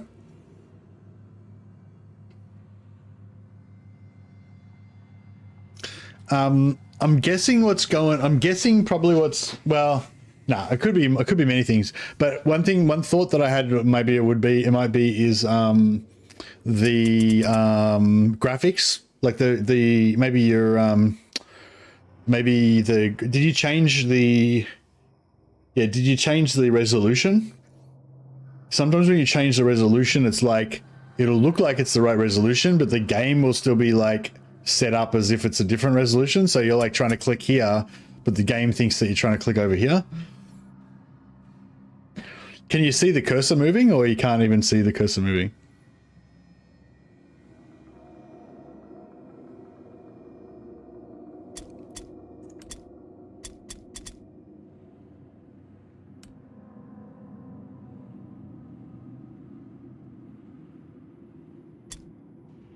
I think CA should release a race DLC instead of the Thrones of Decay DLC. But really, since the Thrones of Decay is already finished, don't you think they should release it rather than starting a new race DLC and just throwing away Thrones of Decay? I feel like they should. I feel like since they've already done Thrones of Decay, they should probably release it. But thank you for your input. But I mean, I'd be up for a race DLC after Thrones of Decay for sure. But I'm pretty sure we already know that the next one's going to be Slanesh. Okay, so yeah, let's start. So Captain Codpiece was suggesting what we could do is, so we have this guy, this weapon, right? It's got minus 10 initiative on it. So if we get like a dagger, we get a dagger and put the dagger in this slot, that's get plus 10 initiative, right? And then having a free hand also gives you plus 10 initiative as well. Or we could go like double dagger. And then that's plus 10. So we'd have plus 20 initiative. So we'd go from minus 10 to plus 20. So where's your initiative? Initiative. So initiative would go to 39 to 69. So it'd be like heaps faster. Excuse me. So that could be a really interesting thing to really interesting technique that we could use. So we could like we could go after a dude and then switch to daggers and then go before the dude, you know? Does the cursor move or not move? Was what I was trying to ask you. If the cursor moves but it doesn't do anything, then yeah, I was just thinking it might be your resolution. So yeah, maybe try uninstalling and reinstalling. Yeah, if the cursor's moving and it's not interacting, I reckon it's your resolution is fucked up. Did you change your resolution? Did you go into graphics settings and change the resolution?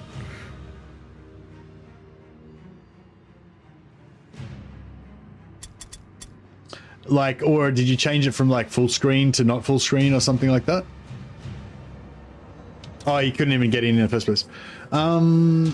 Try changing your... What's the default resolution? Graphics. 2256 by 144. I don't know what the default resolution is, but I was going to say you could make... I don't know if this will work, but if nothing else works, maybe try changing the resolution of your monitor to like change the default resolution. I don't know, just try reinstall. Maybe just try reinstalling it first. But yeah, maybe it's something to do with like your default resolution or something weird like that. I'm not a computer expert, so don't listen to me. I don't know what the fuck I'm talking about. But I'm just throwing out an idea there. I've had stuff like that going on before with something to do with resolution screwing it up.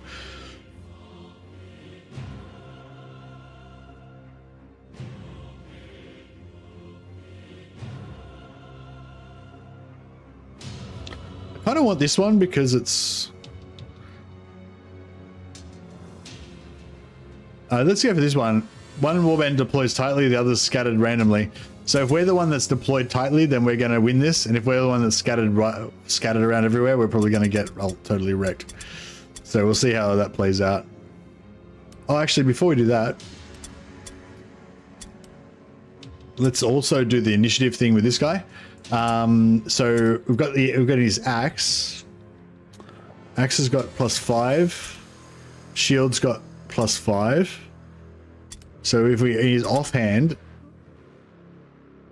no, axe is 0, and shield is 0. Oh, okay. So he's already got high initiative. We needed like a slow initiative weapon.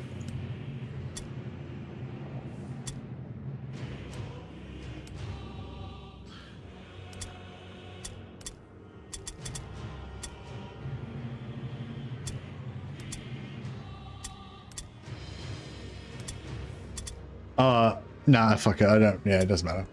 Won't worry about it. It's fine. All right.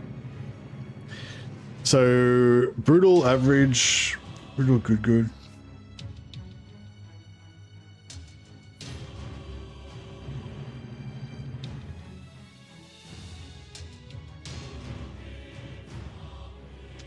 Let's give it a try. I'll do the setup, try and make it a bit easier. Your scouts report to you that a rival warband has been spotted in the area pillaging houses. While they are dispersed and distracted, you deploy your own patrols in the hope of surprising the enemy. Yeah, that's a really hard question, I reckon. So yeah, the question was, would you trade one Warhammer DLC for one Mordheim DLC? So maybe like not Thrones of Decay. So Thrones of Decay has already been made. Thrones of Decay is coming out probably sometime in the next month or so. But whatever the next DLC is that we don't know about yet, if somehow like we could magically make it so that, you know, we do a deal with the devil or whatever, where we sacrifice that next DLC, doesn't come out, it gets cancelled or something, but there'll still be more DLCs after that for Warhammer, but that next DLC gets cancelled and we have to wait, you know, an extra 3 months for the next DLC, and in return we get a new DLC for Mordheim. So we get like elven warbands or dwarf warbands or greenskin warbands or something, and you know, an update with some other patches and fixes and things. I don't know, that's a really hard one, because I do like, I mean, I love Warhammer, but I also fucking love Mordheim as well. So I don't know, like I wouldn't want to do anything that would jeopardize or harm Warhammer in any way, but on the other hand, it would be so glorious just to get one little update for Mordheim. This is the exact same map. So they're setting up in there. Do we want to go there or do we want to go over here?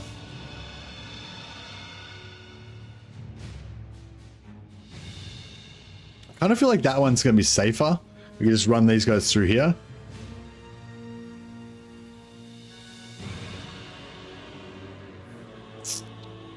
Yeah, what I might do actually, I'll put my fast heroes on the far, like I usually like to put my fast heroes up close, but I'll put my fast heroes on the far slot over here.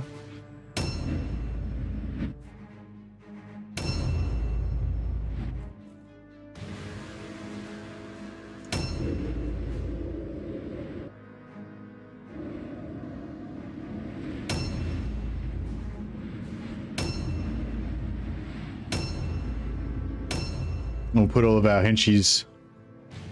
Oh, we got an extra dude now. Oh, crap. I forgot about that. We've got an extra guy, so we can't fit in 7 anymore. This guy's going to be by himself. That's not ideal. Oh, well, that is what it is. We get Warboys or dwarfs with a cannon unit. What? The dwarfs have cannons in, the dwarfs have cannons in Mordheim.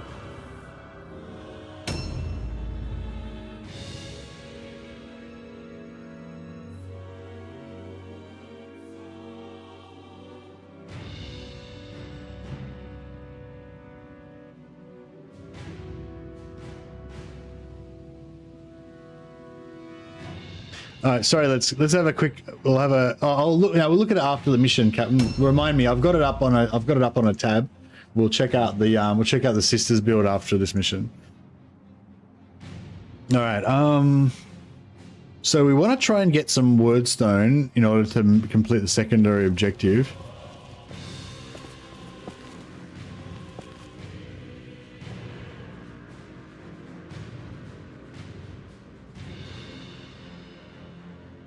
It's upstairs. That was it, Mercy. I changed my monitor resolution to get in and changed the game resolution, then changed my monitor resolution back. Fuck yeah, I'm a genius. Awesome, Hoods. I'm so happy I managed to help you with that. Is this your first time playing the game?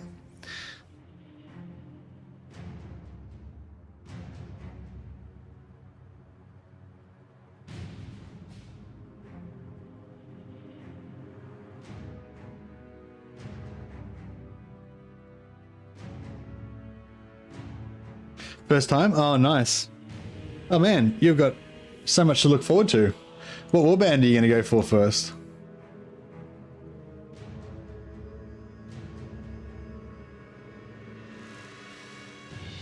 In Mordheim, they can feel the cannon. Oh, geez, that's crazy. I get an IT champion badge? Oh, awesome. All right. So yeah, I guess we want to pull our heroes through here. Converge on that with these guys, have a stack of 7 here, and this guy just wants to fucking run away and hide, make sure he doesn't get ganked. That's pretty much the strategy, I think. I do want to get this. How much do we need? We need 12 wordstone.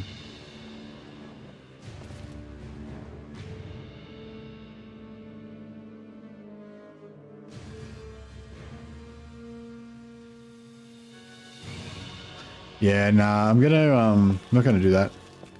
I'm gonna, yeah, bring our dudes together as fast as they can. We can use this wordstone piece here to tiptoe.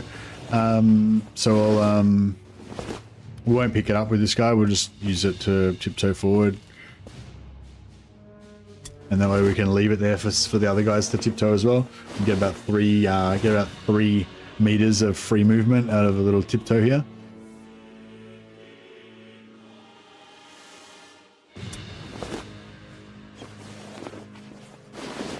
Human mercenaries, they also have Middenheimers and Marienburgers like in the tabletop. No. I think these guys are just the Reichland version, Reichland mercenaries, like the standard ones. But you can make like a midden. They've got priests of Ulrich, so you can make like a Middenland themed warband, which is pretty cool. They've got they've got warrior priests of Sigmar, so you can make like a Sigmarite style warband. Oh, but you have to level up a fair bit to get them unlocked. You need a lot of rep. Where's the? How do we? What the fuck? How do you get down there? Oh, there's a ramp. Okay. I mean, I guess that's cool.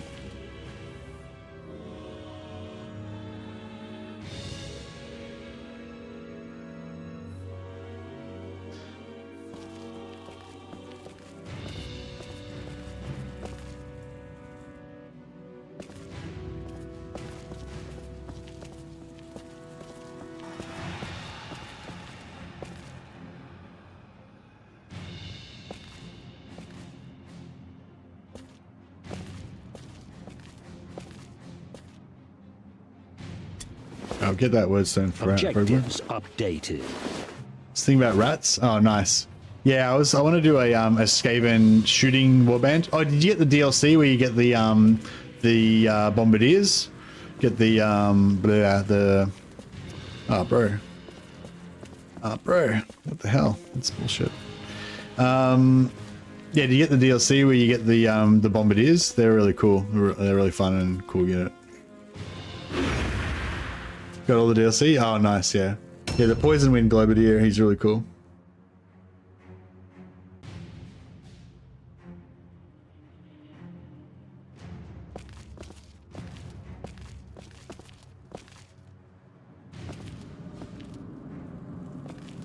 Oh, I don't actually need to use the, crap. I don't actually need to use this. It's actually slowed me down. Objectives updated.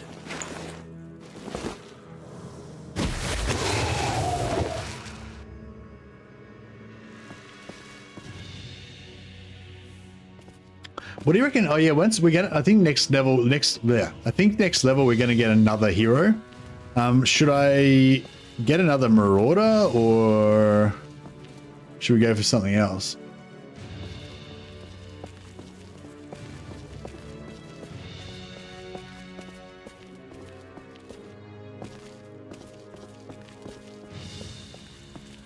This is really awkward.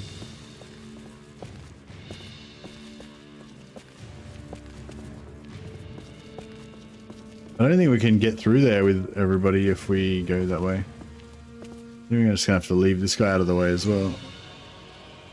It sucks.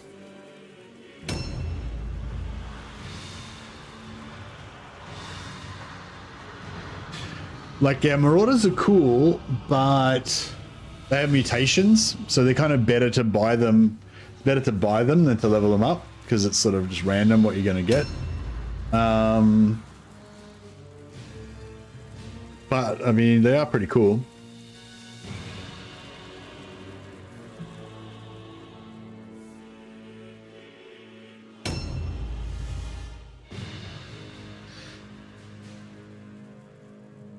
Some sort of crazy charging build where they can charge really far and hit really hard would be kind of cool.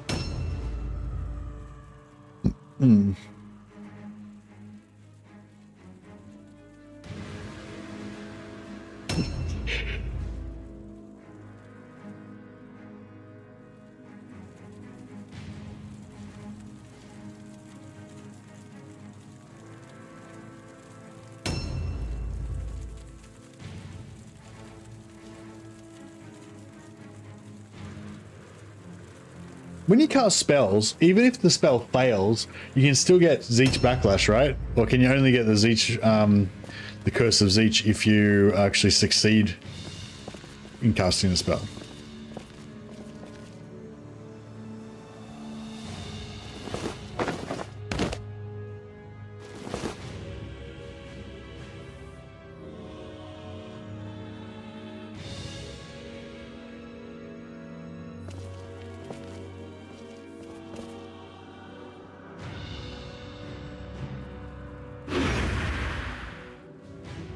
It's always rolled? Okay, nice. Yeah, I assumed so, but...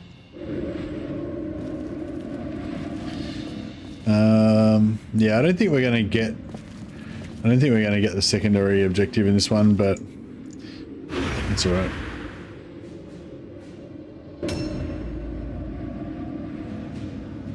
Well, I was sort of thinking maybe like if you wanted to make a Doomweaver bomber, you could give him like heavy armor, have him just always fail his spells, but it doesn't matter. Just have some master level spell so that it's you know, so that it's got a higher chance for him to blow up, and then give him heavy armor, so that, but you don't care because you don't want to actually cast the spell, you just want to blow stuff up.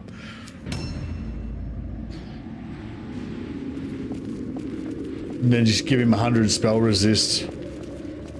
No, sorry, give him like 100% stun resist. I think you can get him close to 100% stun resist.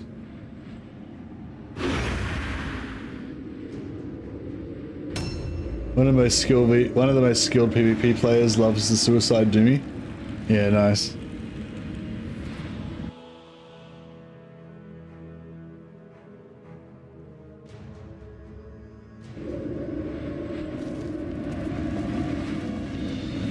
I feel like it's not going to be the best, not necessarily going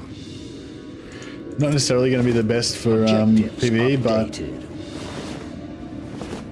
because you kind of want to stack, because I feel like it's not going to be the best with my sort of style of PvE, because I tend to organize it so that I'm stacking up 4 or 5 of my guys onto their one guy.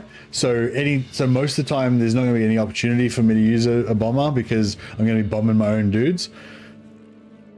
It's kind of weird that because that's the thing, because like in order to get them to group up, you need to get them to group up like on top of one of your dudes, and yeah, like, but it can't really be the Doom Weaver because he's got shit leadership, so you'll lose control of him. So it's like, yeah, it's a bit of a catch-22. I feel like it might be hard to use it.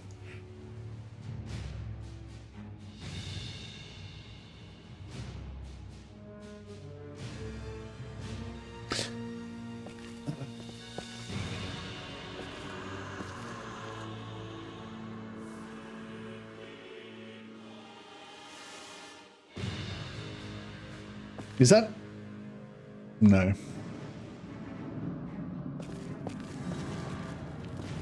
Can we,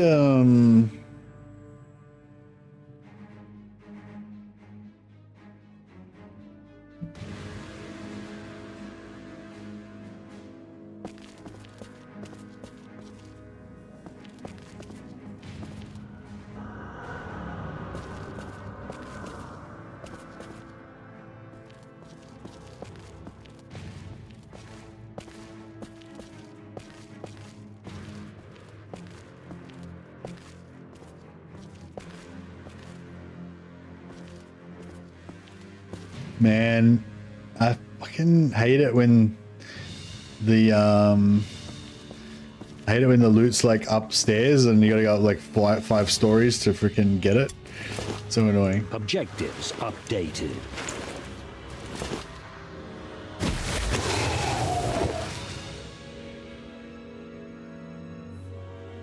Yeah, I'm thinking I'm just gonna go for a tank blood omen dude or whatever it's called. Blood idol. I think I'm gonna go for a tank blood idol kind of dudes. Melee resist blood idol tank. Let's see how that goes. So we gotta jump up again. So it'll be there.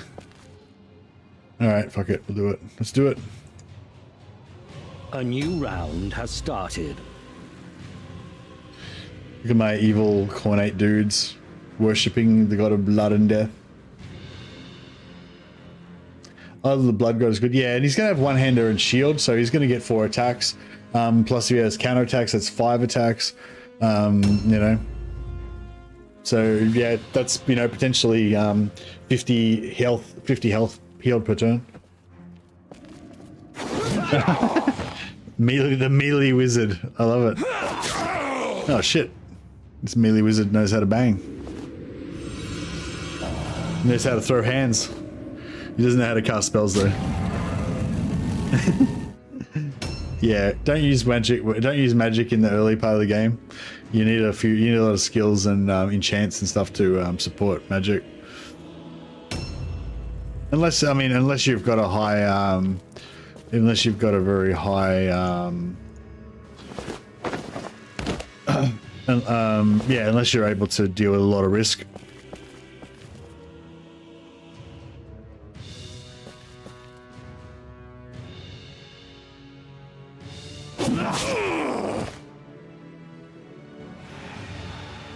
Magic melee resist wizards. I didn't think they had enough physical and martial skills, stat points to be able to like do stuff like that. They're just throwing around blindness everywhere. Whatever it's called, the blinding spell. Yeah, I'm sort of thinking melee resist possessed maybe could be good. Can you build you can build the melee possessed? No, you can't put a shield on though, can you? Is there a melee resist? Oh, there is a melee resist mutation that you can get. Actually, yeah, a melee resist possessed as with an order build. No, I don't know. Let's see. There's a lot of like, yeah, like I don't know. Like there's some defensive builds that you can make with chaos, but offensive builds I think probably just work better. It's you're like. This is what I was talking about. This is bad. So now we're caught in a 2v1 and a 1v1, which is, I mean, it's better than if it was 2v1 and 1v1 the other way. But yeah, because we're playing on a higher difficulty, their stats are better than us. So we're gonna, like, yeah, the 1v1 we're gonna lose, and the 2v1 we'll probably win it, but it might take a while. Which is not good.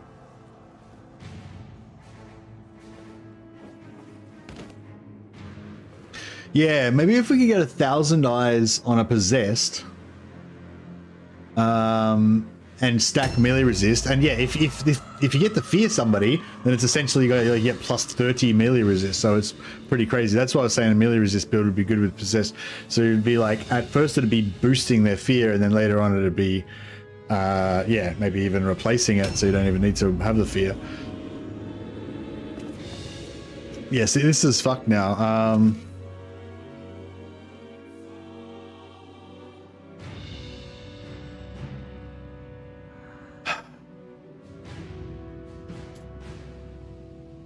What we might do is try to get another fight going here, which hopefully we can win.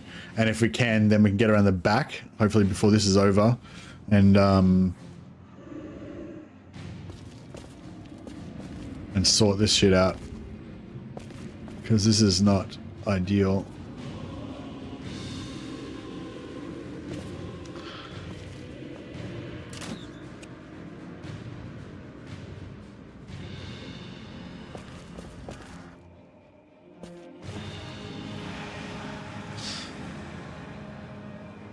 Yeah, this is no good.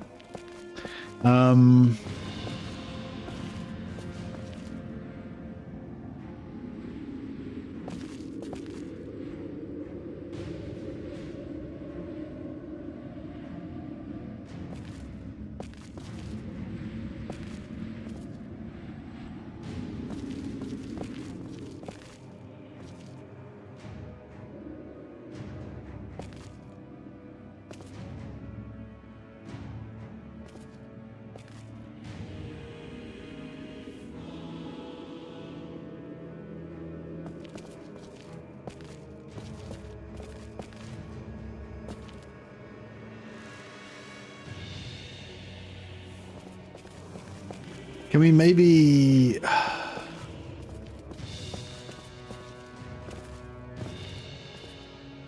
Nah, he's going to come through there, isn't he?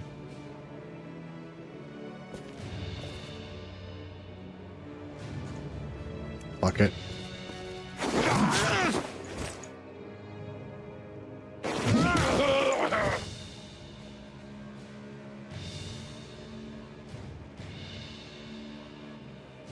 Moon with 93 melee resist. Oh, nice. Yeah, I just think possessed, like possessed are cool. Possessed are cool, but they die a lot.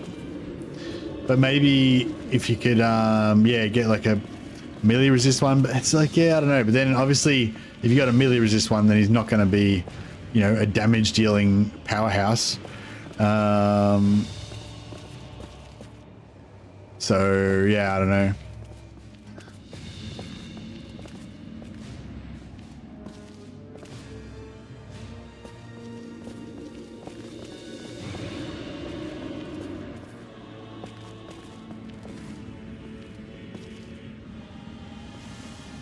Try and squeeze every little bit of movement out of this. If I can get around this corner, that'd be pretty glorious. Oh yeah, that's good. Okay. I think we might have it now. Oh yeah. Boom, and he can have an all alone check as well. Probably hasn't got time. It probably hasn't got room. Yeah, probably hasn't got room to flee, but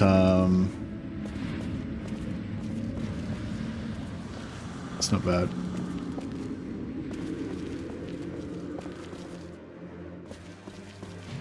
Ah.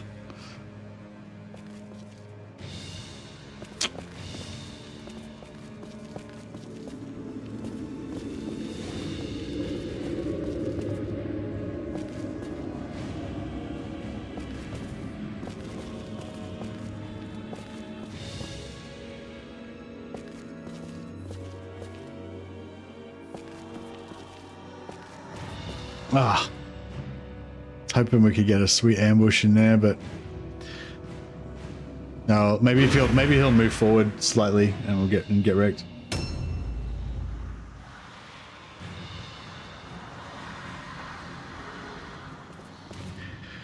%65 weapons of destruction. Nah, he'll probably miss anyway. We got to try and win this engagement around the corner here.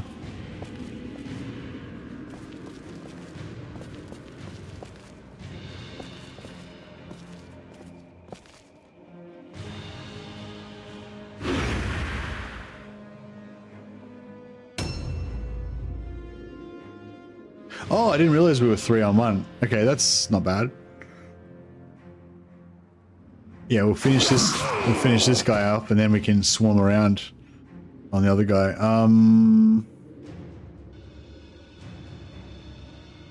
Yeah, that's good.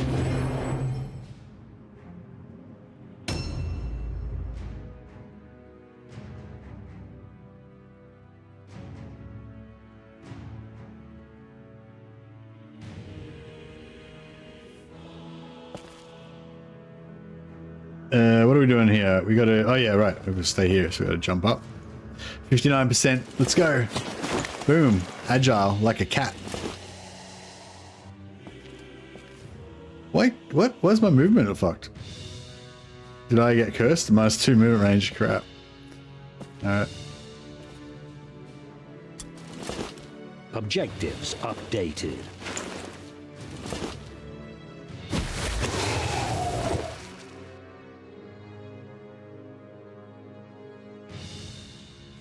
Yeah, that's kind of why I stayed away from the mods, because I didn't like the idea of like them changing the like making the durations longer on all of the skills and all that kind of stuff. Like, I understand it's frustrating when like a lot of the skills only last 1 turn and you can't really make it work and everything, but I don't know. Yeah, I just felt like changing all that stuff willy-nilly. Like, I kind of wish there was a mod where it just like fixed like the bugs and stuff, but that's it. But honestly, like, I don't really find there's that many bugs. It's mainly just jankiness with the maps is the only thing that I really get, you know, find as annoying. There's no staircases down, is there? No. Can I jump off the roof?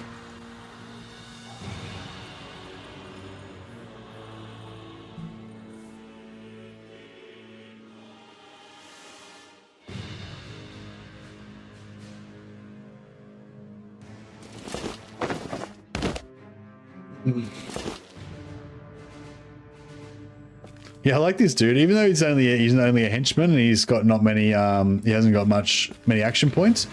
He sort of works because he's a tank, and like, you know, even though henchmen don't get as many action points, as a tank they still get a shitload of health. So he can still kind of do his job. So maybe I didn't do too much of a bad job of investing in him. Khorne Warband on Easter. That's right. It's the corn eggs. Get wrecked, son! Fuck yeah! New round I'm talking has about. started. I love it when you kill dudes. It just, I don't know. It's very exciting for me. I honestly love the early game of this. Like, it's all about like the cool builds you can build later on. But I do honestly love the early game because it's so like, it's so RNG, you know, based.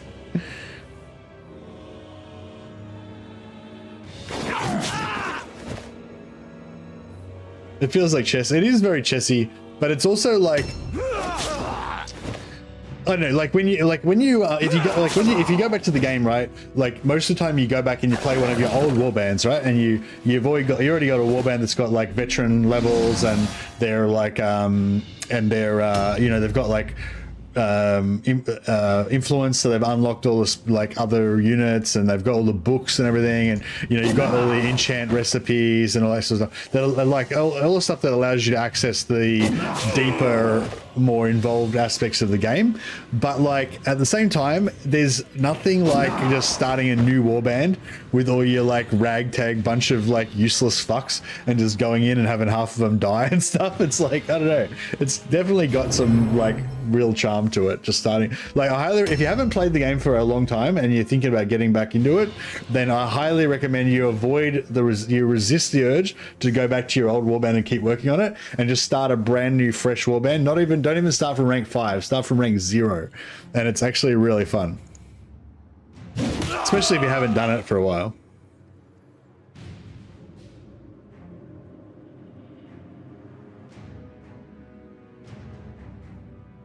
Yeah, I like that change that you can fight with heroes versus impressives and impressives versus 4 heroes and not have to have it exactly match. That's really cool.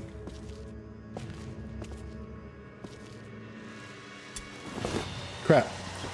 He has no wordstone. I wouldn't mind grabbing some more swords and stuff, but they're not really worth much gold. I don't want to potentially waste inventory slots that I might need. Alright, let's see if we can swarm around this guy.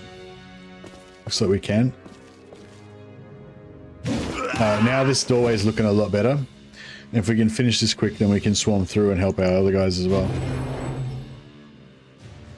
Early game is brutal. Yeah, no, early game is brutal, isn't it? It's just like a lottery to see if who's going to survive and stuff, you know? Once you've got like guys that have got like 95 dodge and sidestep, and you've got guys with you know, resilience and purple armor and enchants and everything, and then it's a whole different game, which is, you know, which is also really cool. But yeah, it is cool to start like having level 0 losers.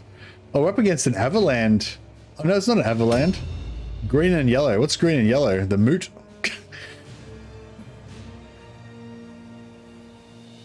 Yeah, what's green and yellow? I don't know what green and yellow would be in terms of Empire wins.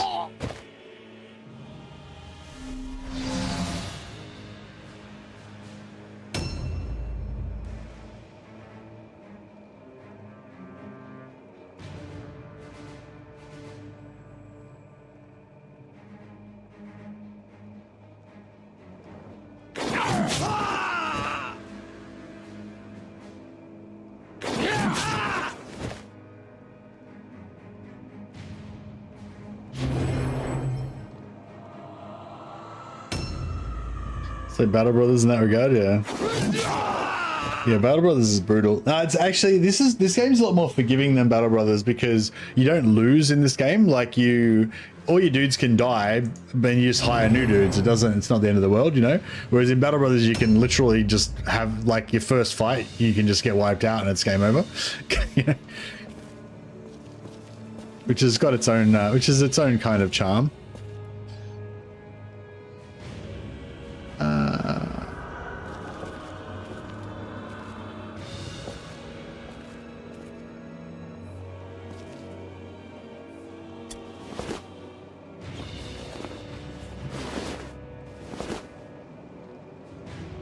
Sterland? Yeah, actually, yeah, maybe Sterland. Yeah, green and yellow. Yeah, that sounds right. Yeah, maybe.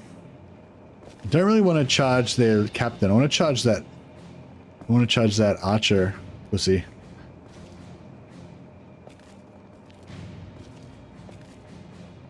Can we get a charge in there? There we go.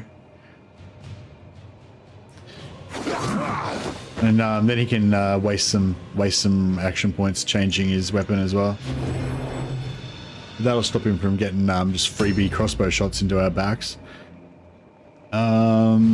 This guy has got a bit low on health, so we're going to bring him out of the fire and just have him some cruisy rear charge on this guy. Blam! See you later. Do a bit of a loot. No, nothing. Alright, this guy can run off and try and find some wordstone, I think.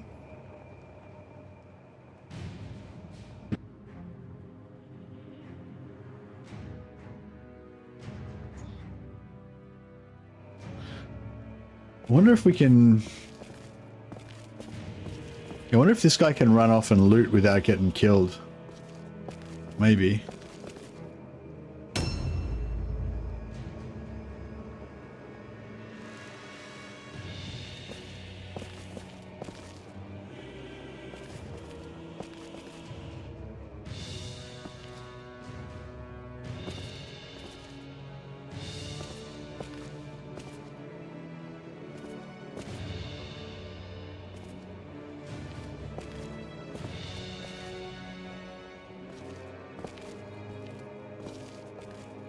You get a charge in here? No.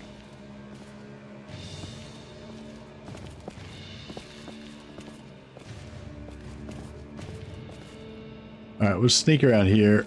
As much as we can. I can't really see shit, but...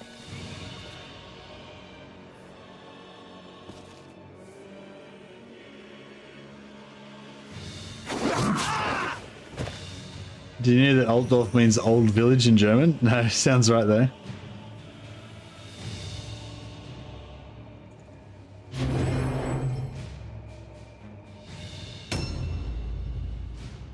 If we drop this archer,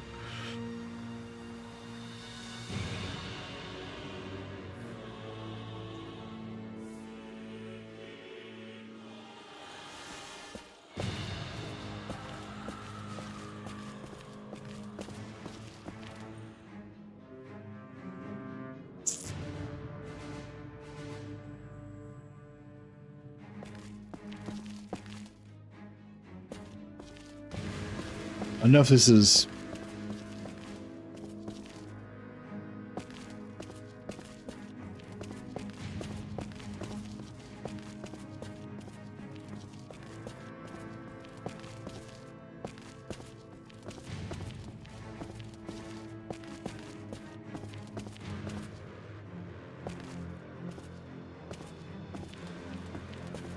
Try and sneak around here and see if we can loot some more stuff.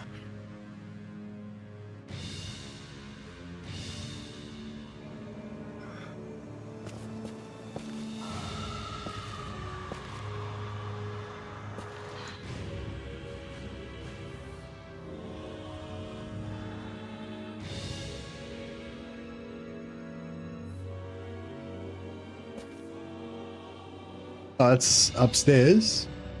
Can we get up there, or is it like way upstairs?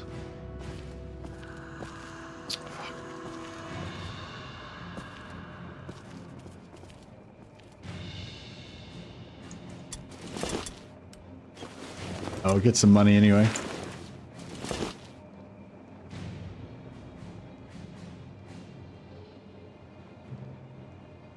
Yeah, this mask is pretty scary looking, isn't it?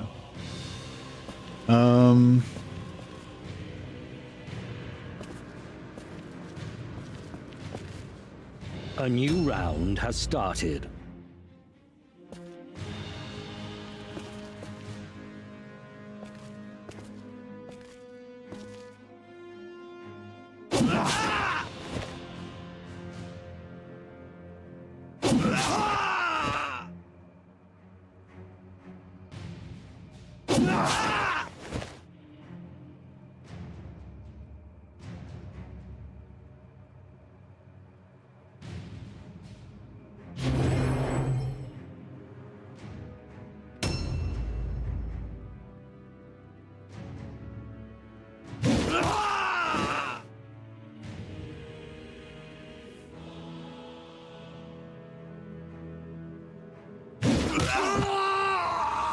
Does that get it? Win it for us? 36 over 34. Ugh. So close.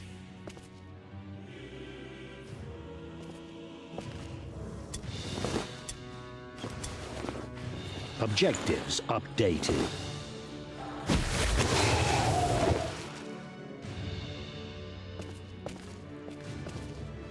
I wish there was more random stuff. Like, it's really cool when you get like a demon or a chaos ogre on the map.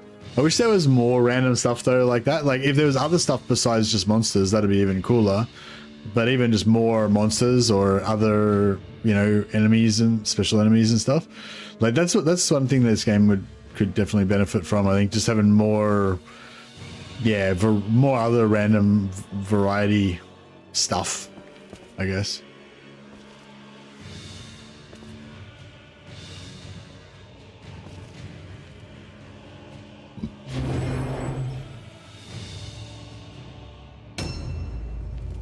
Where's he gonna go?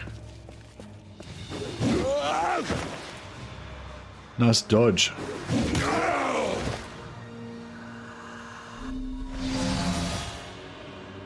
Heavy armor dodge build. Classic AI.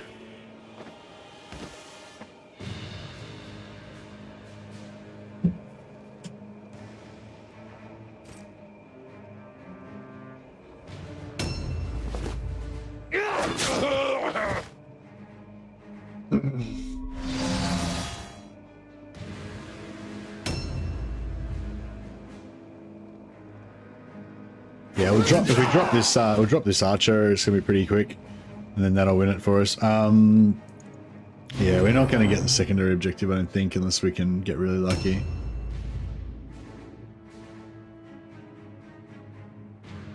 Is that just on the ground over there? There's one, so it'll be 7. We can't get through there though, can we? What about if we...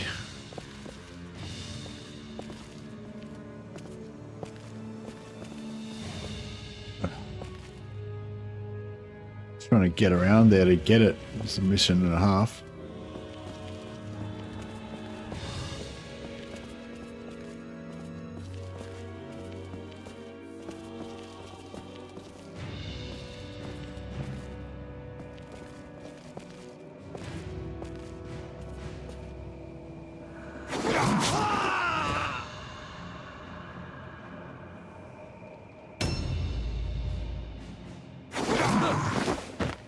Damn it.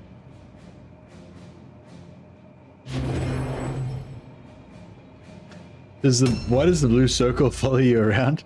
It's like every time you... So the blue circle is indicating 6 meters, which is how far I can move using one blue dot. So that's my marker where I am. Once I cross that blue circle to use a blue dot. So as soon as I move off this, it uses one blue dot. You can see down the bottom, I've got one grayed out. And as soon as I cross this, a second one will get grayed out. You know, and then once I cross this, the third one will get grayed out. So that's just how it calculates your movement.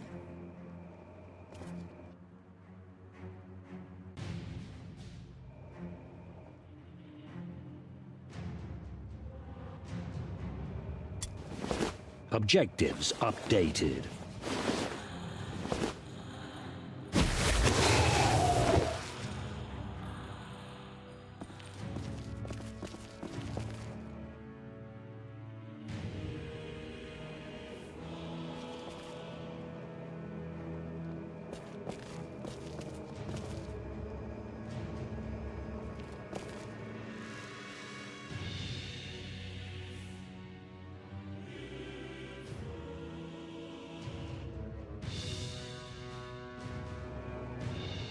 Where is it? Oh, it's upstairs. Okay. Not that big of a deal. Yeah, so we can grab... If we get another turn, we can grab that.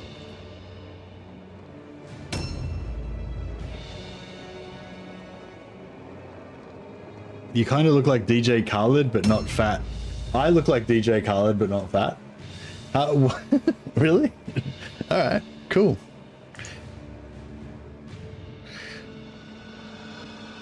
I'm going to kill one of these dudes, and then I'm going to kill another one.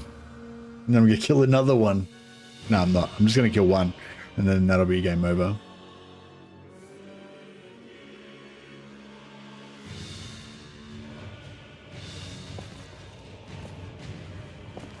We've got some... we've got a spot there we can get in.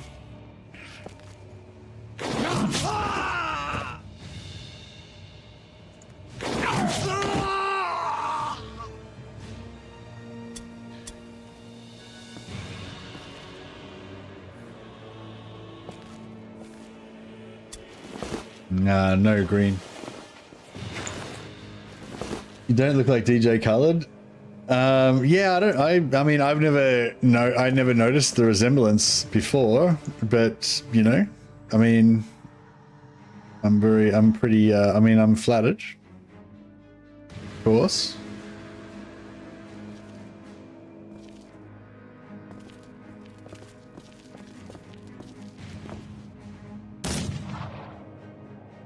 Fuck this guy. Screwing up my movement. I was gonna get this sweet bit of wordstone over here. Now it's all ruined because of you.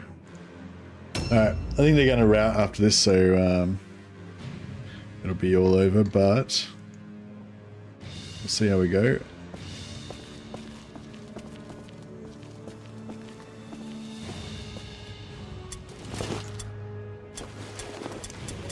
Objectives updated.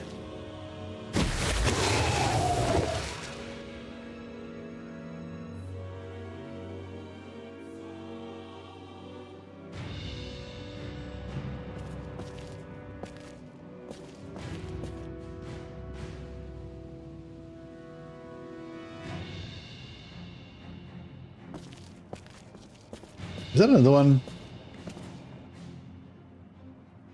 Is that another one right there? Right there? Oh my god. Objectives updated.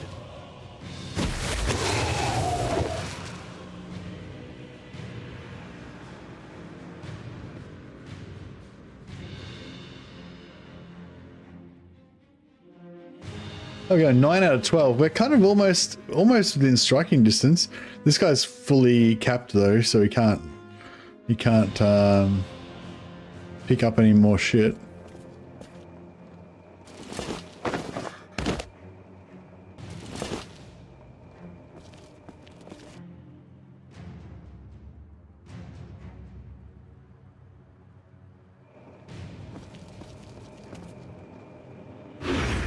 I think they're going to rout now, but I mean, their lord's still up, but he's probably got pretty low leadership tests.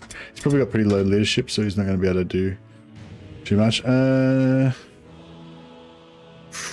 I don't think there's anywhere we can. I mean, we can get to that one maybe. We need 3 more,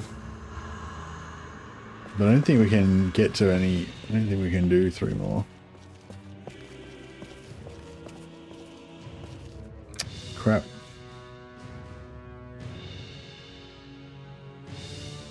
Yeah, in retrospect, I should have let my lord not be there.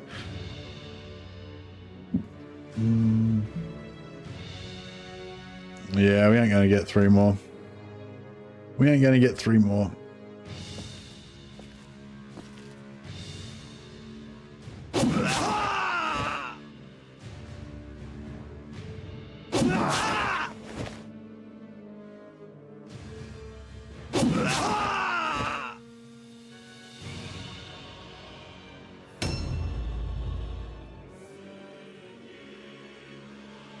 This guy could maybe make it though. Got any move? He's got 2 slots left.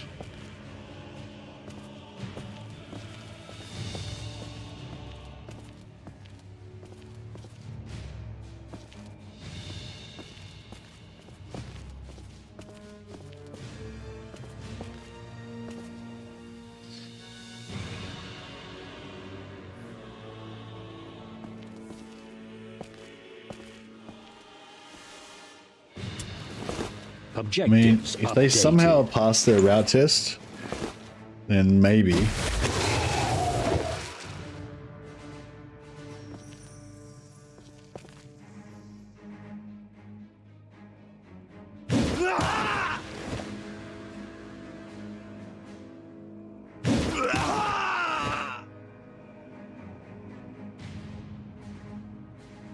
Well, okay, they passed their route test.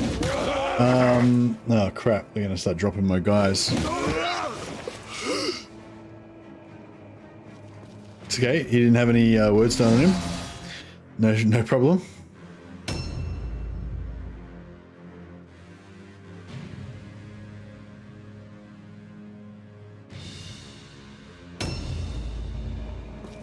We could maybe do this. We can maybe do this.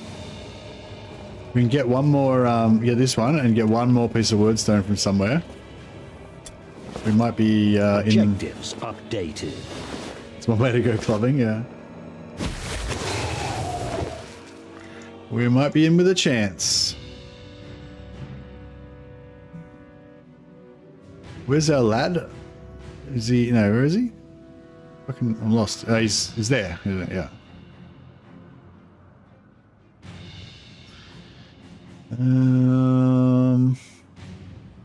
There's one over there, and this is one over there.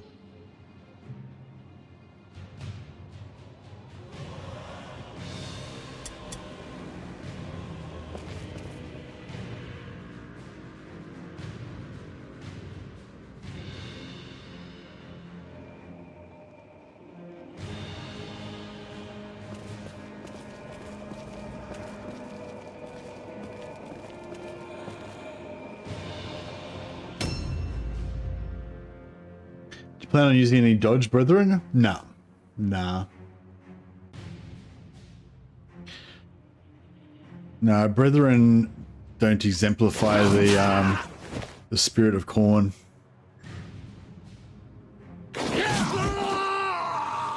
If this guy's got a piece of wordstone on him, then we might be good. What a dick. Can let me down. No, I had a look at them, and yeah, they just didn't work for anything really. I felt like they don't really have enough agility to be good dodgers. They don't have enough weapon skill to be good melee resist tanks. They're just generally fucking shit. Yeah. That's pretty much my feeling on Brethren. The only thing Brethren are good at is being archers. I feel like. I don't know. What are your thoughts?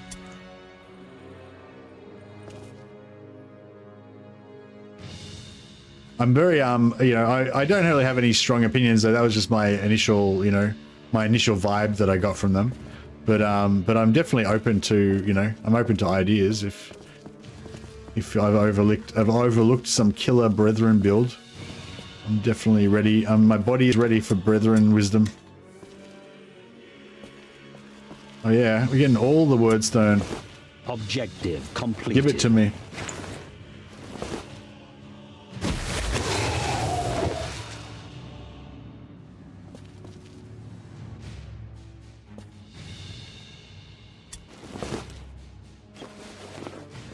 Oh, okay, yeah, no, I got no plans to play Paranoia mod. Maybe, I mean, if I was gonna get into the multiplayer scene, then maybe I would learn it, you know, but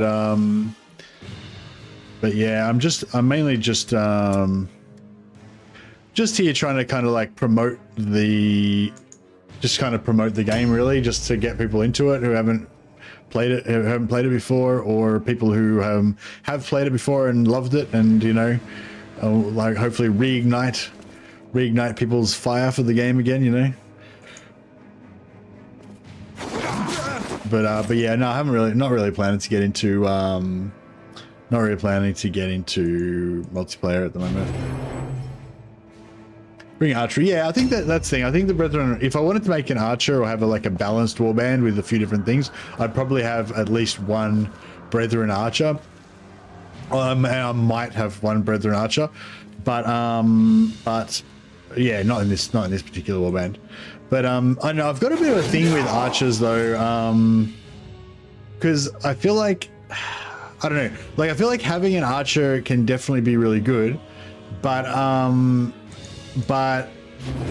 like if you have an archer, that's one less guy that can help in outnumbering the enemy, and I feel like, you know, outnumbering and managing local superiority, you know, is like such a massive part of the game, that, yeah, I kind of almost feel like if you have an archer, then, you know, it's sort of, yeah, I feel like there's I don't know what you call it, opportunity cost, I don't know, like I feel like there's always there's always kind of a cost by taking any ranged unit, which means that you're potentially getting outnumbered in the melee you know, melee, sorry, stakes, you know, if you get what I mean.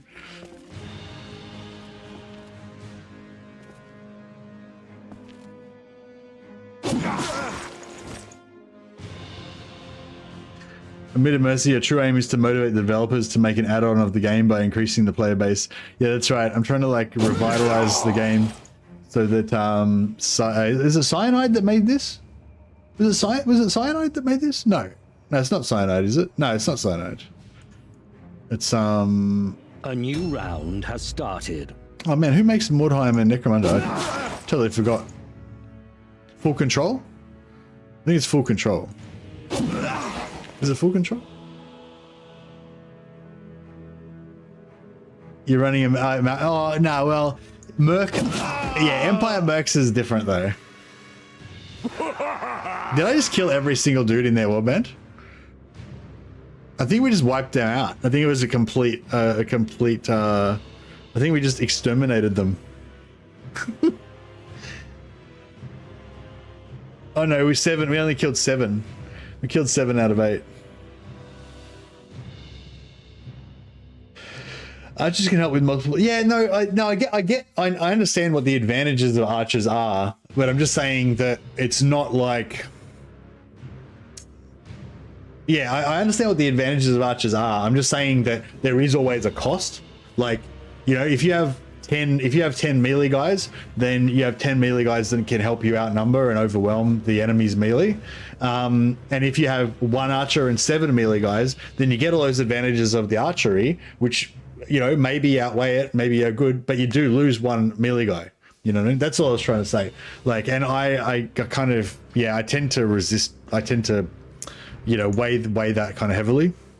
You have proven I'm not saying archers are bad or you shouldn't use them. I'm just saying that's kind of why I don't use them. Each victory you render to Or I the tend, Shadow I tend Lord not to, brings unless you I'm going that for like a much full closer to Overwatch your gunpowder, destiny. full on Overwatch gunpowder merc warband or something like that. Obviously, I want to make a gunslinger. I want to make a gunslinger witch hunter warband as well, with like full marksman and full yeah, dual pistol bloody witch hunters and stuff.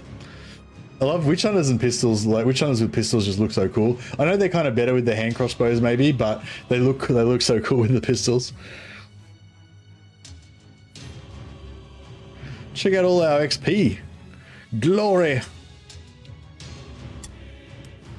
Fantastic. Fantastic. Outstanding. The gods are with you. Nice progress. Outstanding. Dead. Our first skull for Khorne. Khorne does not approve of ranged weaponry. Exactly. Dueling pistols on witch hunters is amazing. Yeah, dueling pistols are cool. Dueling pistols are the crit ones, yeah? This one.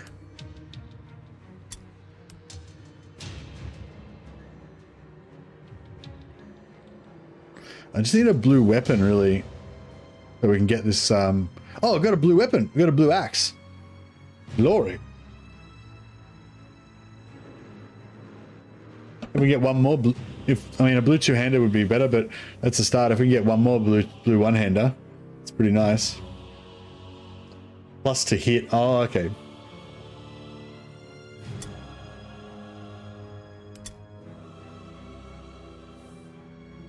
But yeah, I was kind of thinking maybe like, yeah, go like 2 Templars.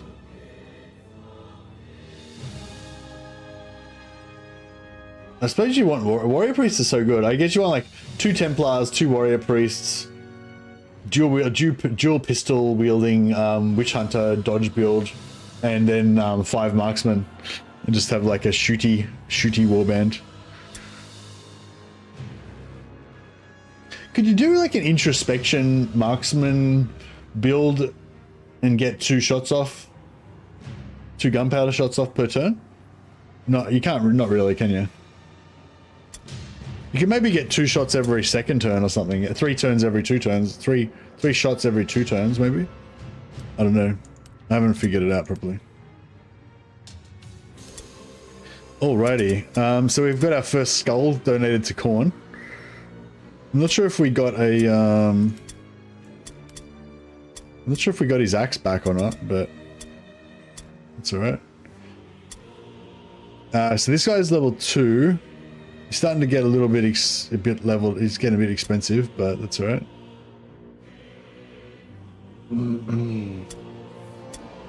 This guy's level 3. Yeah, he's a bit expensive. We'll fire him. I mean, he's yeah, he's a bit too high level. We'll keep him. We'll go. Yeah, every time they get to level 3, we'll sack him, I guess, just to keep those levels down.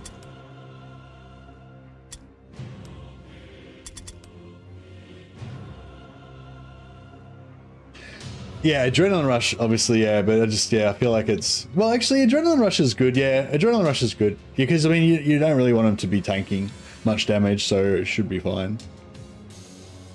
Yeah, just go full gunpowder henchies, or Adrenaline Rush on everybody. Yeah, maybe don't worry about introspection.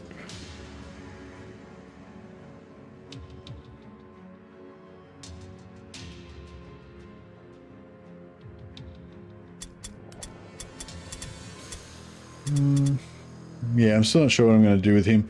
Maybe I should just make this guy a dodge guy as well. You can get reasonably. Oh, you see, his dodge is pretty shit, isn't it? Yeah, I don't know. I'll think about it.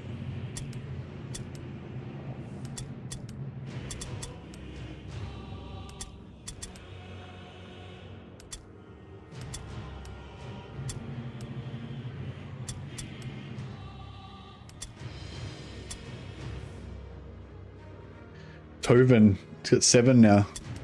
What a beast. I might give him the purple axe, actually. Because he's my favorite. It's my favored champion.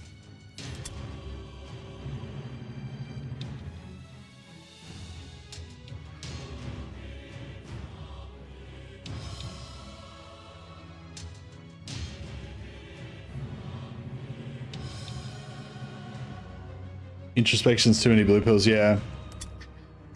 Yep.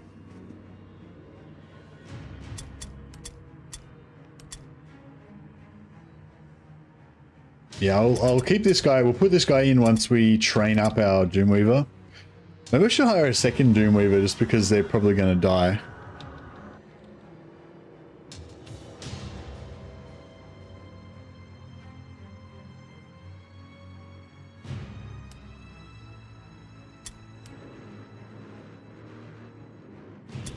He's nearly level 4. Yeah, I'll just save his points till he hits level 4.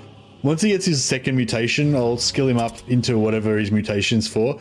I mean, if his third mutation ruins him, then that's, you know, so be it. It's fine.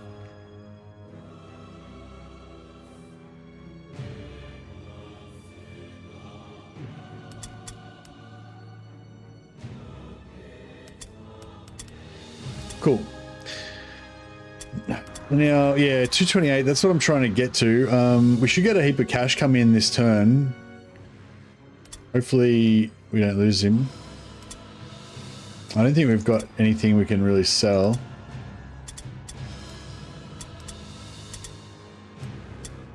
Alwick and Great Axe, man. I'd say bullshit. We can't use those weapons. Imagine if those weapons were normal Great Axes that we could actually use. It would have been sweet.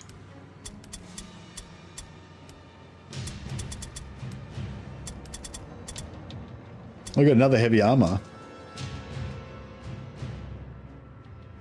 We're up 1709.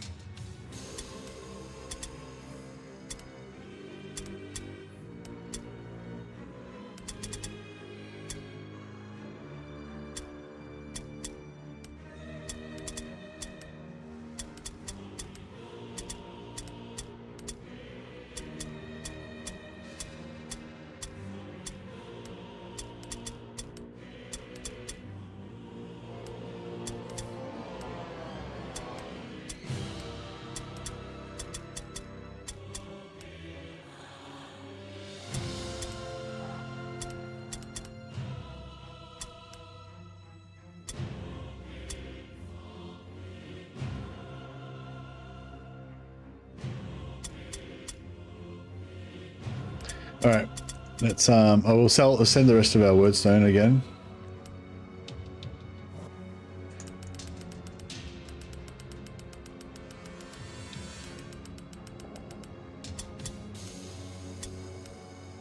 All right, cool. Hopefully we get enough money to buy this new leader. That'd be sweet. New hired swords are available. Oh man, I hope that leader's not gone. Oh, he's gone. He's gone. Oh, bro.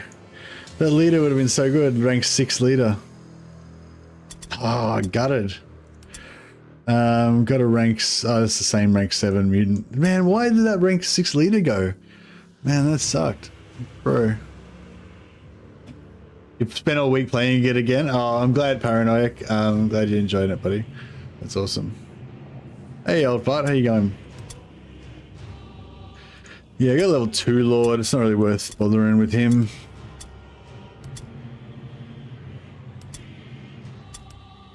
This guy's got tendinitis, so it's not really worth bothering him. Oh man, I can't like. This is why I was saying like you want to like your top priority is to save money. I mean, maybe it was a waste. Actually, yeah, maybe we shouldn't. Actually, that's a good call. Maybe we shouldn't waste money on a leader because.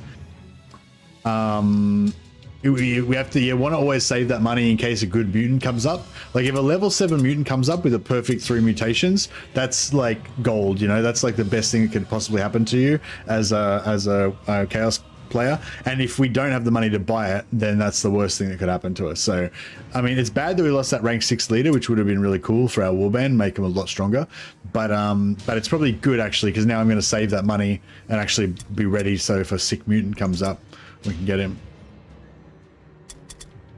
So it was a good thing after all. I'm choosing to think positively. That one's a good one. One's caught in the buildings, the other one deploys tightly. So at least our 2 warbands are going to be like separated. So it's not bad. But the wagon means we can't get the secondary objective. This one's good. We can get the secondary objective. Average and poor is not so great though. Deadly, exceptional, good. Scattered randomly is not very good. Yeah. So good, poor. That's not bad.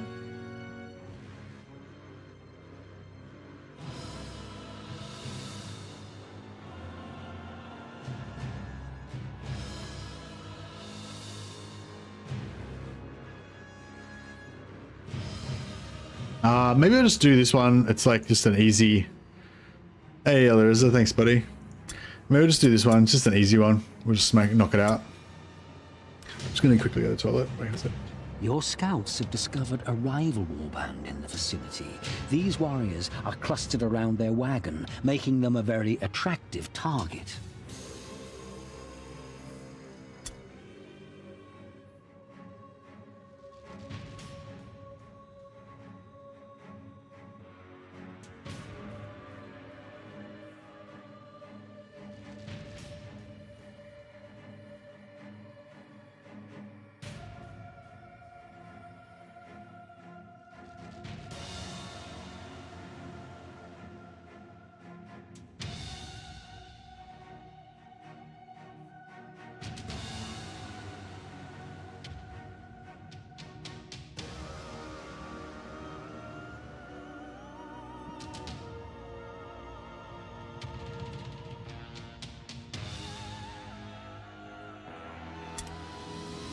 Is there any... A new round has started.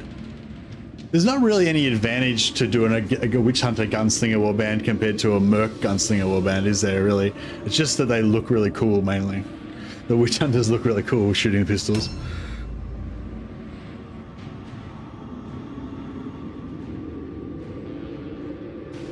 This is the first time you've seen Mordheim. Oh, wow. Well, it's a great game. If you want to check it out, it's on Instant Gaming for like $2. I highly recommend it. I very much doubt you'll come back and complain to me that you think it was $2 ill spent. You'll definitely have a good time. It's yeah, it's fun. If you like Warhammer, that is. This is my favorite dude.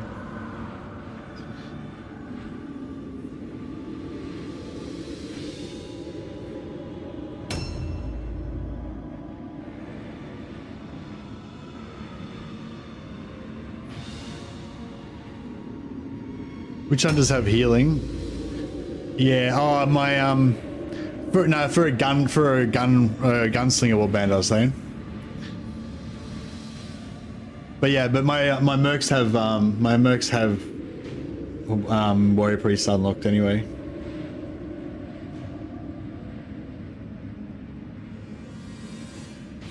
It's the chaos fencing helm, yeah. Oh, nice. Okay, this is what you want when you're doing a wordstone rush. All we have to do is run there and defend that and get all that wordstone, and then we win. We win all the prizes.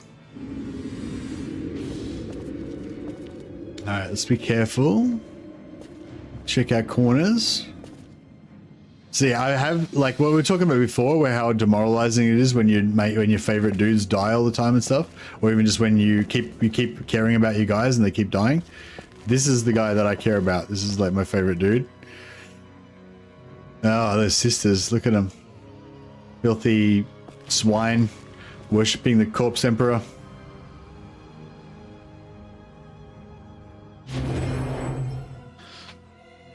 Yeah, this guy's cool.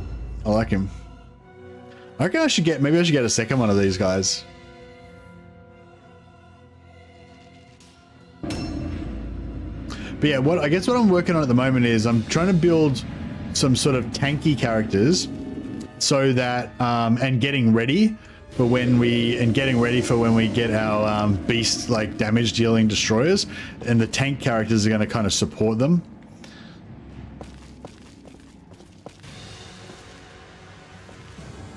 All right, so we put this guy in ambush stance so that like one of them can come in and charge the Doom Reaver if they want. He's got really high dodge. He'll be able to survive. But if 2 or 3 of them try to tank up this guy, like try to stack up on him, this guy's going to ambush the second one and pull them off. Wrong universe, yeah. 6 dots with pistol and quick reload. That's 1, 2 reload. Leaves 3 if you don't move. You can introspect then.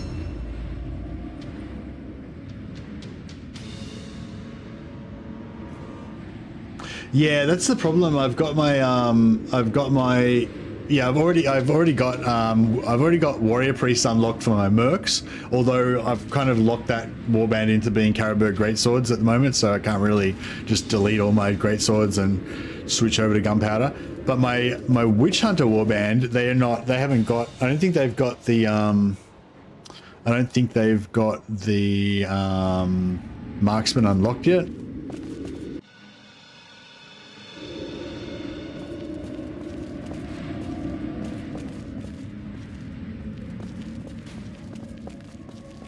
Yeah, I overextended. I mean, I don't know, maybe I overextended a little bit, but I wanted to get those wordstones as well, so, you know, got to get them wordstones.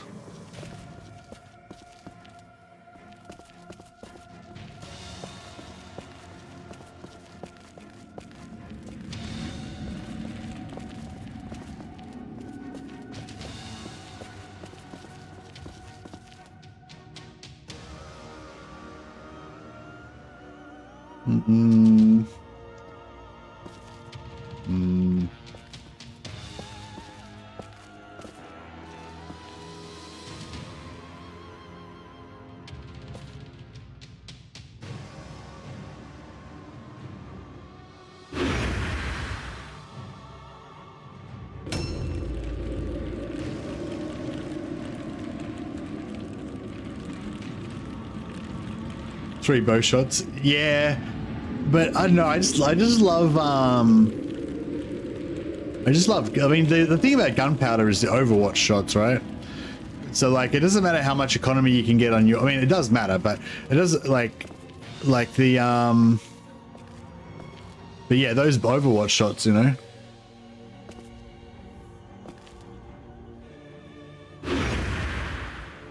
There's nothing you can do on a bow that can make it Overwatch as hard as a gunpowder weapon. And I know Overwatch is probably only like a small amount, but like a small amount of the overall shots that you do. But the Overwatch shots tend to be stacked towards the start of the engagement, and like killing the first couple of, like in PvE anyway, like killing the first couple of dudes and getting a numbers advantage is like really important. So even like, yeah, so even though the Overwatch is, you know, maybe it doesn't even come into it sometimes,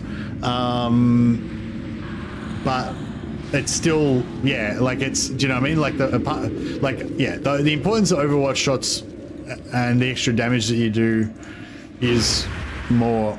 And the other thing too is like sometimes you've got other penalties or whatever that mean that you don't get to have a second shot, or maybe you want to change weapons or whatever, and like being able, like, so you know, if you can maybe only do one shot, being able to do one shot that does massive damage because it's a gunpowder shot is pretty sexy. Hey Super Champ, I am having a bit of a rant, yeah.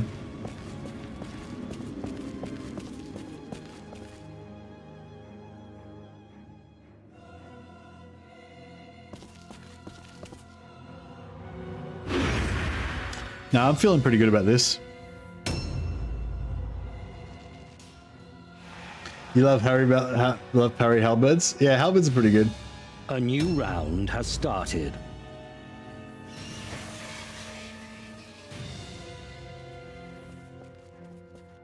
parry halberds? Why doesn't it work? Oh, because the counterattacks don't work, yeah. Yeah, but I mean, at least you get a bit of defense out of it. It's better than trying to dodge with great swords. Great swords and heavy armor. That was a pretty glorious, that was a pretty glorious charge, eh? Ambush.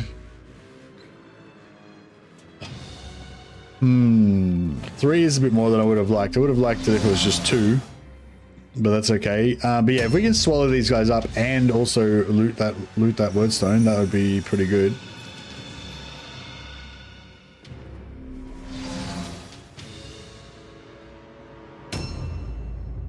When it comes to tactics, you're better finding something that works for you and then developing the skills that are required. What are you saying? Like try something that works.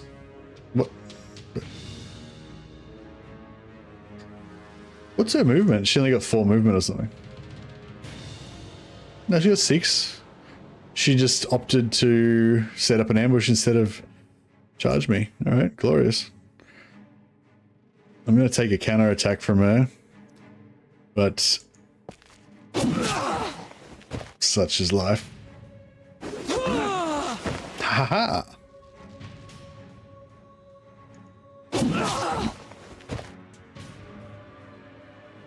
Nope.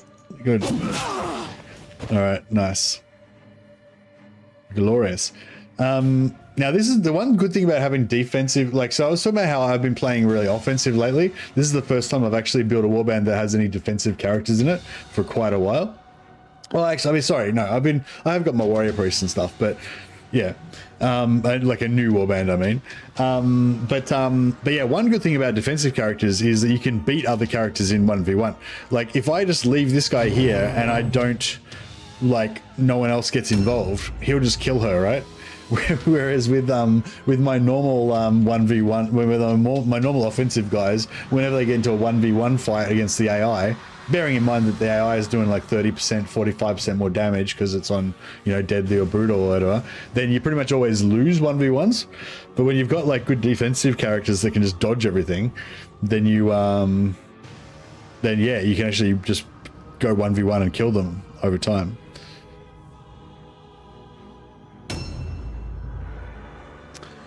That, and you can't get parry very high. Also, it takes away from your crit ability, which means halberd skill is gone. Of course, two-handed weapon doesn't like dodge it easier. Suck it with three-handed. Indeed. All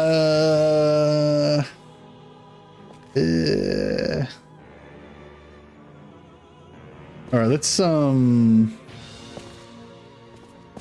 this isn't really the best setup, but let's see if we can make it work.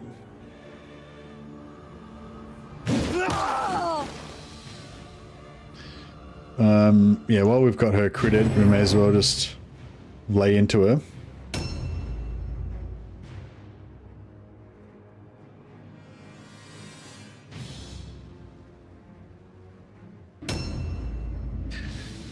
Yeah, I kind of wanted to make, like, I kind of thought about making a heavy armor halberd company. Maybe Sterling's... Is it Sterling's Revenge? Sterling's Revenge halberds? No, the Death's Head. The Death's Head... yeah,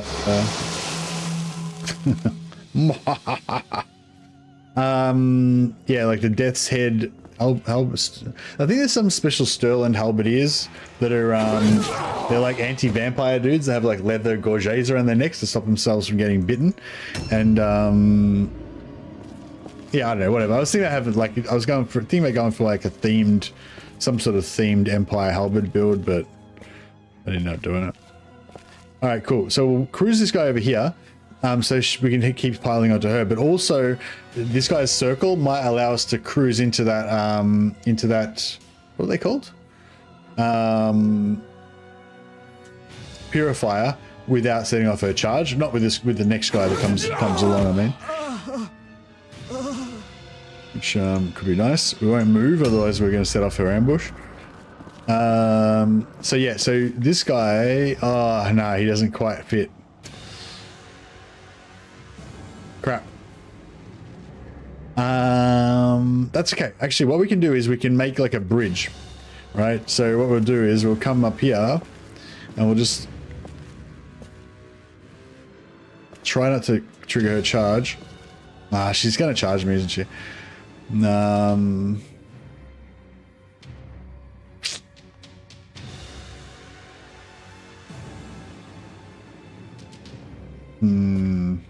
it's not going to work. You can sort of build a bridge by delaying guys and just delay guys and walk them in until you make a bridge so you can walk into ambushes without setting them off. But yeah, it's not really gonna. Tretch Cravental leader, spear, main hand, dodge build, and the rest heavy armor halberds. That sounds pretty good. There's a guide on Steam that suggests loads of RP merc builds. Yeah, exactly. That was probably the one that inspired me to make my Caribou Greatswords. I think I detailed my Caribou Greatswords build on the comments on that as well. Stir River Patrol. Oh yeah, no, yeah.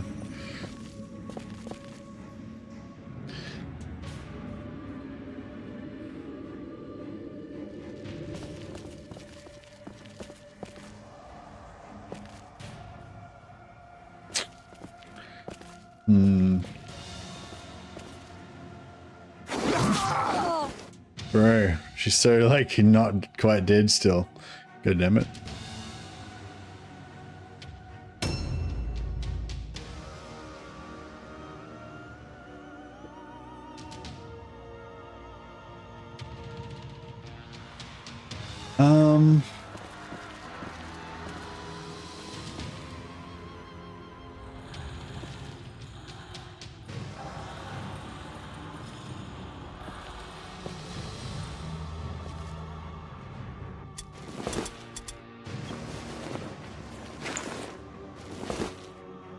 We got somebody else that's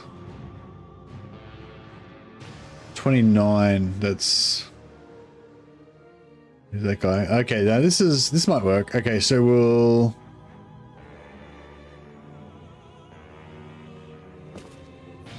yeah. So we'll put him here. Delay, and then the other guy can delay in a bridge for him, and then he can walk in. It should work.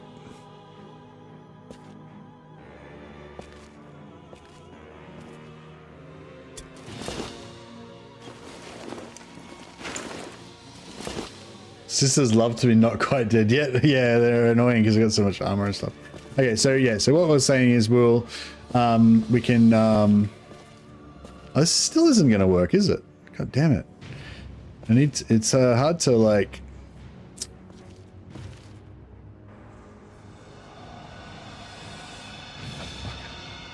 oh, fuck it. I'm just gonna tank it on this guy because I can't be asked with this anymore.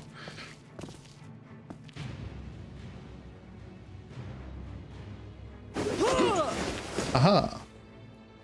I was trying to be super clever, but you can't. Yeah, I was just trying to demonstrate it, but yeah, I'll demonstrate it. I'll demonstrate it some other time.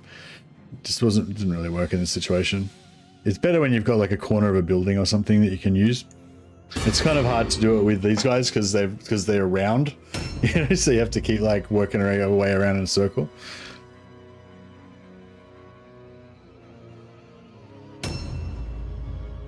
But yeah, so now that she's engaged, now I can walk this guy in.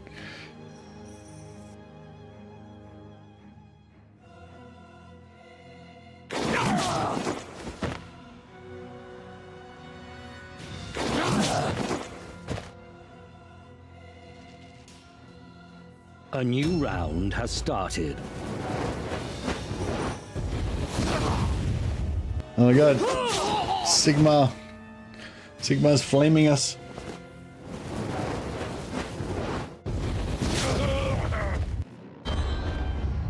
Ching.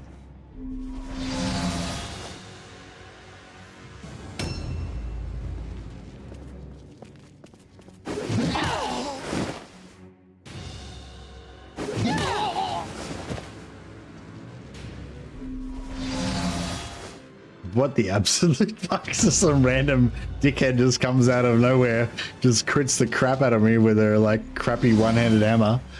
God damn it. Well, that's bullshit. All right, I want let's pick up some wordstone because that's what we're here for.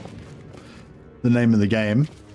It's going to screw up our probably get a bunch of random curses out of it, but you know. Objectives updated. Got bonked. Yeah, he got bonked. That was BS.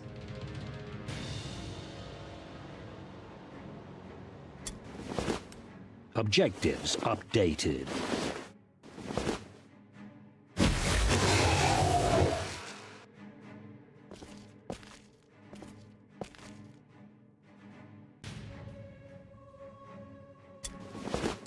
Objectives updated.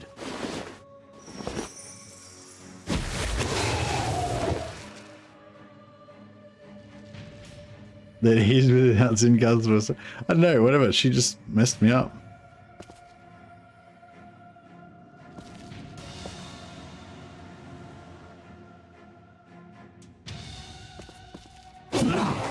God damn it. Yeah, I'm thinking about taking some dodge penetration on my greatswords because especially with two-handed weapons, you do so much damage on the first hit, especially if you charge, and you know the first hit is the most likely that they're going to have dodge up. So dodge penetration, you know, it feels kind of like a waste sometimes, but like I think overall, like if you put quick, what's it called? Quick.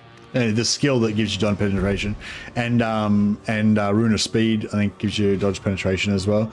You can get pretty good dodge penetration on your swords, and it counteracts the bonus dodge that you get from two-handers as well. So it's kind of yeah, I don't know, kind of cool thing, perhaps.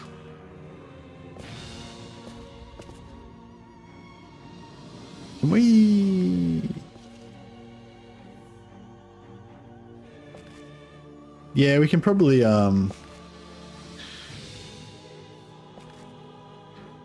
tiptoe from this one here to this other blob, blob here. Oh, I don't even know if I need it. 3 blue pills. Yeah, we've got. Yeah, we should be all right.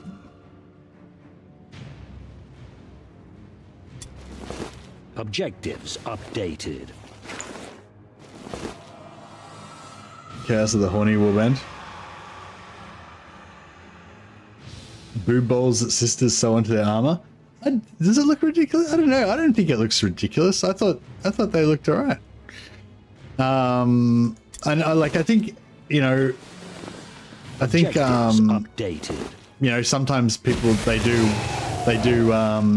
sometimes they do, you know, female characters' armors like overly sexualized, and it's sort of like, I don't know, I mean, I like, you know, sexy women as much as the next guy and stuff, but like in context of like warbands and stuff like that, I kind of prefer that they look like they're actually equipped for war, you know, like not like some weird fantasy sex armor or something.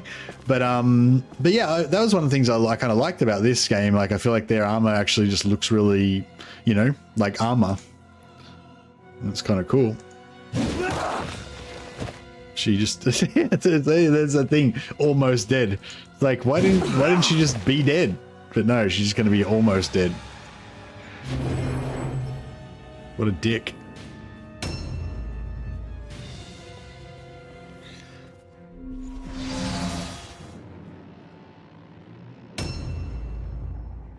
Boob bowls, hey?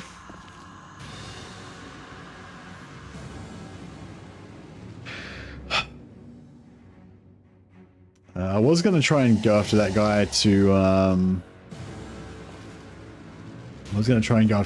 so we could secure some more of the wordstone, but I think we better try and save our glorious leader by stacking up some more dudes on this novice here. Can't believe that novice just fucking comes in and beats the shit out of my leader.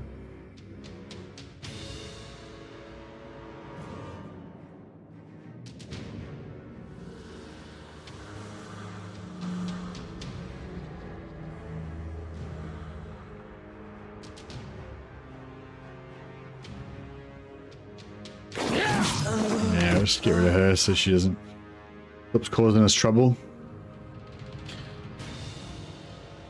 So if I switched weapons now, go to my double dagger assassin build, go into dodge stance, and then maybe we'll skip forward a little bit in the initiative next round, which could be cool.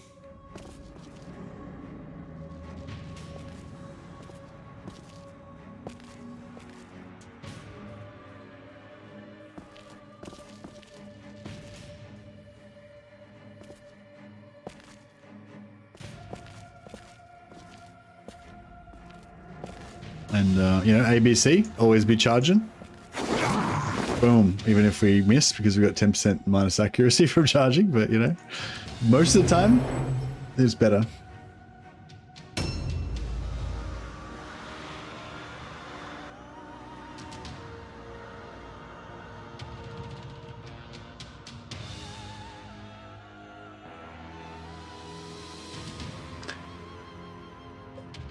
Well, the way I see it is like, yes, if the armor was designed better, it'd be better having a single dome covering both breasts so that it would divert, you know, away.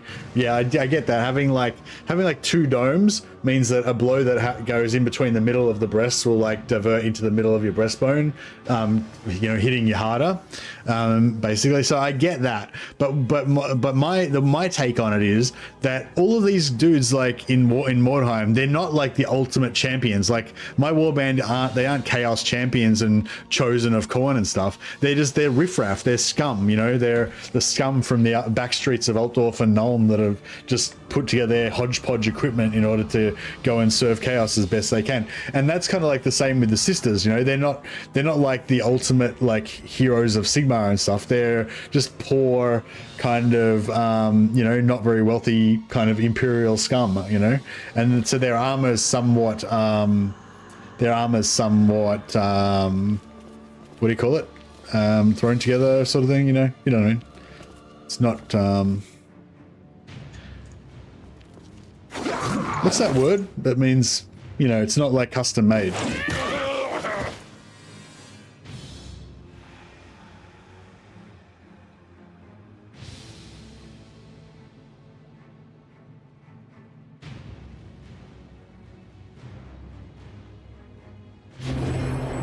Yeah, higgledy-piggledy, but like, what's it like, you know, like when you get a weapon, like when you get like when one dude's got like a sword that's been forged or whatever, and another guy's got a stick with a rock tied to it or whatever. It's like it's been like converted, you know, it's like, it's not like a real weapon, it's like a something weapon.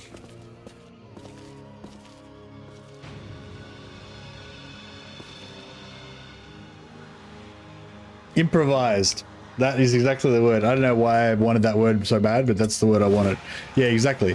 Improvised weapons. It's like a lot of their stuff is like improvised armor, improvised gear. You know, they've salvaged some random crap. They've stitched it together with some other shit, and that's how they've made their gear. They don't have like you know, sets of like elite gothic armor purchased for millions of gold crowns or whatever. They've just got, you know, whatever crap they've got. Objective completed. Ramshackle, yeah, exactly.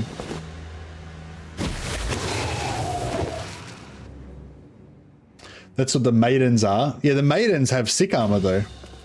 The maidens don't have ramshackle armor, they have like crazy wicked armor. But I'm saying these novices and sisters and whatever, they've just got random shit thrown together.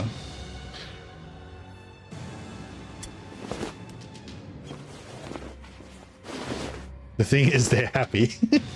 That's it. They're happy. They're happy, Captain. Just let them be happy.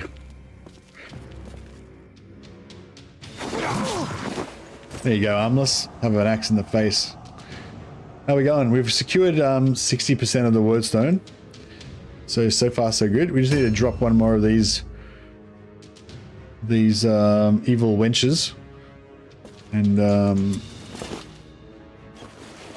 we'll be good to go. Might steal her hammer.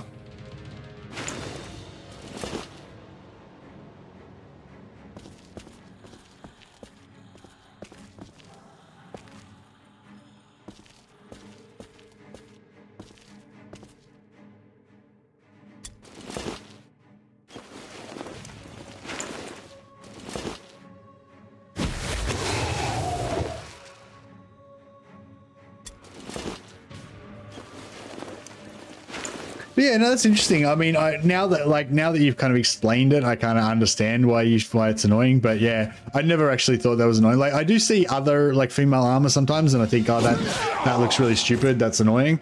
But yeah, I never actually thought that about the sisters' armor. I always thought their armor couldn't look cool, you know, kind of like wrap, you know, yeah, like ramshackle old armor. Like it's not like they're just like some random peasants that have got pitchforks and stuff. Like they're warriors. Their armor's like proper armor, but it's not like custom made. You know, it's like stuff they've had to, you know, get their blacksmiths to like stitch together and stuff. Yeah, I like their armor. Yeah, I think it looks really cool. But now that you've mentioned these boob plates or whatever, like I kind of can't unsee them now. So we got to go before her. Did we get to go before her before? I think we got to go before her before anyway. So I don't know. Maybe it was a bit of a waste. I probably should have just kept his original weapon on because I would have done a lot more damage. Hey.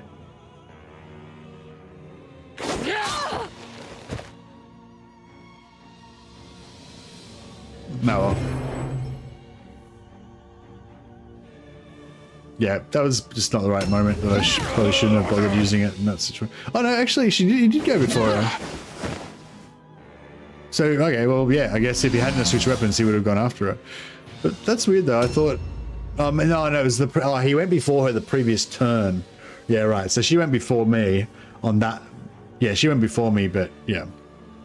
I thought I'd moved there and then she attacked, but no, I moved there on the previous turn and then she attacked me on the next turn before my attack, yeah. And then I changed to daggers and went before her, which didn't matter because she didn't die anyway, but it could have, you know, in theory, it works.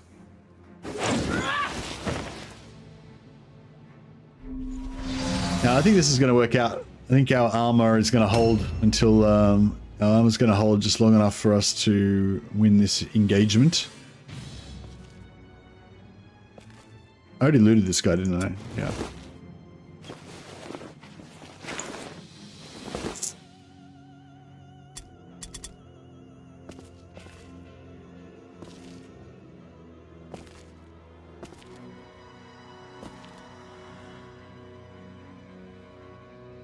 Can't get any more dudes in there.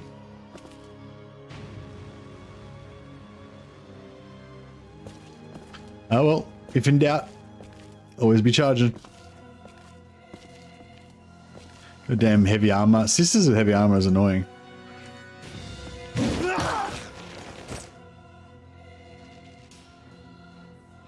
Sisters are the epitome of why don't you just die? Yeah, I know, they're so tough, aren't they? Just tanky as shit. And Chaos are the epitome of they die all the time.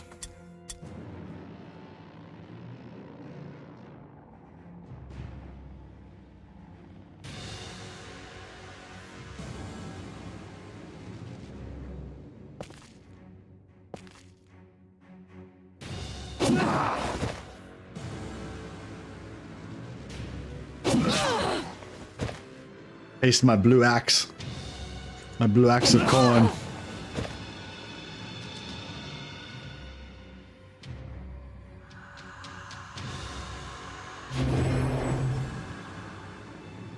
Yeah, this dude's cool. I want another Doomweaver. Crap.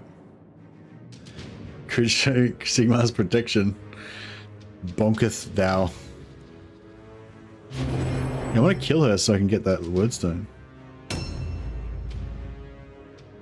A lot of Mordheimers here, yeah, for sure.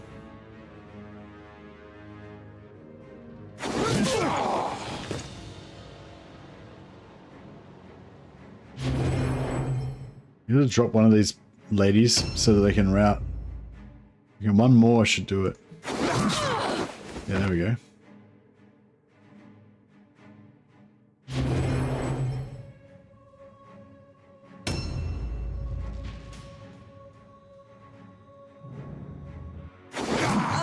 I'm really liking this dodged melee resist Doomweaver idea. I think I'm gonna go for 2 of them. I might not use 2 of them. I might not use 2 of them like all the time, but I think I'll get 2 of them so we can, you know, sometimes use 2 in one. Sometimes use 2. Sometimes use 1 and switch them out or whatever. All right, you gonna route or are you gonna just? I think I think I've fought sisters before where I killed every single dude in the warband because they just kept passing their morale tests. It was like a higher level warband, but yeah.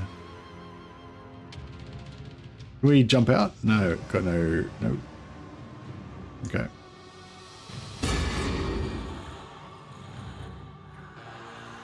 There we go. That was good.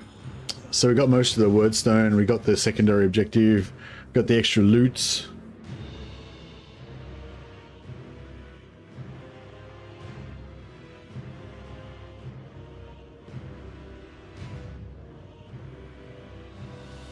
Your ruthless ambition serves you well.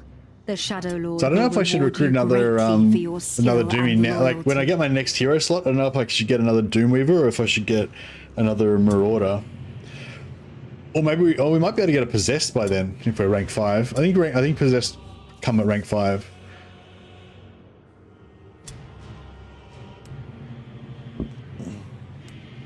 A very dark reward. The gods are with you. He's got an axe hand. It's his left hand though, so he can't use a shield. So much for any melee resist or tanky ideas we had for him. Nice progress. Is that axe hand one of the good ones? Fantastic. I'm not really an expert on with you. chaos murder machine builds. New warriors are available for hire. Your warband is getting stronger.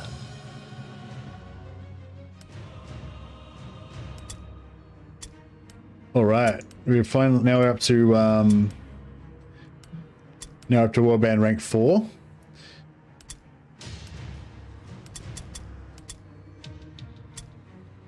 Oh, because he got critted, he got light wounds, so he's out for a turn. Out for 2 days, sorry. Well, out for the rest of today and 1 more day, yeah. So we got 1 more hero.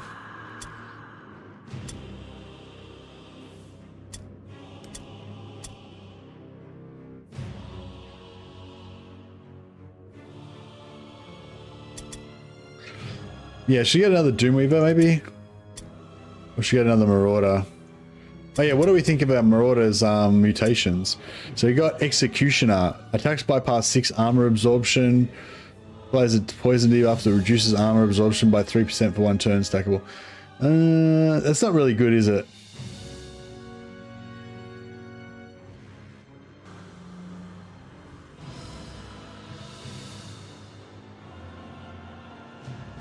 If you wanted to fail tests, the henchies and impressives can't pass them without leaders or heroes. Oh, really? I thought it just went off the highest leadership character. Is it only heroes and lords that can, leaders and heroes that can actually even roll the test? The best one is the club hand that gives crit chance. Oh, really?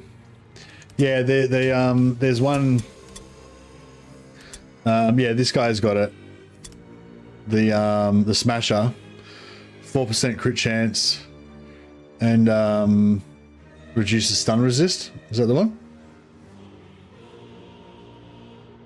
If you put an armband, if you put a purple armband on that, does that make it?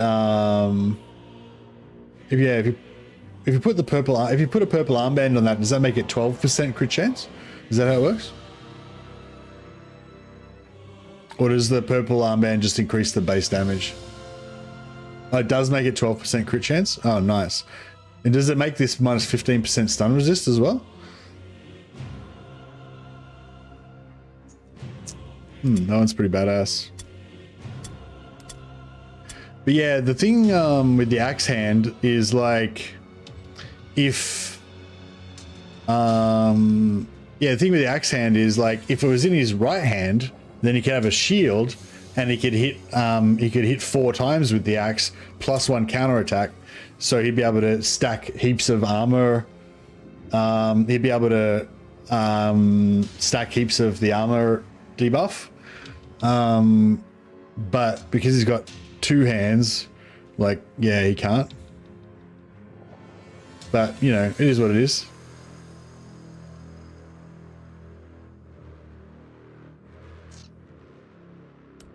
So we'll give him a sword if we want him to use parry.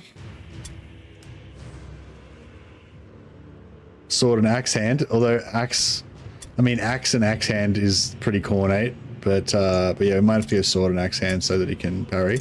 We haven't got any armbands yet.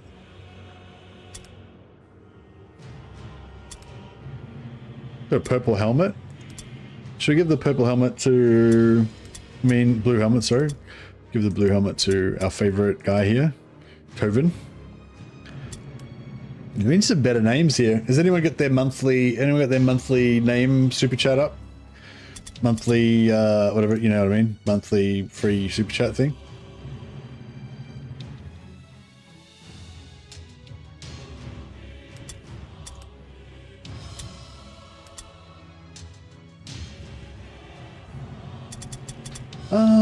What am I going to do here? Should I go agility and make him tanky? Hey, Winky. All right, Winky, but you've got the shittest name, Winky. How do we make Winky into a badass Khorne warrior? Super Tramp. All right, this guy is gonna be called Wank. No, Woon.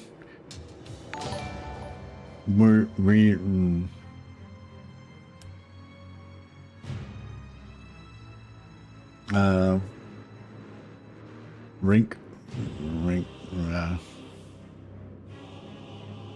Bloodwink. Yeah.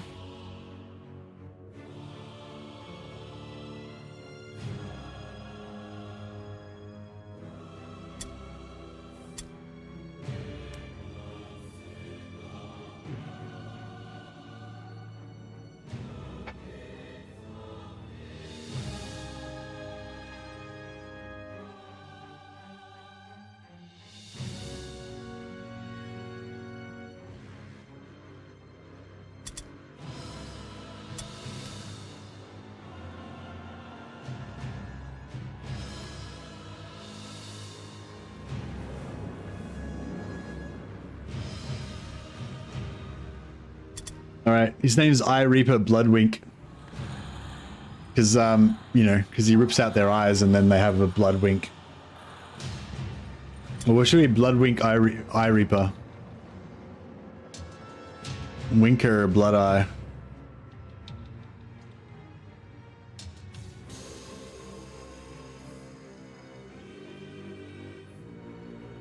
Winky the Crazed.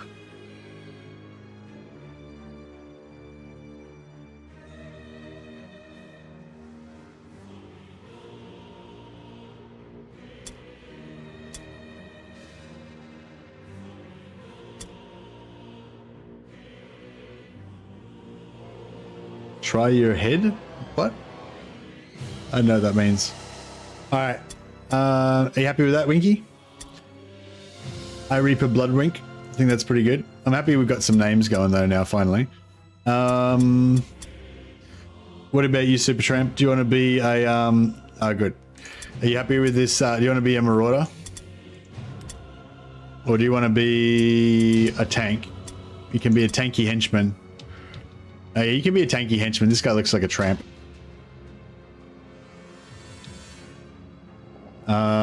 What's an old school name for a tramp?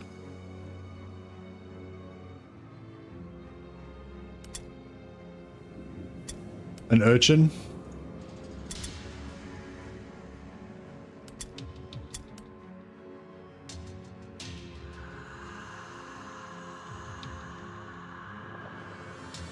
How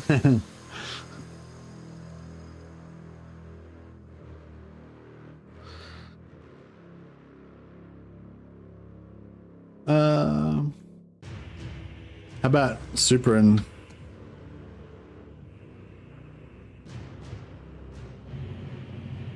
Blood Urchin?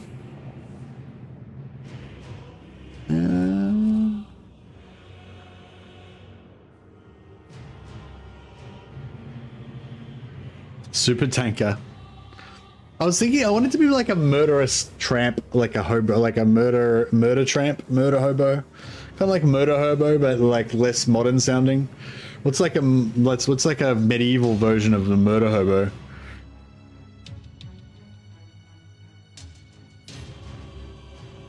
Vagabond, murderous vagabond.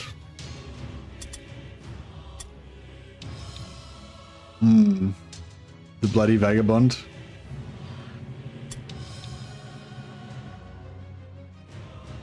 Vagablood. Vag blood. Badger blood. Yeah, that sounds a bit weird, a bit wrong. The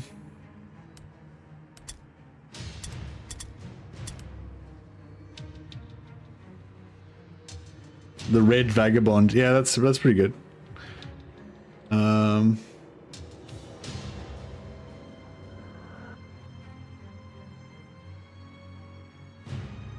The slaughter vagabond.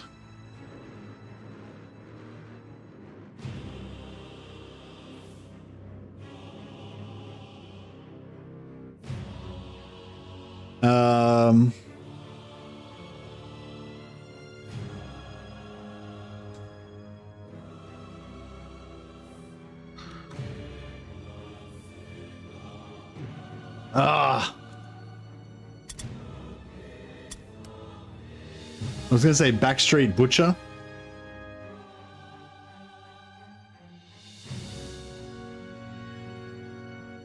Vagabones.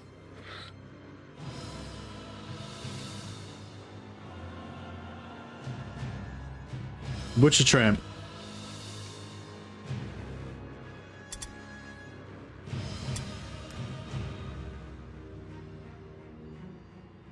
I wish we could fit in more letters. Oh, there we go. The Vagabond Butcher. Yeah, that's it. He's the Vagabond Butcher. He doesn't have a name. He's like a myth. Like there's a legend of him. He's the Vagabond Butcher. He goes from town to town murdering innocents and like chopping up their limbs and shit and then selling them back to the villagers for the starving villagers as meat. He sells his victims' legs and shit as like horse meat or whatever. I think I like it. Hope you're happy, Supertramp. You shall henceforth be known as the Vagabond Butcher. I gotta say, I instantly like these dudes a lot more now. I Reaper Bloodwink. He like tears out the eyes of his foes, and the Vagabond Butcher is just this like terrifying murderer guy who just cruises around chopping up corpses and stuff. He's the local meat supplier. Yeah, that's right. These guys are definitely even more of my favorites now. I wish we could get some more blue armor for this guy though. That's good enough for now. All right, cool. We didn't get any more hired swords, did we? No. This guy's still the injured one, I think. Yeah, tendonitis. No, we don't want him. We'll send off this. Yeah, we'll send off these more wordstone before the end of the day, so we can get that a little bit quicker. And yeah, hopefully we'll get that money saved up so we'll be ready for next time they drop a good mutant on us. Oh, wait up, we need to replace our Lord. He's out for 2 turns. So we'll put him into reserve. And we'll get us a new Lord. I'm just going to get a low level 1-1 because they'll level up quick.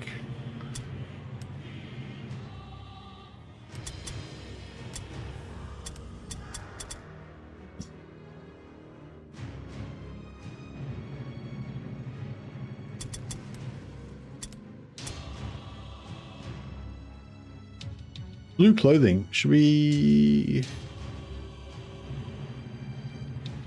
keep him with that?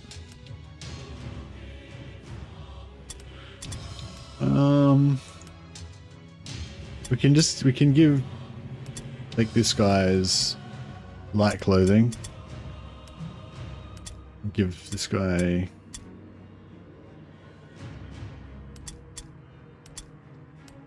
light clothing, light armor. Alright, that's gonna do the job.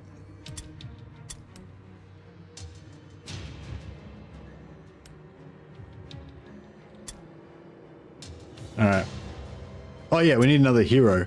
So we could just put our mutant in, but man, I don't really even like mutants that much. I think fuck mutants. Let's get another Doomweaver in. I'm loving this Doomweaver. I want another one. Oh, we get a free Doomweaver. Even better. Alright, get rid of that poxy staff. Get yourself... Oh, bro. Why doesn't he have a... Oh, they can't use two-handed axes. That's right. With dual axes. Bro. Now you're talking. That's what I'm talking about. Get some blue clothing in there. Get yourself a helmet. Actually, no, we'll give him a pendant. Just so we can differentiate him from the other guy. And we'll fix up his looks a bit. Give him proper feet instead of a weird bird foot. And arms wise, oh yeah, this guy's not gonna have the power arm. He can have the weapon, spiky weapon arm. And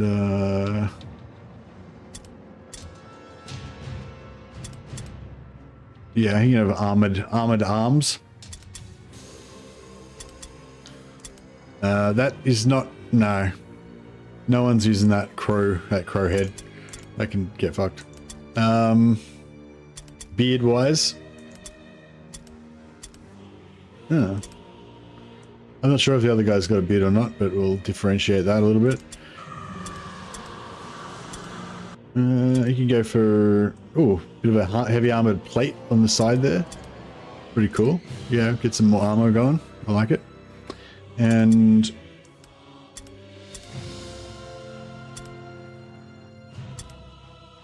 I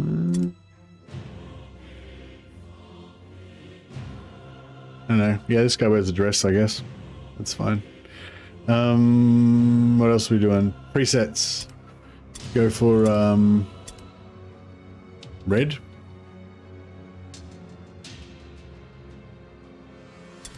The arms have different colors. Oh yeah.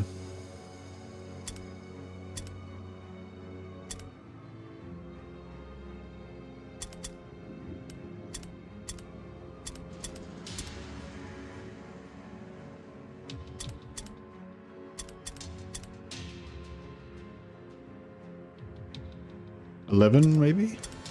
Just for something different? Or 16? So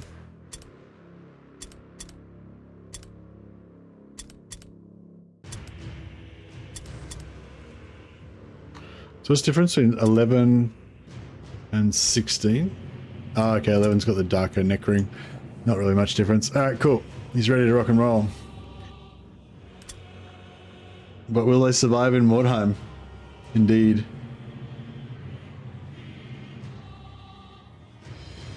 Hey, Captain Codpiece. Oh, Captain Codpiece subscribed. All right, we need to name you as well. Thanks so much for the support, Captain. Appreciate it, and thanks for all your great tips and stuff. Captain Codpiece can be.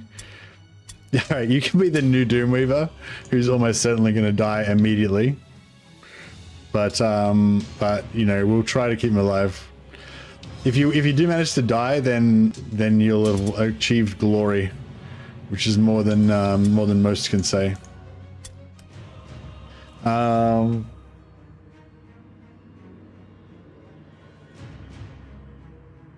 Like to see more people. Yeah, it's pretty cool. Pretty cool. How do we change Captain Codpiece into a bloodthirsty Khorne name?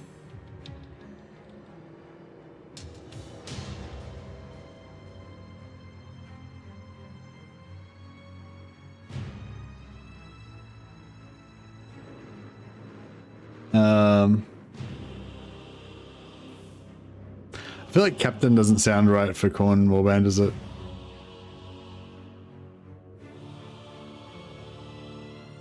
What about Lord Crowfeast? It doesn't really... It doesn't sound exactly like Captain Codpiece, but it sort of somehow rhymes or something, and that reminds me of Captain Codpiece.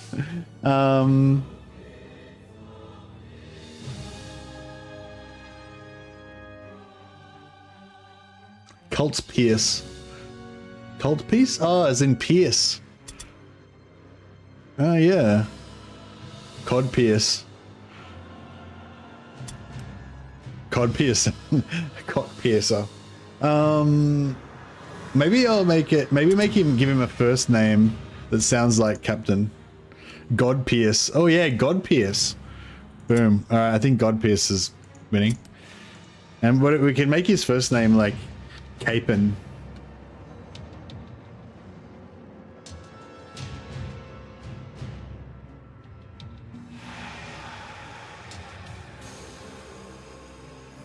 Capon Godpierce.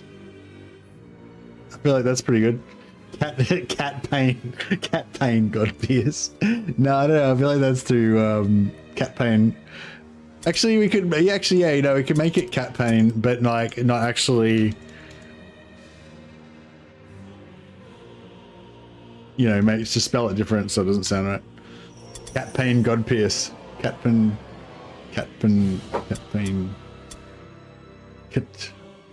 Capane.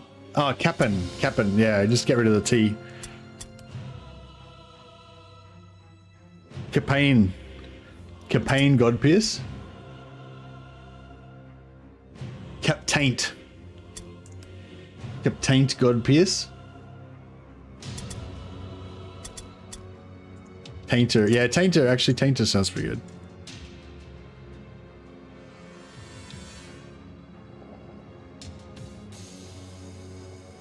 Tainter? Maybe we'll make it Tainton. Sounds a little bit more like Captain. Alright, I think we're good. Tainton Godpierce. Alright, I mean, I feel like this guy is instantly cooler now that he's got a sick name as well.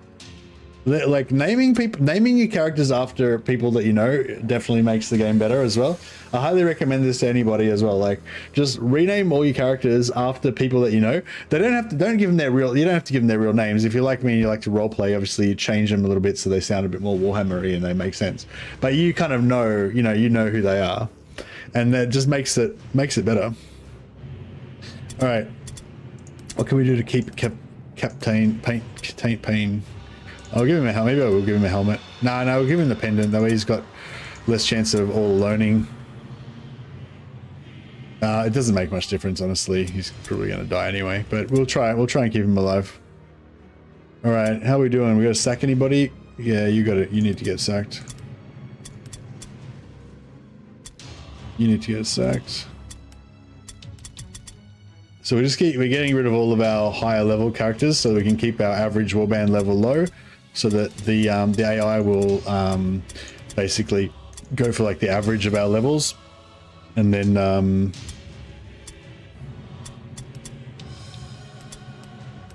we'll keep them relatively. Do I want strength? I don't know if I want agility to make him more tanky or strength. I kind of want to go strength.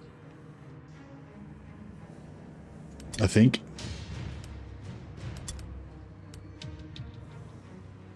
Yeah, anyone got any ideas about what we should do with the Vagabond Butcher? Hope Frightener.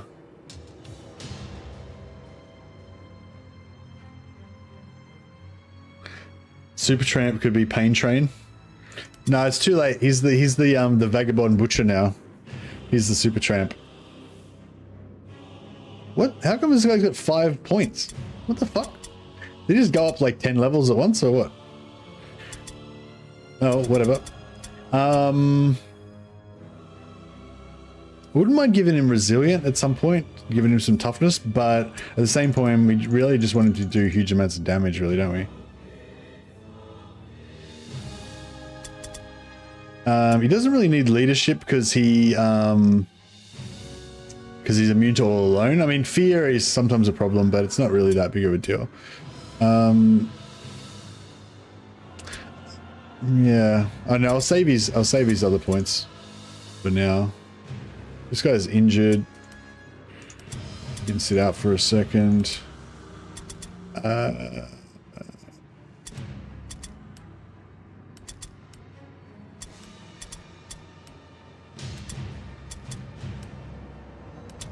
Alright, awesome. Alright, we're ready to rock and roll. Do this.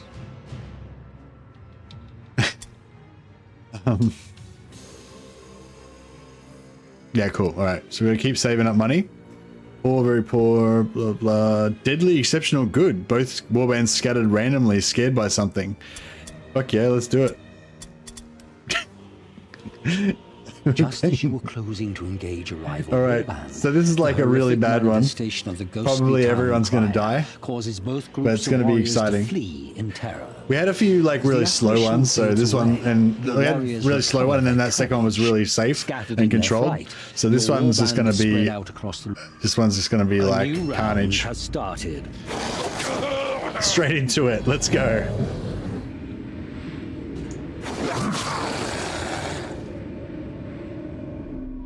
Can I have a cleaver? Oh yeah. No, I don't think we've got any cleavers. We can give him an axe though. He can just use an axe. Alright, we're probably gonna have people die in this one, but that's alright. Such is life.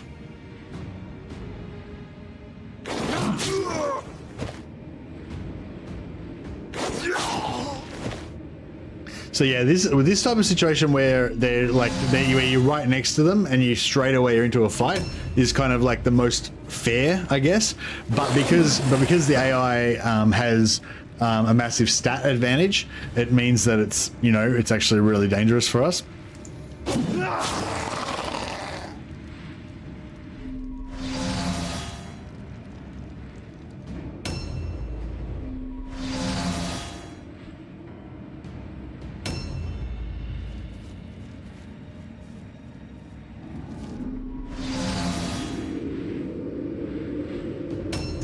I tend to go pretty low initiative as well, so the butcher will carry you, don't worry. Yeah, that's it.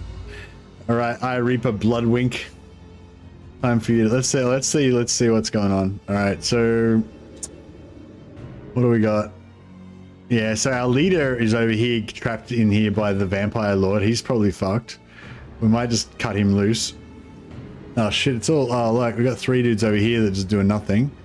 This guy's probably gonna, oh, he's in a 1v1, he might win that. This looks bad.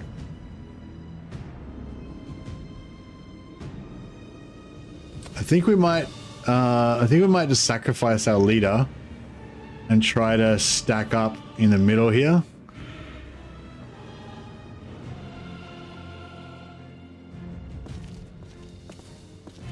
I primarily want to save our...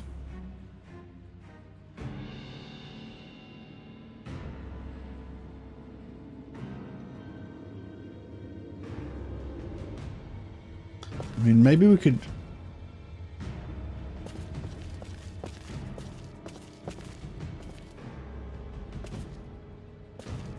Maybe we could get this guy to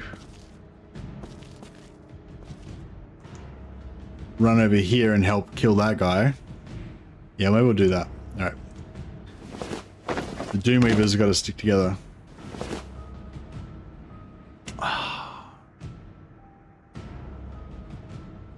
Yeah, I mean, I don't like to let go of our captain, but I mean that the leader we just bought him. He's like level 0, so yeah, we're in real trouble. That's for sure. It's not a good scene.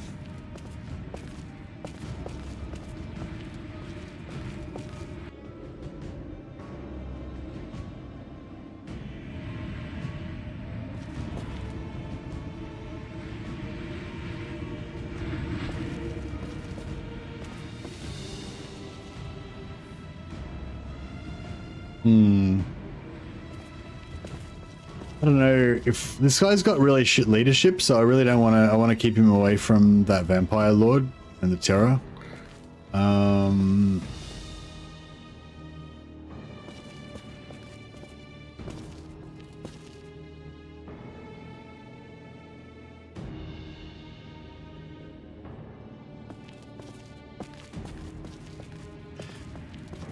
yeah, I really want to get like 6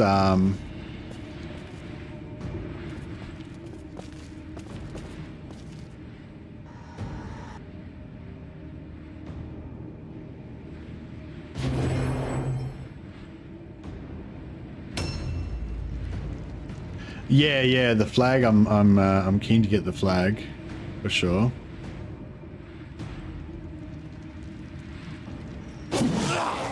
Fuck. Fuck.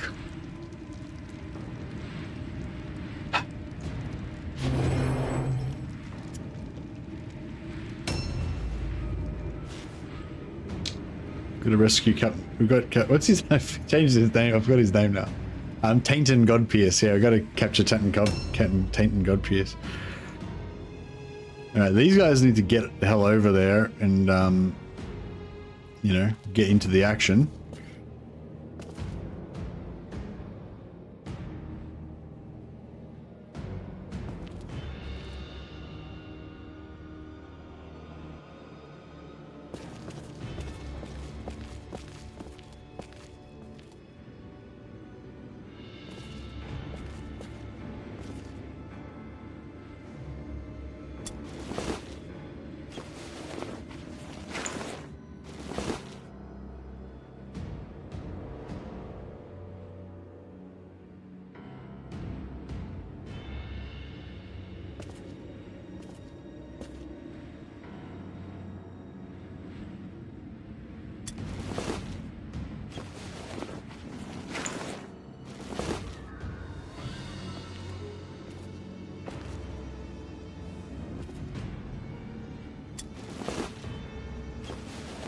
Might be able to tiptoe onto that other loot there. We'll see if we got it. I'm not sure if this trap's gonna mess me up, if it is a trap. I'm trying to get close enough so that if I hit the trap, it's still gonna... I think we can tiptoe that. I'll try.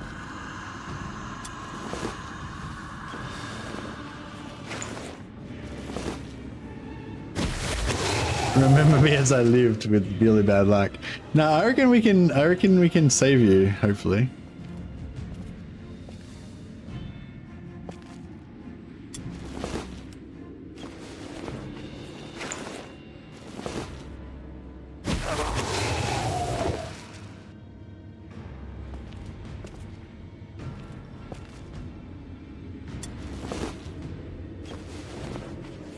Pile of trash. If I just look at it but I don't actually pick it up, then that doesn't count, right? It's only if I actually pick it up that it's going to actually count.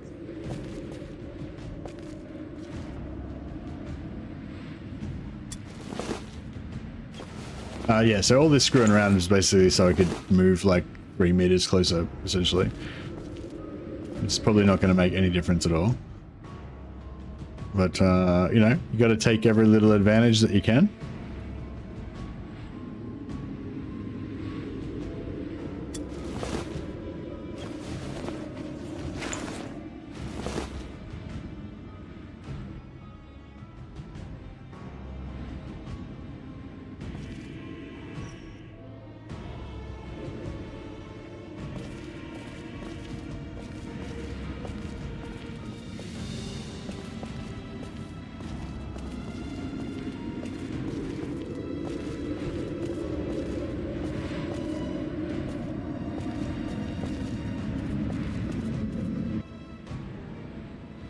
We're close.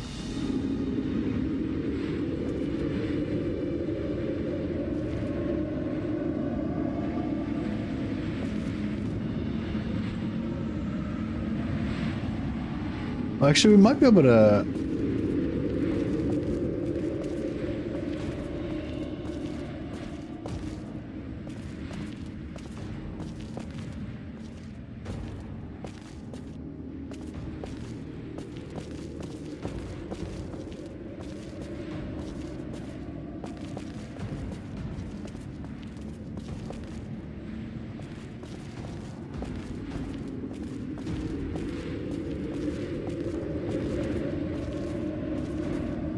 Ah. No, we can't. Oh, yeah, well, I can't right now, but we might be able to tiptoe across that next turn. So that could be worth something.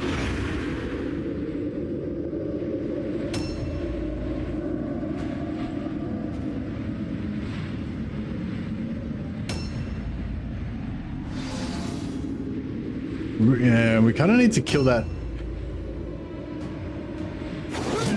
Nah, crap. Oh, glorious. At least we got 2 guys up here. So we can win this fight. They, ghouls unfortunately don't have any, they have no fears.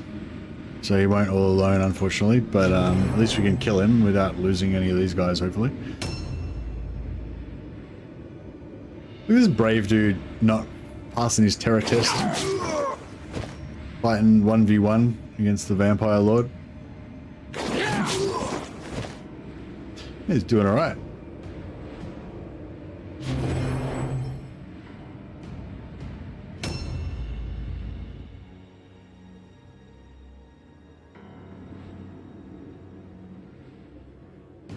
I don't know if I should sacrifice him or if I should... I feel like I can't really save him, but... Look at this bullshit.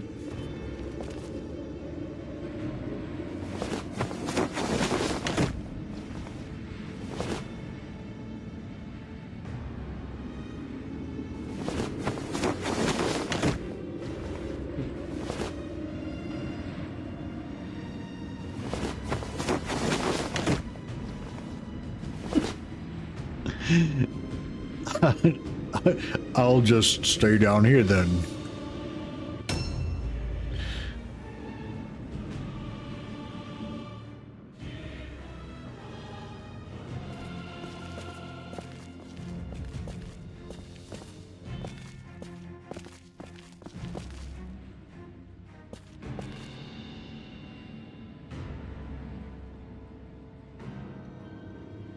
This sucks.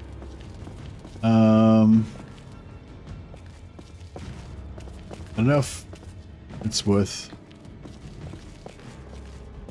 I mean, that's... I guess that's not too bad.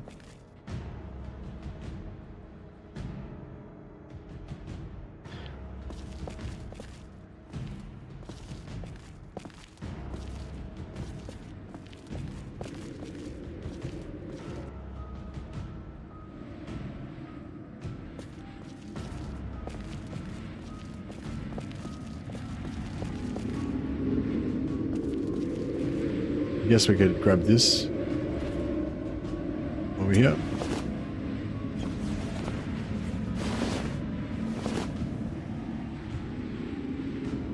Yeah, I know. He didn't. His jumping was not high enough. No, his jumping was fail. The Vagabond Butcher. He doesn't even care about the mission. He's just like hunting the back streets to find, like, you know, people that are on their own so he can like chop them up and eat their legs and shit.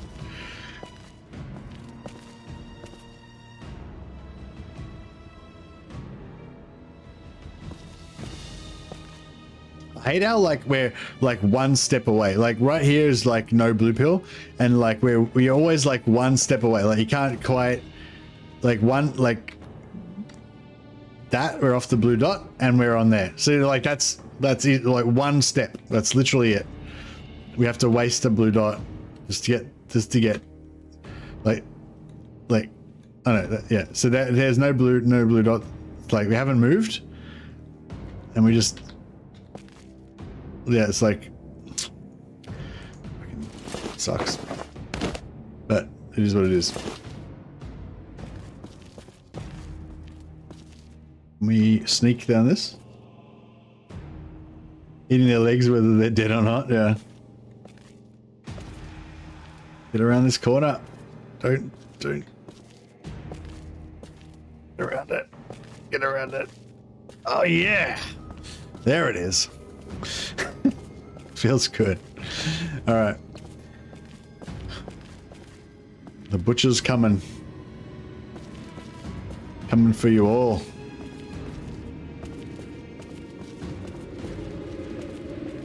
Alright, we got a squad here. Hopefully they can handle some stuff. A new round has started. Sucker. Yank. Alright.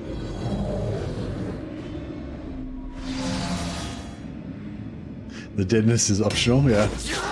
Oh, that was a bad hit. That was a fucking. Oh yeah, alright.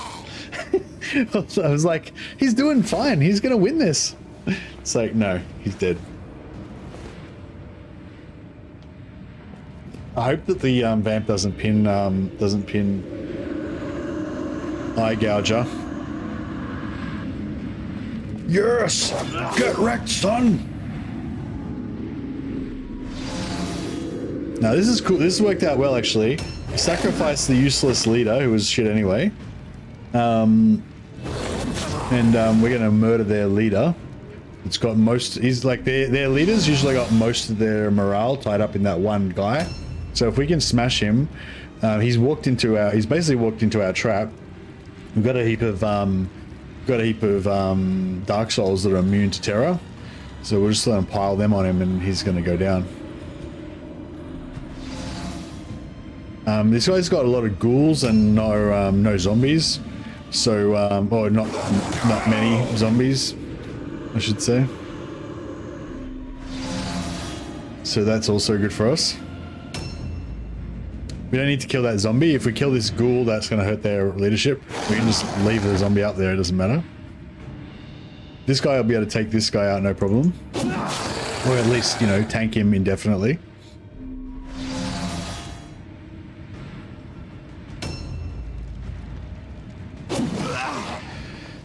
This guy, I mean, hopefully he should be able to win this. Yeah, maybe not. Yeah, we need to get, I don't know, we need to get some help to this guy, but I don't know if we can get anyone there in time.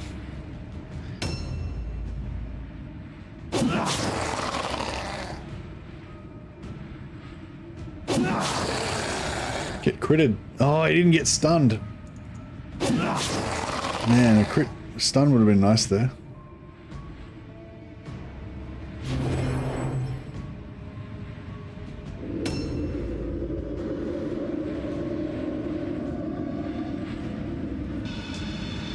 Oh shit! She's got a two-handed sword. Oh god! I failed the terror test. All right. Well, that's okay. At least he did some damage.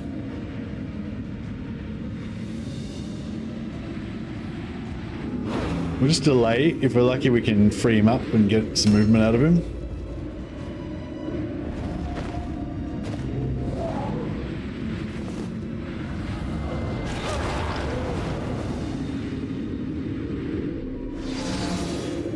Wizardry. Slay the foul sorcerer. The wiggling coward.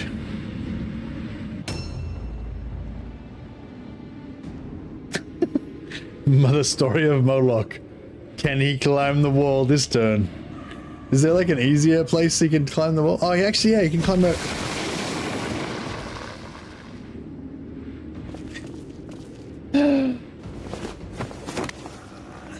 Alright, we've made it up one wall.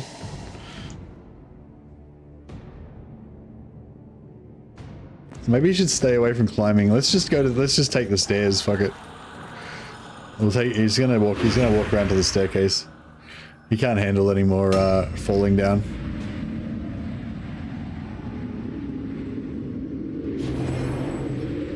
That was such a Mordheim moment.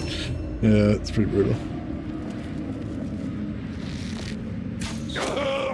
Fuck off, you filthy wizard.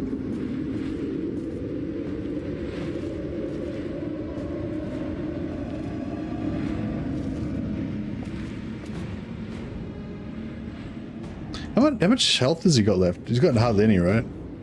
Yeah, okay. We'll walk in. Actually, no, we'll wait. We'll, yeah. Yeah, I'll leave space for the butcher to get in there and finish the job.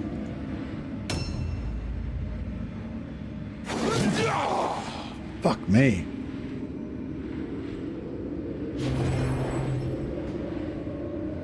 Is it a line from Harry Potter? I'm not sure. I haven't seen much of the Harry Potter stuff. There we go. That's what I'm talking about. Alright, I reckon even if they take out the other Dark Soul, I reckon we'll still kill that ghoul.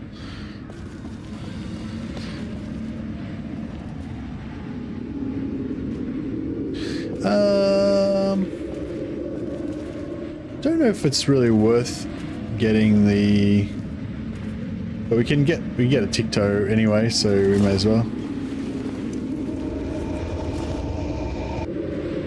I mean, he's already immune to all alone, but you know, whatever.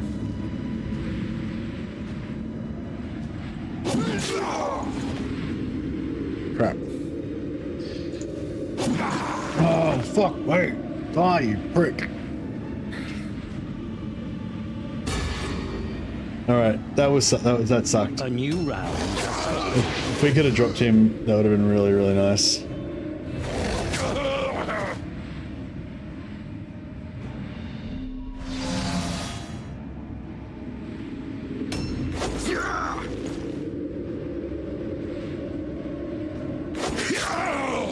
Yeah, it's alright. We're gonna kill him and we're gonna kill that Necromancer as well.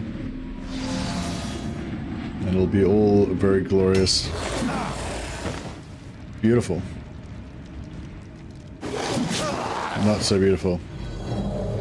Peyton God Pierce. You may not live through this.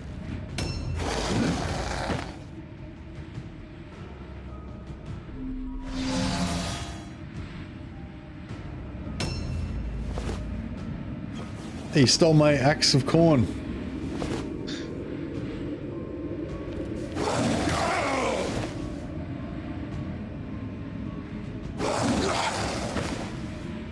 It's alright, he's still got 1 hit point left.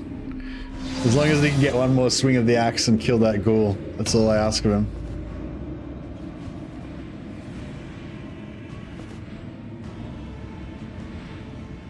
Have we actually killed anyone yet?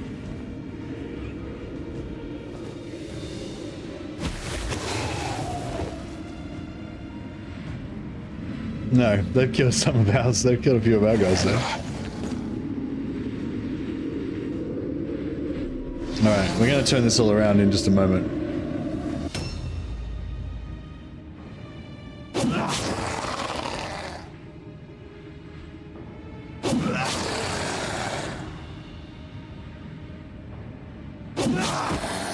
Get wrecked. Foul beast. Alright. Oh shit. There's two-handed bloody vampires there.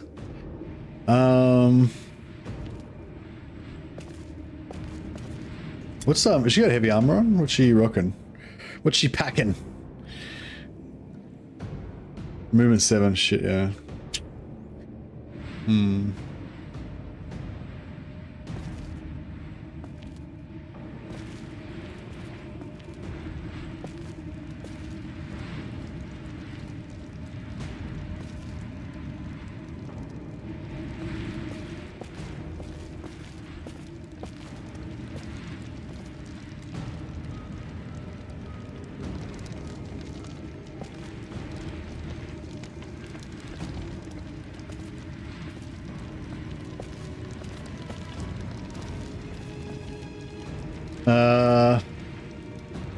She's just gonna charge him in the back anyway. I should have actually, yeah, I should have tanked her. I should have tanked the vampire with him. I was trying to spread this guy, but it's the Ripper. It's Liz the Ripper. Just come for us. Yeah, I was trying to spare this guy from double team this guy, but I should have tanked the vampire because she's gonna come in the back of him now and just trash him.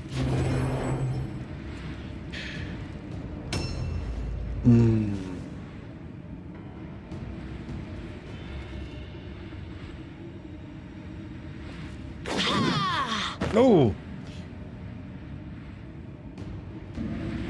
Yes! He lived! He lived!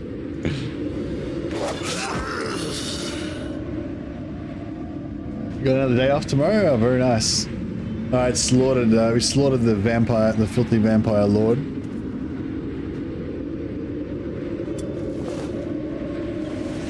Anton von Bitz, Jan Peters.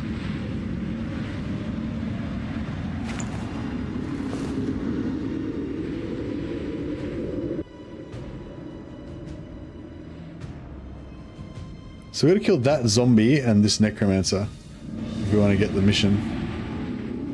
If we want to complete the mission.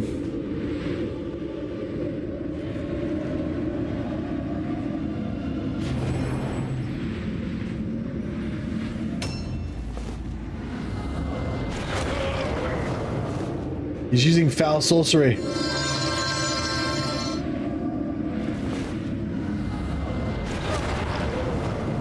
Damn it, foul sorcery. Oh god, this guy's a fucking genius caster. He can't fail. Oh crap. It's not good. I was hoping to stack up on the necromancer. Oh, it might be alright. Here we go. Aha!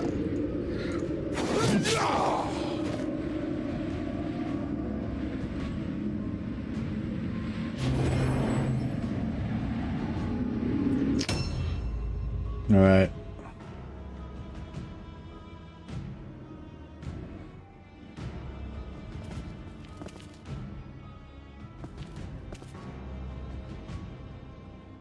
He's got a fear of climbing, this guy. He only takes the stairs now.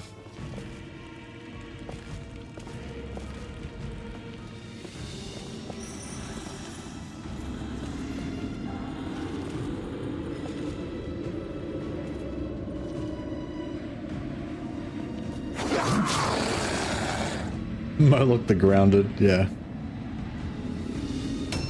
Moloch the bad at climbing. Oh, fuck, I was so ready to be pumped when he slew that guy. But no. He goes to Khorne's embrace without that skull. Now he won't be able to get into Khorne's Valhalla. He's got no skulls to offer.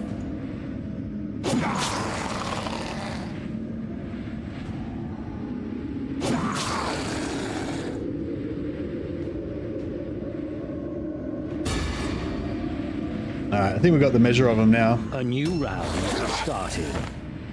Aha! Khorne protects me! You're attacked! Khorne cares not from whence the blood flows. Aha! Fool! You cannot touch me! Oh. Your warband morale is critically low. Shit. Alright, maybe we don't have the measure of them. And our lord's down as well, so we're probably gonna rout after this. You're dead. Oh, we're still in the game. Khorne protects us.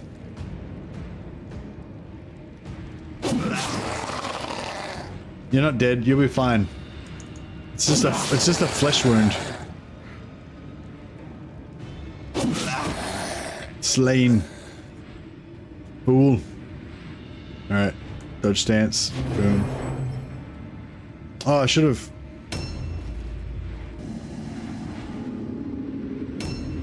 Why does he keep failing the terror tests? The vampire's dead. There's no need to be afraid anymore. Let go of your fear.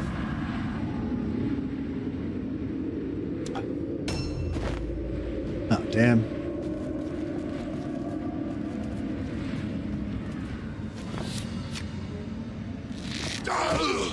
Fuck off.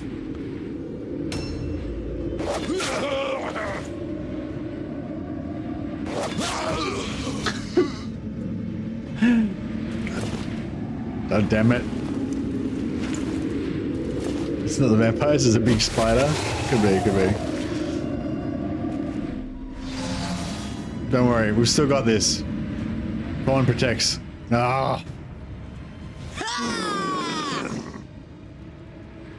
We had them just where we wanted them. We were just about to slay them all. We could have almost held that together, but not quite. In the darkness of chaos, only the worthy will endure. See what the butcher's bill is. Hopefully, purge all weakness Tainton survived.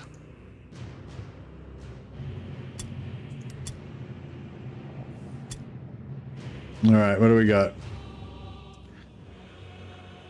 Still got some pretty good XP, even though we lost. That was good.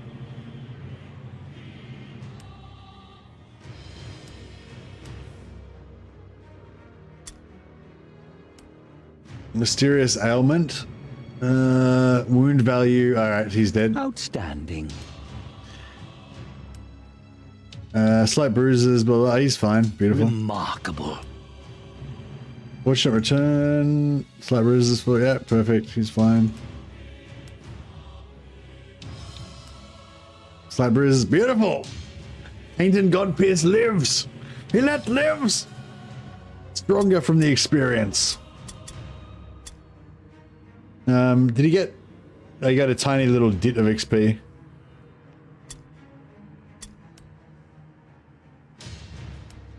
Not dead. Got like 5 XP. Open wounds.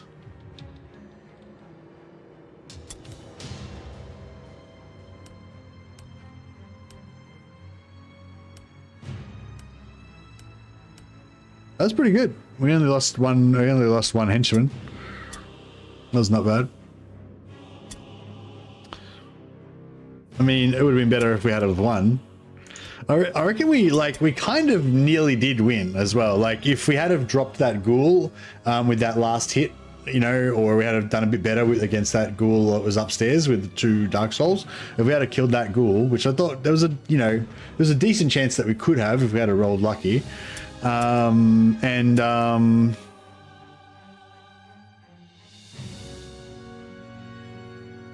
yeah, and if we had have maybe killed that necromancer, then I reckon we maybe would have won. But yeah, we were pretty lucky. We survived another day. All right. So our leader, he's fine. Tainton Godpierce can go agility, a bit more dodge.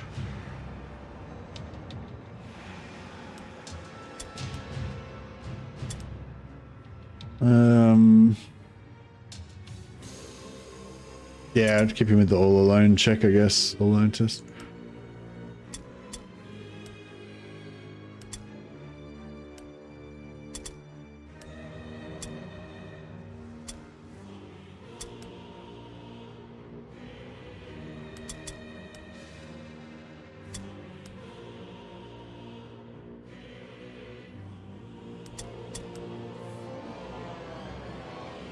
The leader. What are we doing with this leader? Should we make him like a...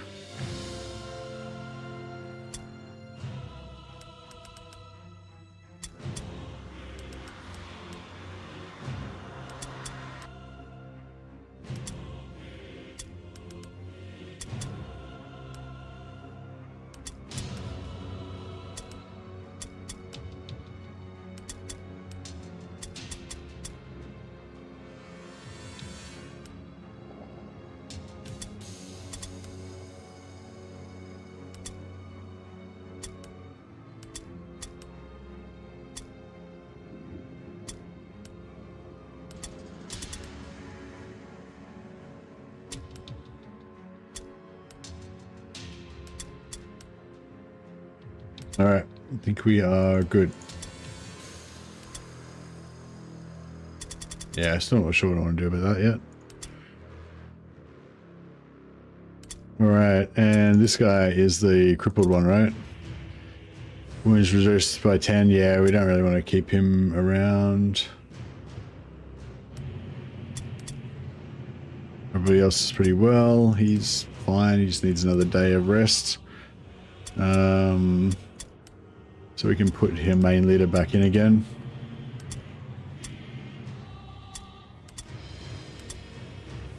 Did he have... He didn't have a blue weapon or anything, did he? No, I don't think so. I think he just had a white axe. Just blue headlight, a blue, what's the hammer look like? Oh, the hammer looks pretty cool. Is there a great sword? No. Let's give him another great axe. Alright, I think we're pretty set. We just need another one of these guys. 10 more wordstone that we can send off to the Shadow Lord.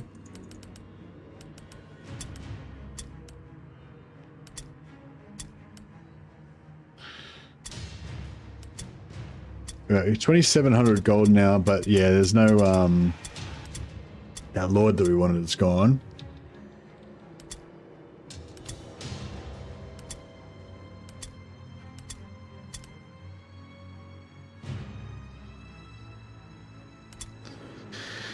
And there's nothing good in the store.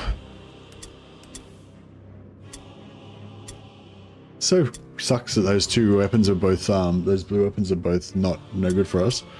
That's alright.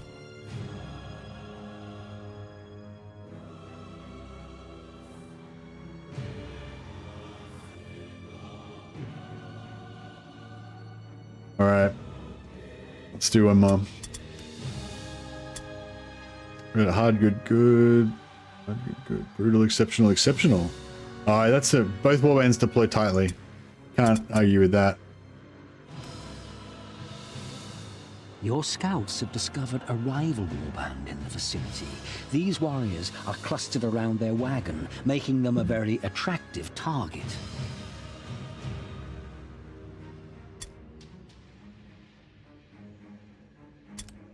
Yeah, I think we'll make this one the last one. A new round has started. Oh, did I forget to equip one of the guys? I think one of them got looted, and I didn't equip him, so he's just got a dagger now. I kind of like the idea of a I kind of like the idea of one of these Dark Souls with a dagger, just like a knife man, like some thug back alley bruiser, just goes around like knifing people. Actually, he'd be better with two knives, wouldn't he? Alright, we gotta steal the enemy idol. Yeah, I should have... Yeah, we won't... I should have chosen one that wasn't crush their will. That's right. Where is their idol? Over there. Nah, we'll just get all the wordstone.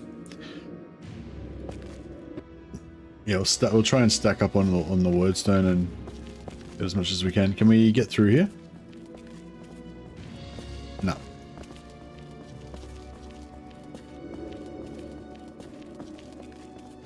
Oh yeah, we can get through there.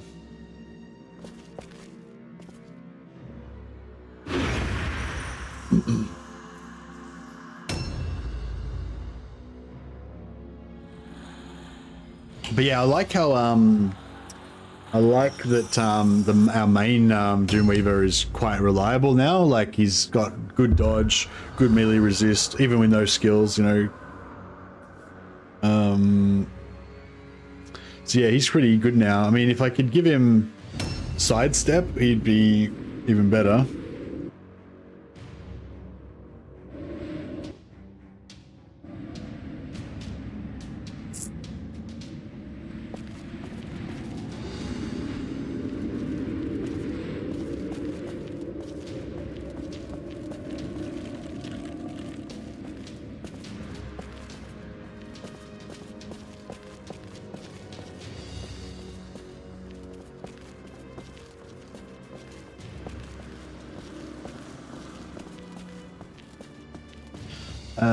Crap. We can't really put him in the doorway. We need like a tiny little bit more movement.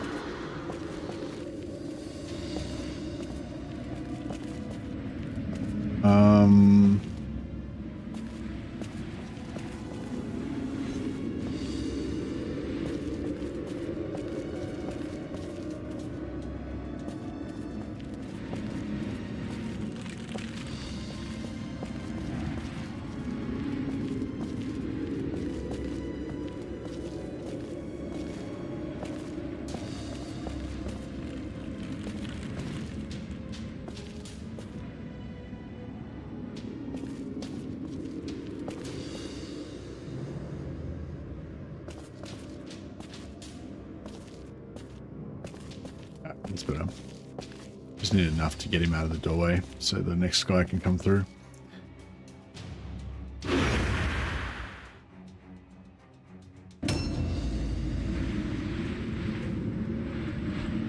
I don't need to hold their flag. Oh, that's cool. Do you actually find that you successfully complete it quite a lot with just with only having to hold the flag?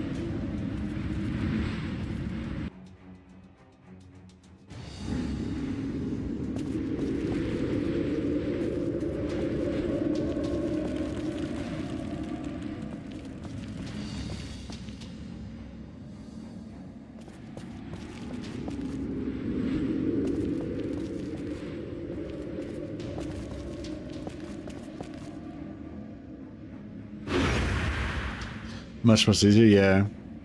Yeah, it's pretty much impossible. I think I've only successfully completed it like once, in like all of the games I've played.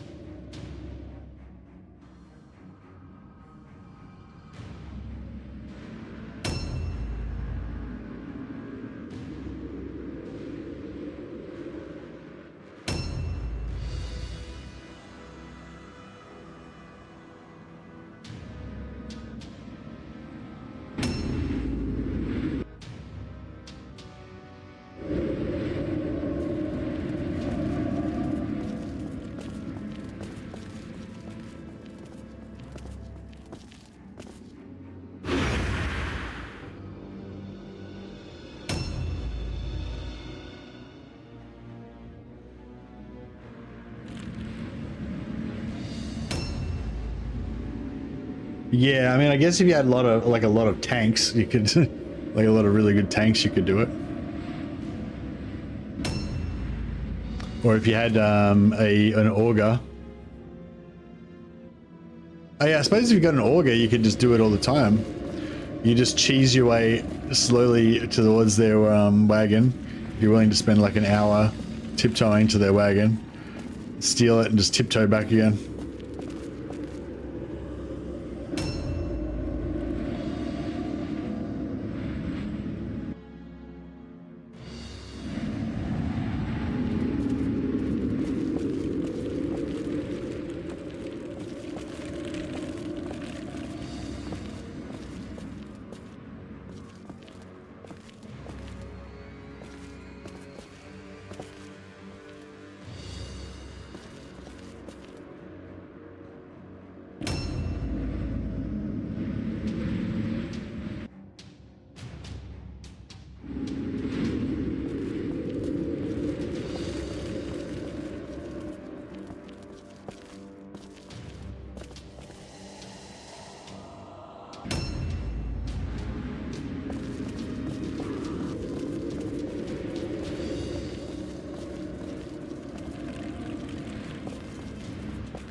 About the AI is it tends to guard the wagon, and when it can see one of your units, it knows where they all are.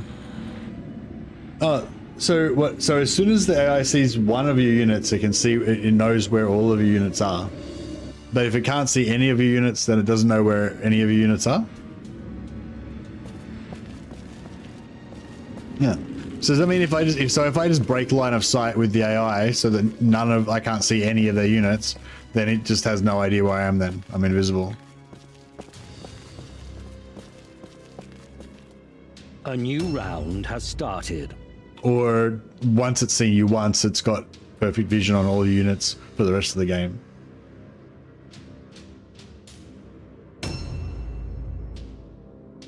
Remembers where you were last. Yeah. But if I break line of sight with it, then it won't know where I am then. Because I think that might have been what happened that time when, if that's true, that might be what happened that time when I was trying to demonstrate the the turtling and moving away from the enemy thing, because they couldn't see me at all. They weren't really coming towards me. Fuck. It's Khorne. Bow down and worship him. Blam. We slayed him. We stabbed him. It is a demon. This is a Bloodletter, Demon of Khorne. This guy's going to take it on with his knife.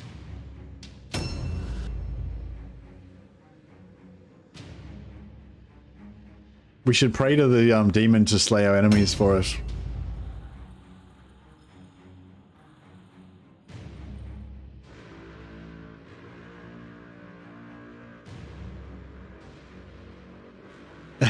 I'm no expert, but I think that's going to go well. Yeah, this guy's got this. He's got this. Don't worry.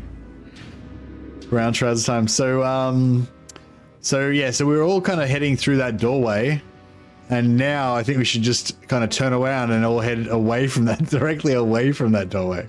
That's pretty much now the order of battle. Fuck me. Yeah, I kind of think we should. I don't know. Do you reckon we should just kill it, or should we try and get it to attack the enemy? Because if I run all my dudes away from it, and it loses vision on us, then maybe we can get it to attack the AI. I don't know if it's going to work or not, but maybe. And we can at least move all of the guys that we don't want to die away from it. Just that could be a good start.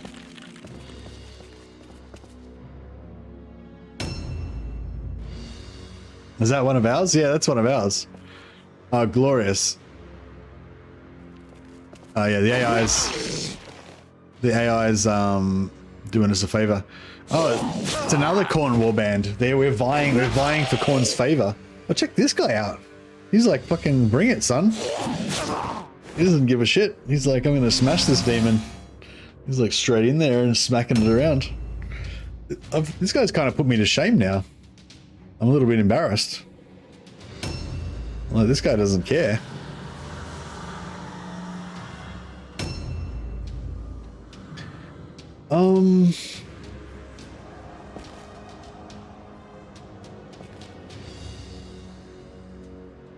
They've got two more, the AI's got two more goes. Yeah,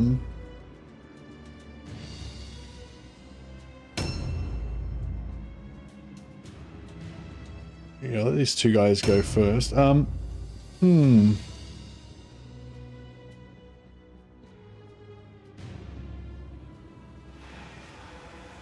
Yeah, let's all run around here and we'll see if we can get the AI to just engage all of its guys on the demon, and then once they do that, then we'll come in and help the demon kill them all.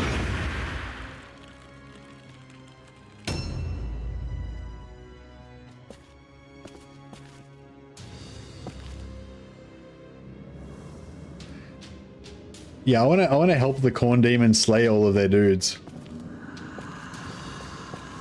So hopefully we can get them to all charge in and fight the Khorne demon, and then we'll come and help it, kill them all, and we'll kill it as well. Yeah, I'd really like to get the demon kill. Actually, that'd be pretty cool.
Oh, we could run all the way around them and steal their idol.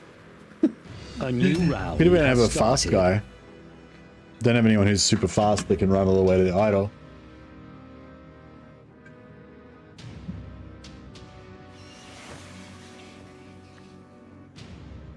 Yeah, Winky Wanky Woo is definitely my my favorite dude. He's a beast.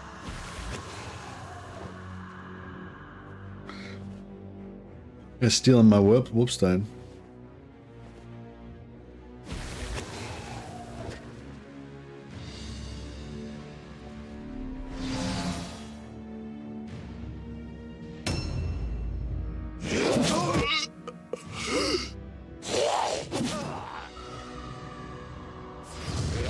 Just slaughtering them.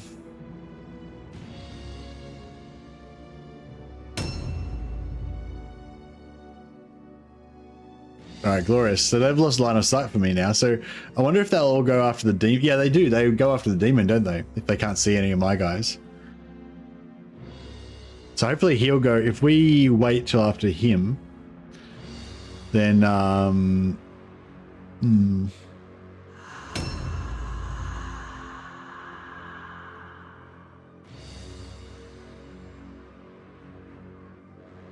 how did we see him? Did one of our guys see him through a crack in the door or something? In the, or can we see him through here maybe? Somehow.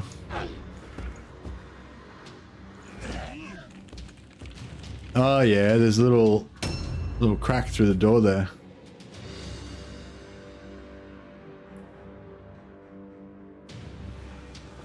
Alright, let's get around here and we'll loot all the wordstone. Fuck you, dude.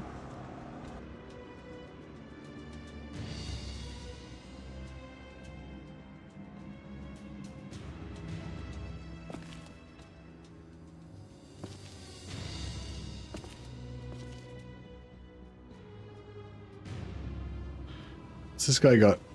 What sort of movements he got on him? He's got 4 movement. Alright, cool.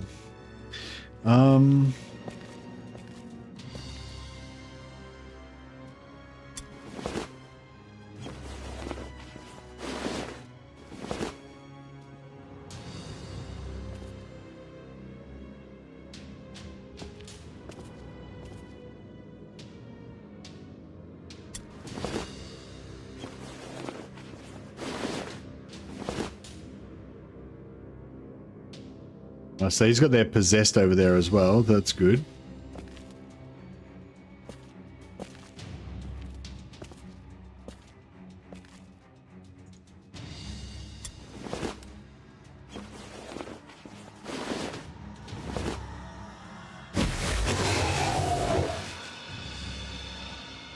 Probably could have scammed it more if I had have, you know, hidden. If I had have hidden for a turn, I probably could have gotten them to, you know, magnet more of their guys onto them. But hopefully this will still be cool. Just gonna grab some of the most valuable bits of wordstone.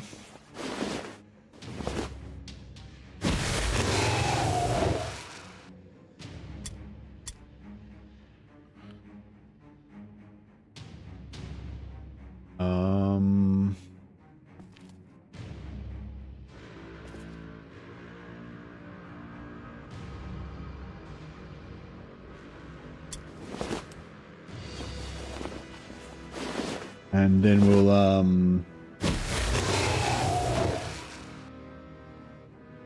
yeah, I'll just get around behind him.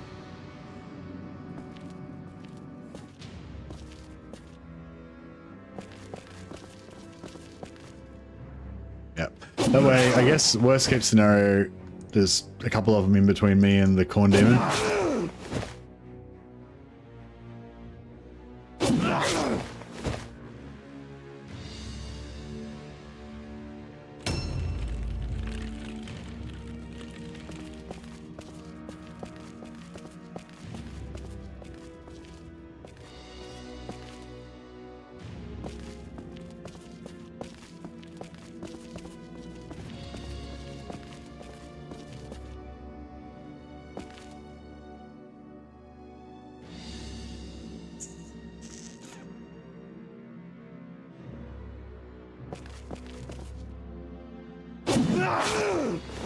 We can. Yeah, depending on this how it works out, we might be able to drop this guy and then get the hell out of here. Oh, there goes the Marauder. Yeah, I think we're gonna break their morale before the Khorne Daemon gets to us, I reckon.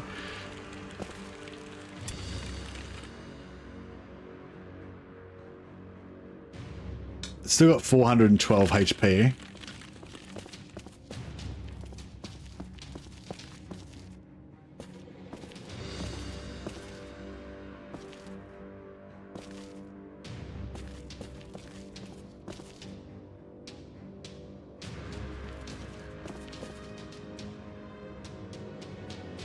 Yeah, cool. If he moves a muscle, we'll pick him up with an ambush.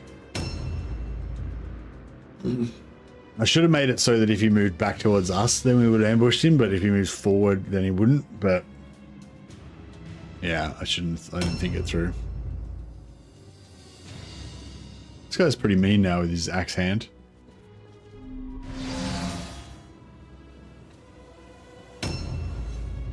Yeah, I might have gone a bit too close to him. I probably should have let them get more of their guys stacked up on the demon. But these Khorne warriors, they're impetuous.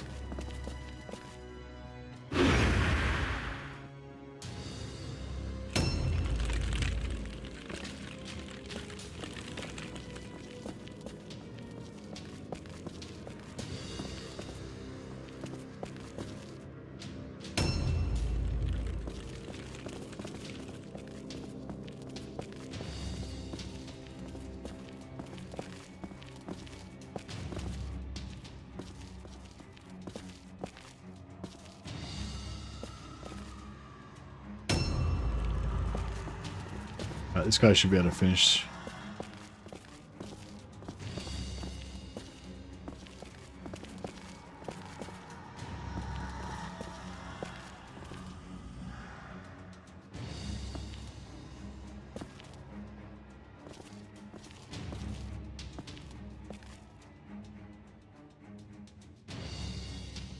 Alright. Pick up a few wordstones.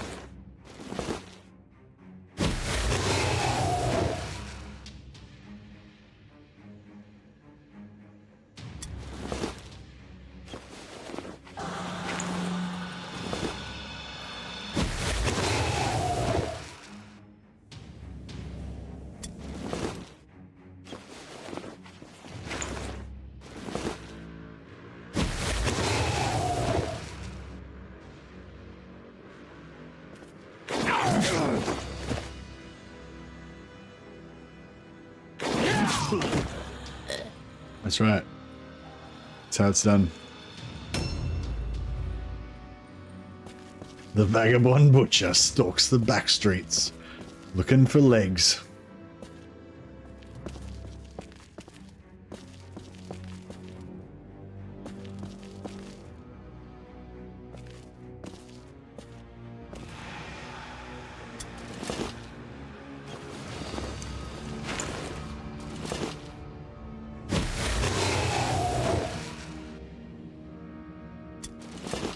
He's a leg man, that's right.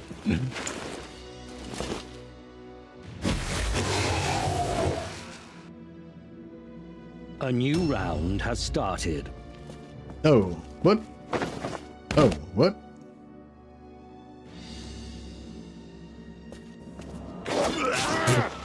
Suck it. He thought he was being all sneaky.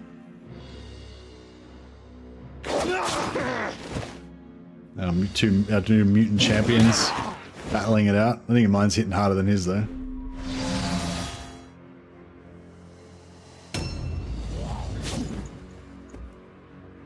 See how long it takes him to slay this. Whoa, big crit.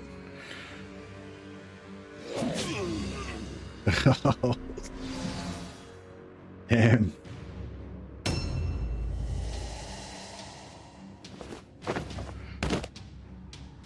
We need more, we need to feed more of their dudes into the demon.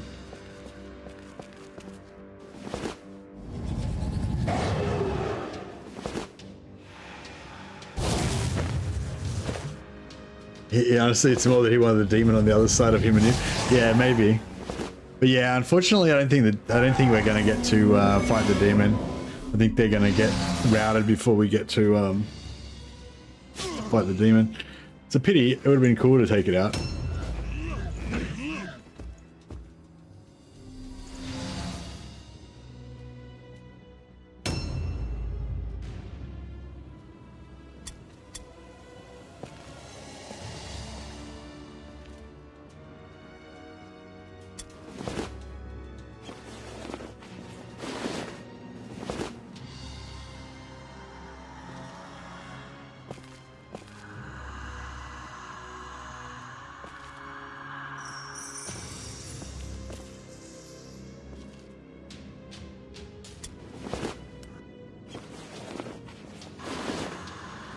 I think if we had all actually, yeah, it's got like 500 hit points. It'd probably kill us all. I mean, I think my plan was to like let them get it down to like 100 HP or whatever, and then we come in and finish it off. But yeah, I think like before that happens, they'll all die. Bro, I was not paying enough attention.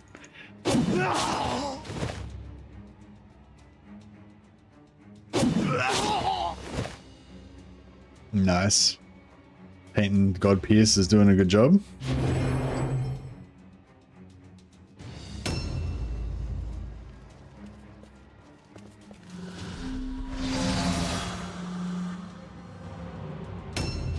Well, just imagine he's fighting on side. He's on our side. He's fighting alongside us. Oh, shit. Not doing a very good job of situational awareness.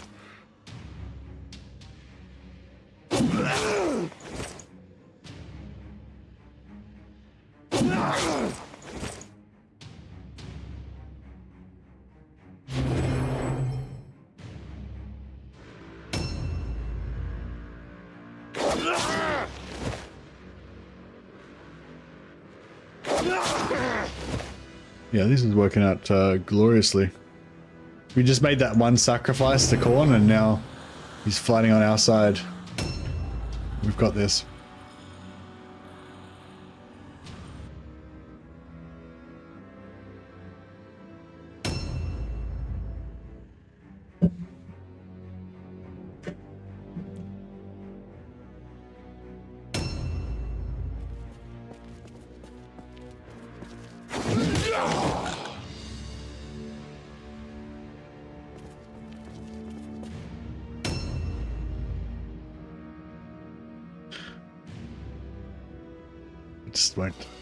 Just won't mention that.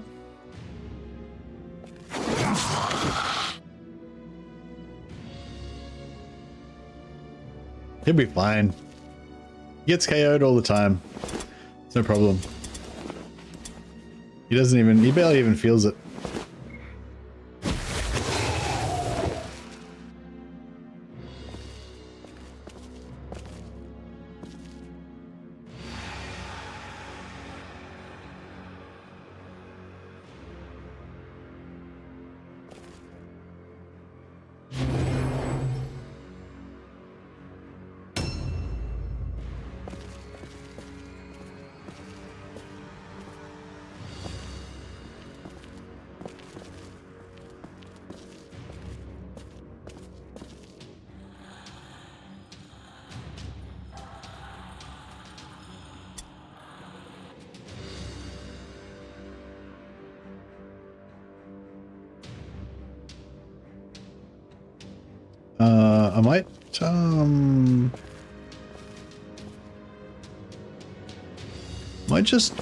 I might just get further away.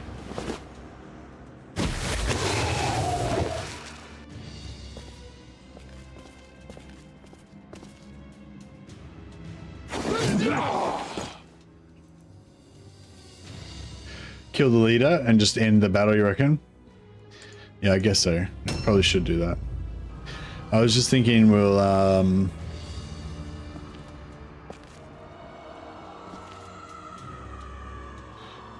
if we just keep him in between me and the demon, then the demon should go after him once he kills that other dude.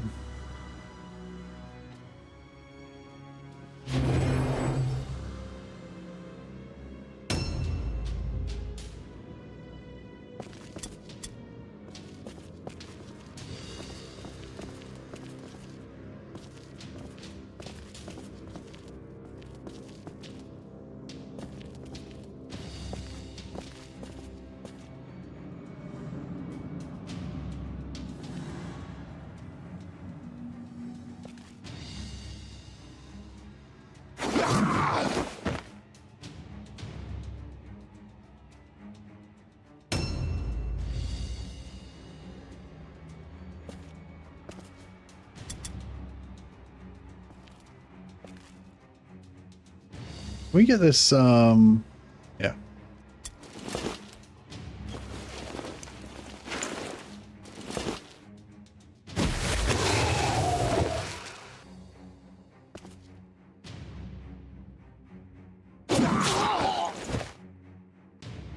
Yeah, once the bloodletter kills that possessed, then they'll rout, I reckon. If we can kill this leader. And if not, this leader will be like so nearly dead that the bloodletter will just kill him. And then that will make him rout.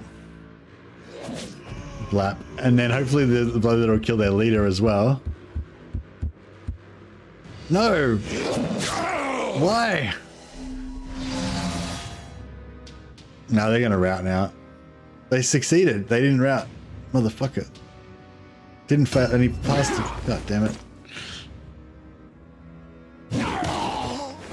Bad bloodletter. I know. He's attacking the wrong dude.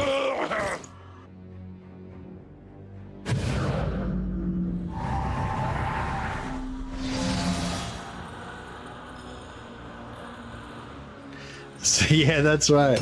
He's the only target worthy of the bloodletter. Exactly.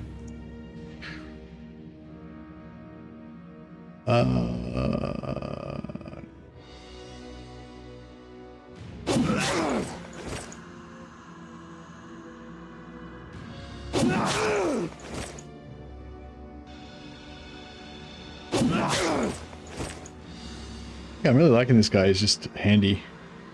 Just chopping dudes down.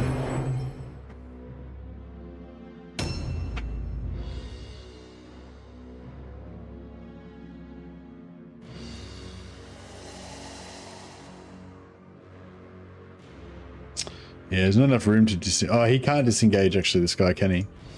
He's too much of a warhound.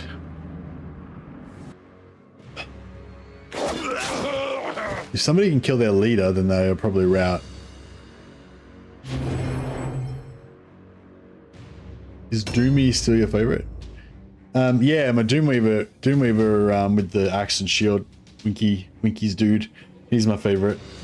I'm liking the Marauder's pretty cool as well. Like, I think the thing is, I want to have some Doomweavers that are really tanky and evasive, and then I want to have some really heavy damage dealers. And basically, you know, could use the tanks to control the area and protect the damage dealers a little bit, and then have the damage dealers just come out from behind and just execute stuff. That's kind of the plan.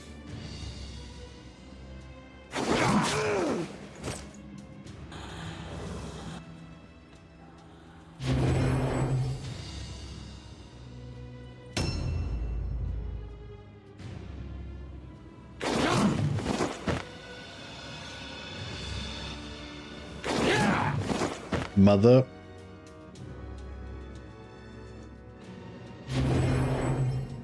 lover.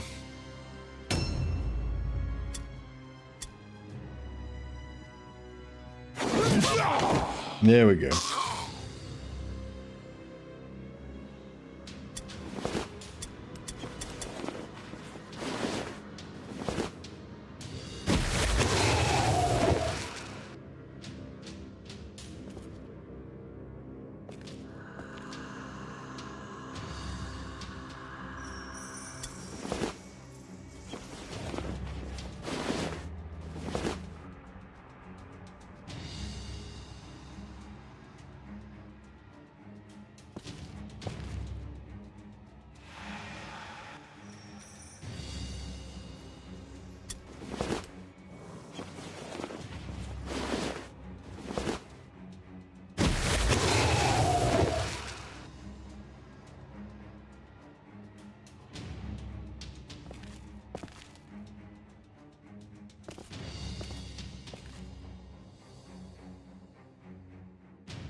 Alright, cool. Now, I'll stack up on the Brethren, because that way he'll have all alone. He'll have all alone. Oh, he's already got all alone. Alright, we'll stack up on... Who's the easiest to kill? Yeah, hang Alright,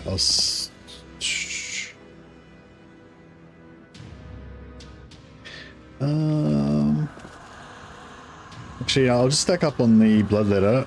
That way there's another target for him to kill other than our other than Supertramp.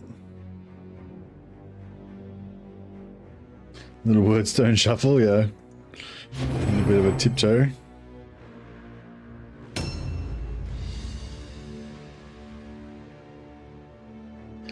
It's like, Avatar of Khorne, I defy you!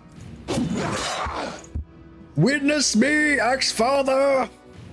Oh shit. Oh Jesus. Haha!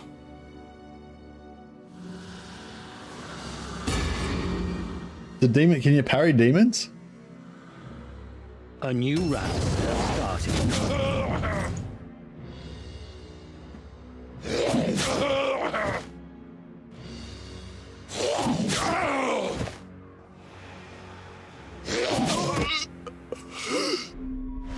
You had to sacrifice him so the Bloodthirster would spare Supertramp.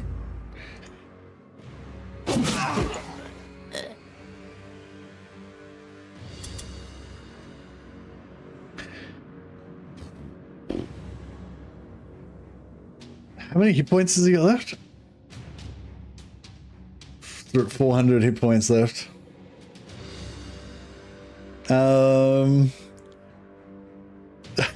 Shit. Like, where's their last dude? Let's just kill we'll just kill this guy, and then then the fight will have to end because they're all dead. I think this is their last living dude, right? Yeah, the demon just wants to see us. Oh shit! I don't think we can kill him because we don't have any more. Oh, here we go. Nice. We killed their entire warband.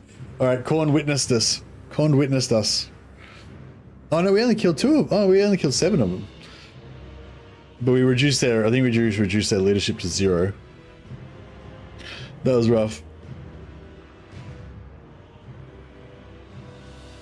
It would have been pretty cool to kill the Khorne Daemon. Trappings of order shall be cast That was pretty cool that we ended on the Khorne inevitable. The Shadow Lord will remember his loyal servants, and they will have a place in the coming darkness. Remarkable.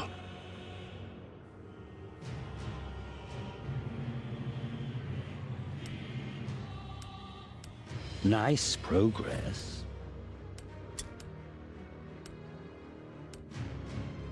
Full recovery. He's unkillable. Unkillable. He's still getting experience. He's still leveling up. He can't be killed. This guy's fine.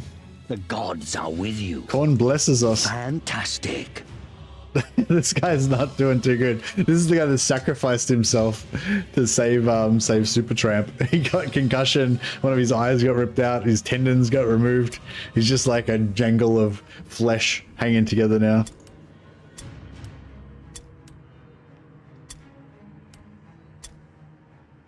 Give me a weapon. Give me a mighty weapon to slay my foes. No, we didn't get anything. Yeah, we need a weapon.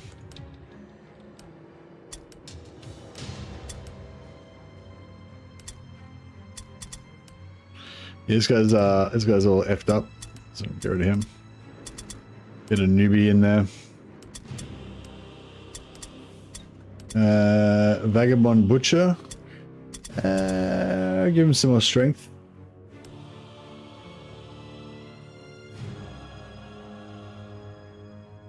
His melee resistance is only 20.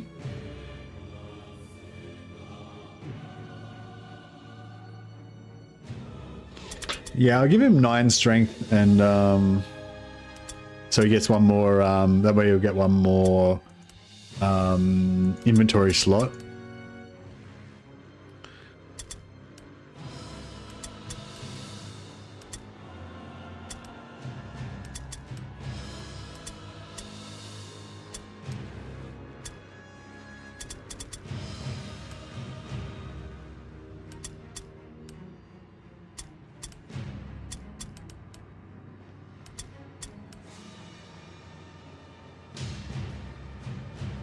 You've achieved immortality, exactly. You're immortal until you're not.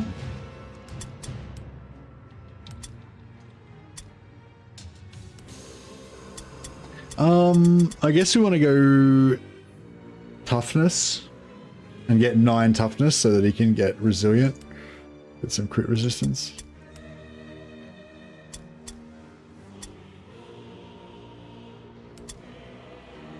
You're immortal, not invincible. That's right. You can die. You can get taken out, but you just won't die because you're immortal. All right. I think we are good. Got a good amount. So yeah, I think once you got about this much money, then you're pretty much set. You can pretty much hire most. You can hire most of the.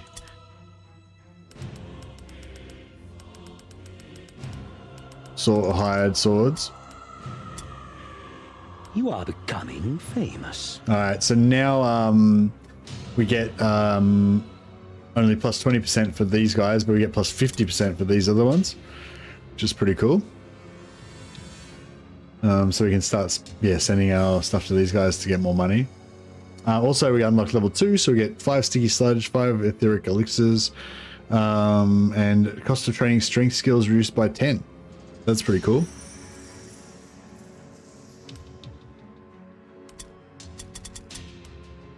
New hired swords are available.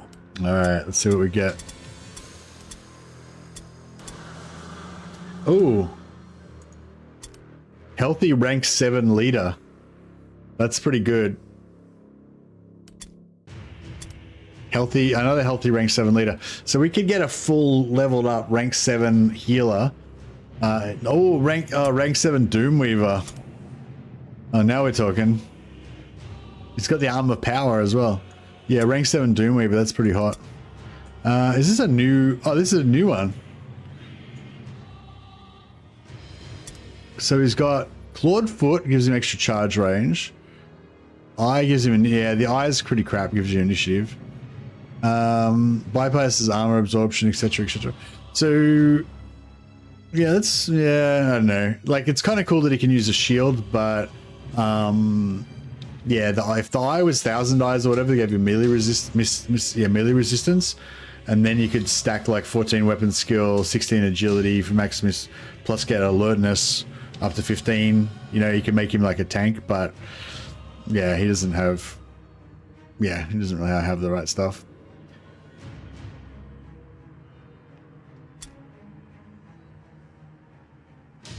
That's still the same injured, busted up one.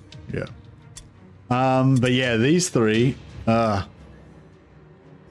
all really good. Like, it'd be good to get any of these. Like, it'd be really cool to get like a, it'd be really cool to get a Doomweaver and, have him like just maxed out straight away.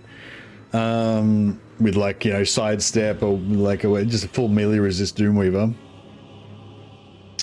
But yeah, but then if a really good mutant came up and we'd spent all our money, you know, so now I'm kind of torn because I kind of want to get one of these, but I want to still have another 2,500 left on top of that in case a really good option comes up. I guess it just changed, right? So we've got 3 days.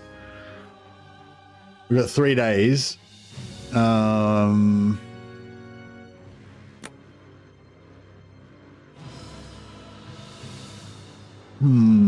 I guess, yeah, if we can probably afford the leader.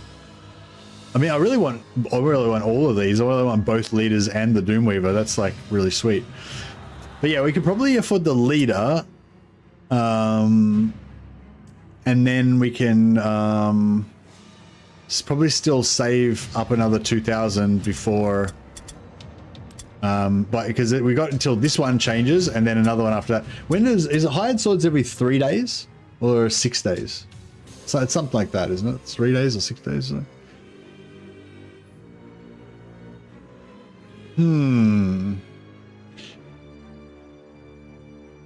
Because yeah, because we could potentially get like a really cool leader going on, which would be pretty fun.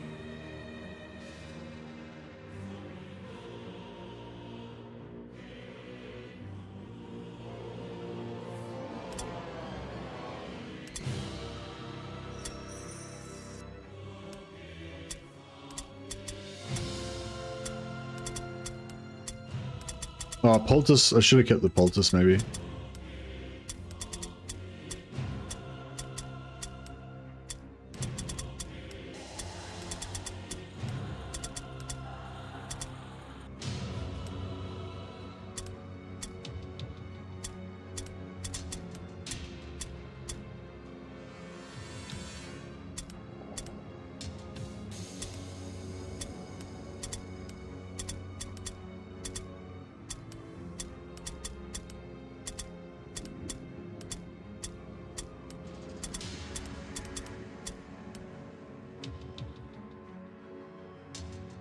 On the mission screen, you can check the date of rotations. The mission screen, you mean this one?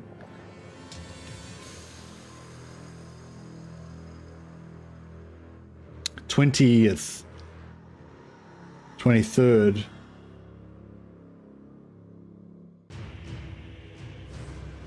So none of them will leave until the new ones come, right?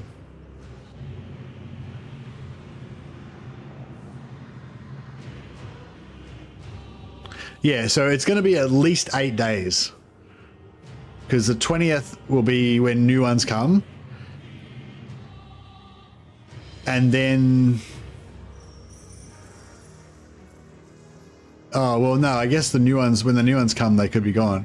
So we've got at least 5 days. So it varies. Sometimes it's 3 days, sometimes it's 5 days or whatever. But yeah, so is 5 days enough for time for us to save up another, what's that, 800, 1800 gold in 5 days? I reckon we could almost do it.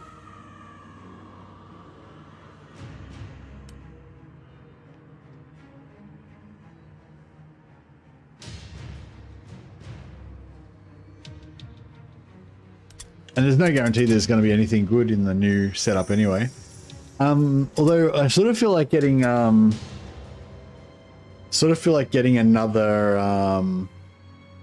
Doomweaver is what I really want, but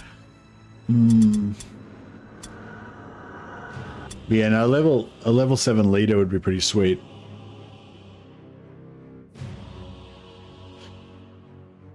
Let's just... One thing I don't like about the Mordheim planner is that I don't think you can put in, you can't put in like a specific level.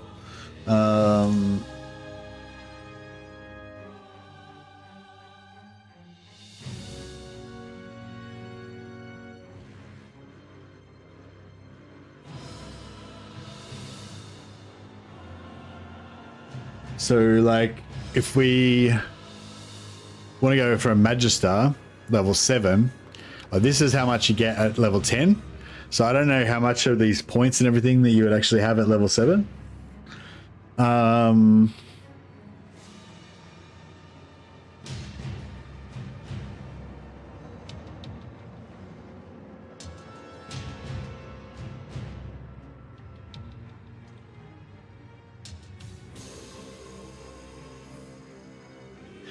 But I don't know, so just say we wanted to get like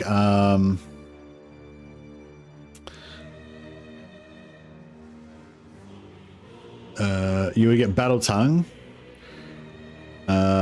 Mastery, and you would get Order,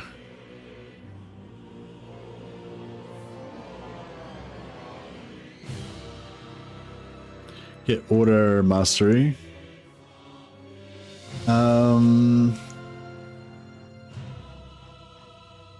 Yeah, enchantments. Yeah. Not being able to add enchantments, it would be really good as well. So that's so yeah, you want Order and Battle Tongue. That's kind of like your minimum. And then I feel like you kind of want to have crit resistance. I like to have crit resistance on pretty much everyone. And then I don't want to have heavy armor, but then if I have heavy armor, then I've got to have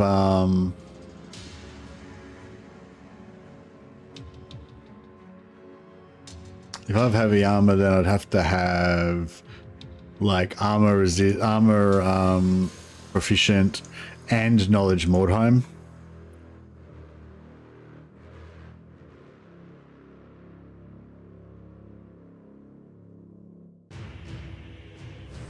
And I'm not, so that would give us back up to 6 movement. But that uses all of our passive slots. I don't know, is there another passive? I mean, I guess, yeah. If I was going to make him like a shield guy, then yeah, we'd want that extra passive slot for shield specialist. But I mean, I could just give him a 2-hander or something.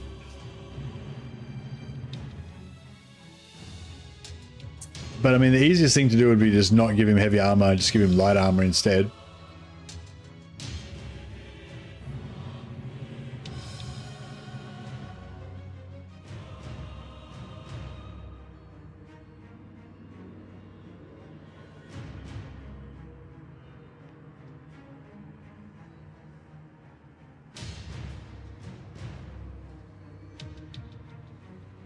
But I don't know, I kind of want to have some dudes with heavy armor, but I don't know.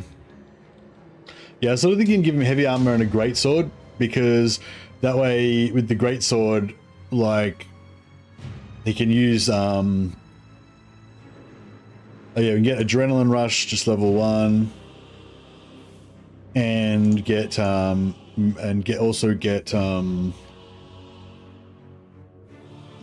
I talking about? Meditation.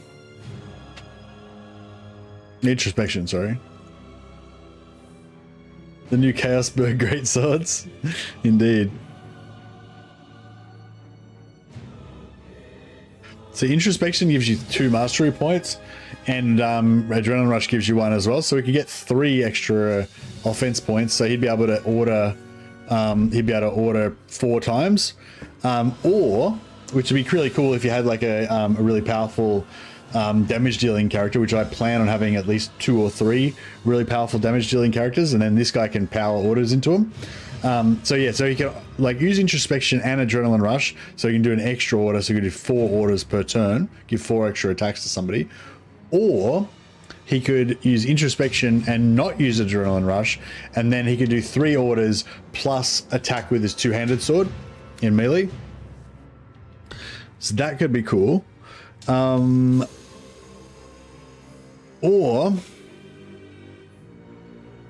he could do like 2 order, no. Yeah, you could do 3 orders. If you use adrenaline rush, you could do 3 orders and charge, do a charge attack with this thing, or you could do 3 orders, a normal and melee attack, and do weapons of destruction.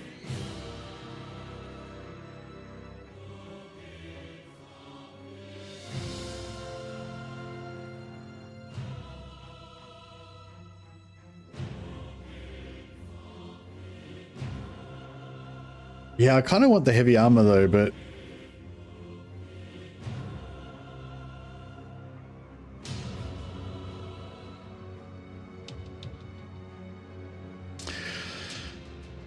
yeah, I guess you could go like light armor and a shield. So yeah, I was sort of thinking either I go heavy armor and a greatsword, and then he can do like 1 greatsword hit, which, because heavy weapons do, you know, extra damage on their first hit. So if you're only going to do like 1 hit, 1 attack per turn, then yeah, using a greatsword or something would be pretty cool. And you know, he's not necessarily going to be a frontline guy. But on the other hand, if I did make him a frontline guy, then given him like a shield, well, the thing is, if he goes into frontline, he won't be able to use introspection. But if he yeah, if I give him shield specialist, then if you want battle tongue leader with melee, possessed is 100% the way to go. Good dodge on those guys. Yeah, true, but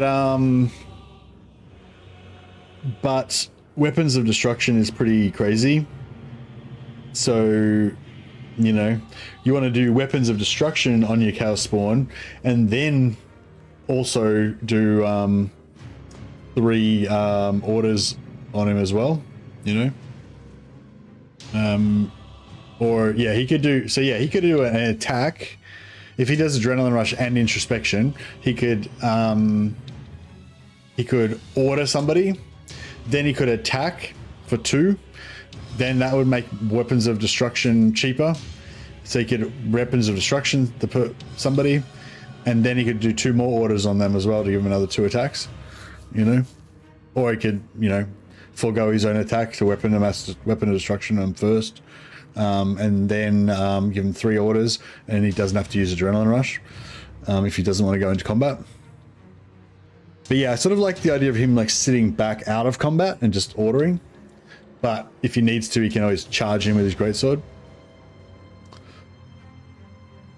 But if he's not going to attack, then at all, sometimes or often, then I kind of like the idea of him having a shield.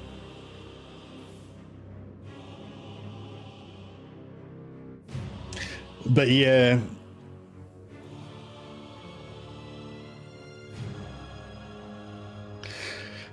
I suppose if we're going to give him books, we could give him an agility book and a physical book of agility and a physical grimoire, because he doesn't really need anything else. And then we could give him, give him 17 agility. So he'd still be a pretty good dodger and have decent melee resist somewhat. I don't know. I think I might have to think about it for a while. So yeah, maybe I'll leave it there. But if if you guys get any ideas, feel free to at me on the Discord or just chuck a comment on the stream. But yeah, I think I probably will get a possessed, and I might even make a possessed leader as well. And we'll kind of like mix and match different combos at various times or whatever. But I do want to have an order leader, or like an order and weapons of destruction leader, so he can just be like this ultimate buffing guy. So especially if we go for a Chaos Spawn and we have a real destroyer Chaos Spawn, you want to just be able to pile like every buff on it to make it as crazy as possible. It'd be cool if we could get if we could somehow fit what do you call it? If we could fit Warcry in there as well. That gives plus 20 damage to everyone as well. So you can move up next to somebody, like Warcry them. You could probably almost do it, couldn't you? You could Warcry them, Introspection yourself as well to get more red pills. Then Weapon of Destruction them with 2 red pills, and then give them 3 extra attacks.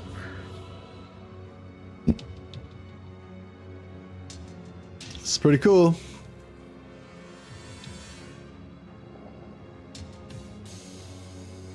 It's got 2 unspent skill points. Resilient Battle Tongue. The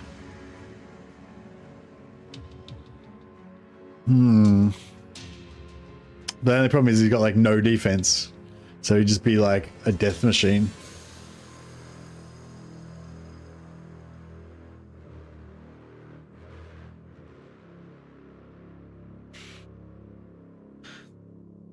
We could take away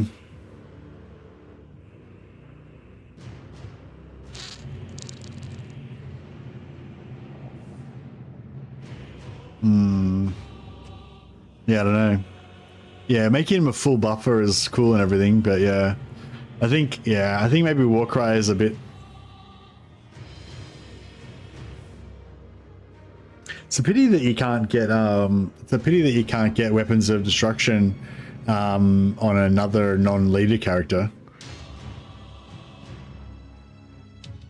But yeah, 40% extra damage there, plus 20 from Warcry, so it's 60% damage increase. Plus the damage dealer can do Frenzy for another 30% damage increase, so it's 90%. Plus they can do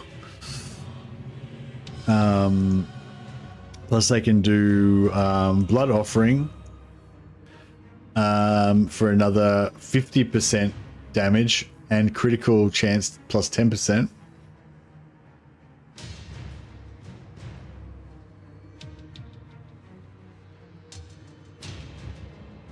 Not on him, but the damage dealer. I think the damage dealer character can do this. Oh, how does blood offering? It says, so with blood offering, it says if it hits, it increases melee damage by 25% and melee critical hit chance by 10%. So that means like it's not the actual blood offering attack that does that, right? It increases. No, wait up. So does the blood offering hit itself actually do 50% extra damage and have 10% more chance to crit, or is it like the next attack after the blood offering does 50% extra damage?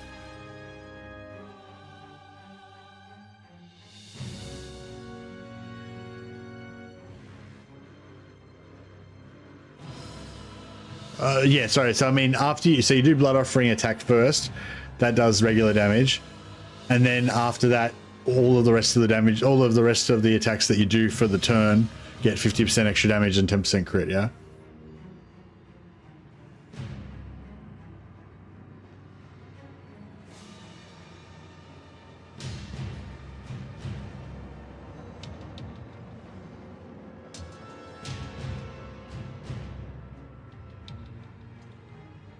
Honestly, I think we should just have blood offering on everyone.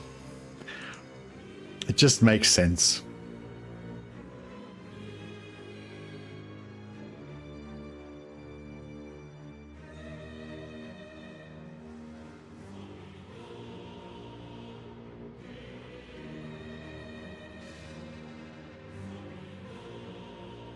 You only need defense if you plan on losing. That's right. Yeah, blood offering is pretty cool. So yeah, so I want to have I want to have a few dudes that are like magically defendy. And I want to have a few dudes that do ultimate damage, and I want to have at least one leader that just buffs the crap out of damage dealers and makes them do crazy damage. I'm kind of tempted, like, just go order, adrenaline rush, introspection, war cry, no blood offering, and oh yeah, we need battle tongue.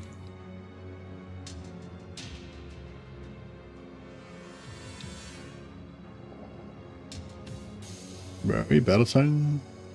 Leadership.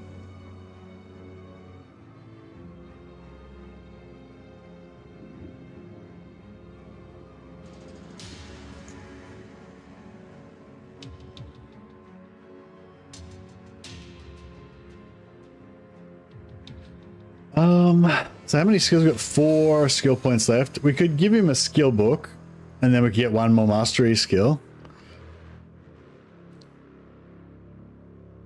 I don't know what would you give him if you like? I mean, I feel like this is a pretty bad, like this guy's a death machine, right? He's totally gonna die if you build him like this. But if we did build him like this, what would you do with the last 4 skill points?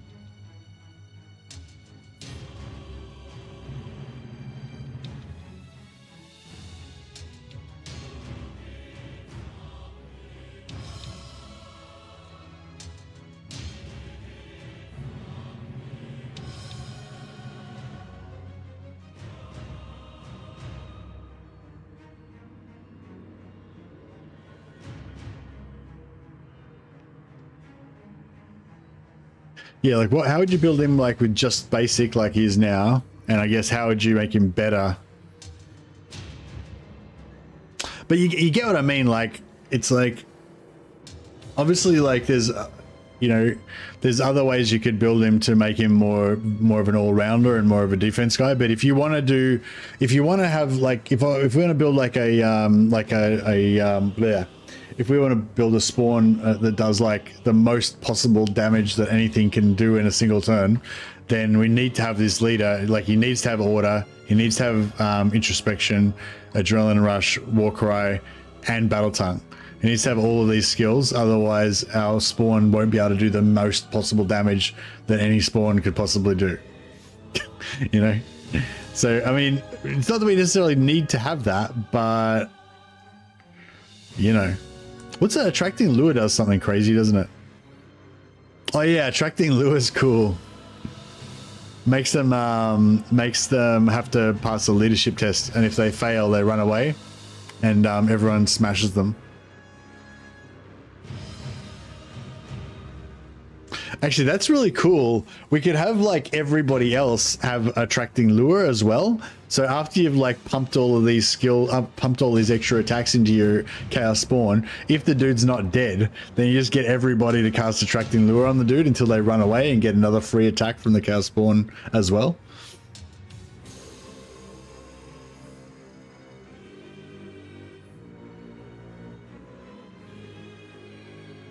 Do you have to be in melee to cast attracting lure?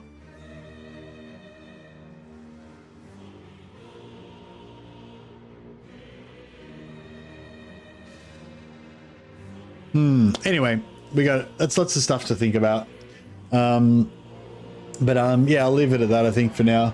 Thanks so much for hanging out, guys. I've been going for a solid 8 hours straight now, so might be time for me to get a rest.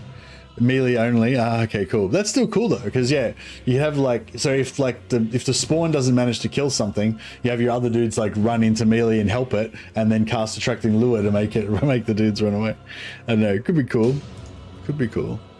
But yeah, I think our Khorne Warband's doing pretty well.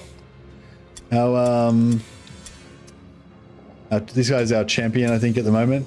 Reaper Bloodwink. We've also got the mighty Vagabond, the mighty Butcher, and our new champion in the making, Tainted Godpierce, and potentially we'll have a new champion next time. Got you playing Mordheim? Are you going to start a Khorne Warband, Cloak Monkey? All right. Now, thanks. Thanks for hanging out, guys. Thanks, Captain Codpiece, for all your insights and stuff. Hope everyone else enjoyed that. Those tips that you passed on. I thought there was some really great advice and info there. Hey, Goshing. Sorry, I didn't see you before. But yeah. All right. Cool. Vampire counts. Oh, very nice. Very nice. All right. Well, I better wrap it up. So I'll see you guys later. We'll chuck a host over to Legend if is Legend still streaming? We'll chuck a host over to Legend if he's still on. Oh yeah, he's still on. All right. I'll end this stream and I'll shunt you over to Legend stream. You can say hi from me. But yeah, thanks for hanging out, guys. I will be back probably tomorrow, I would say.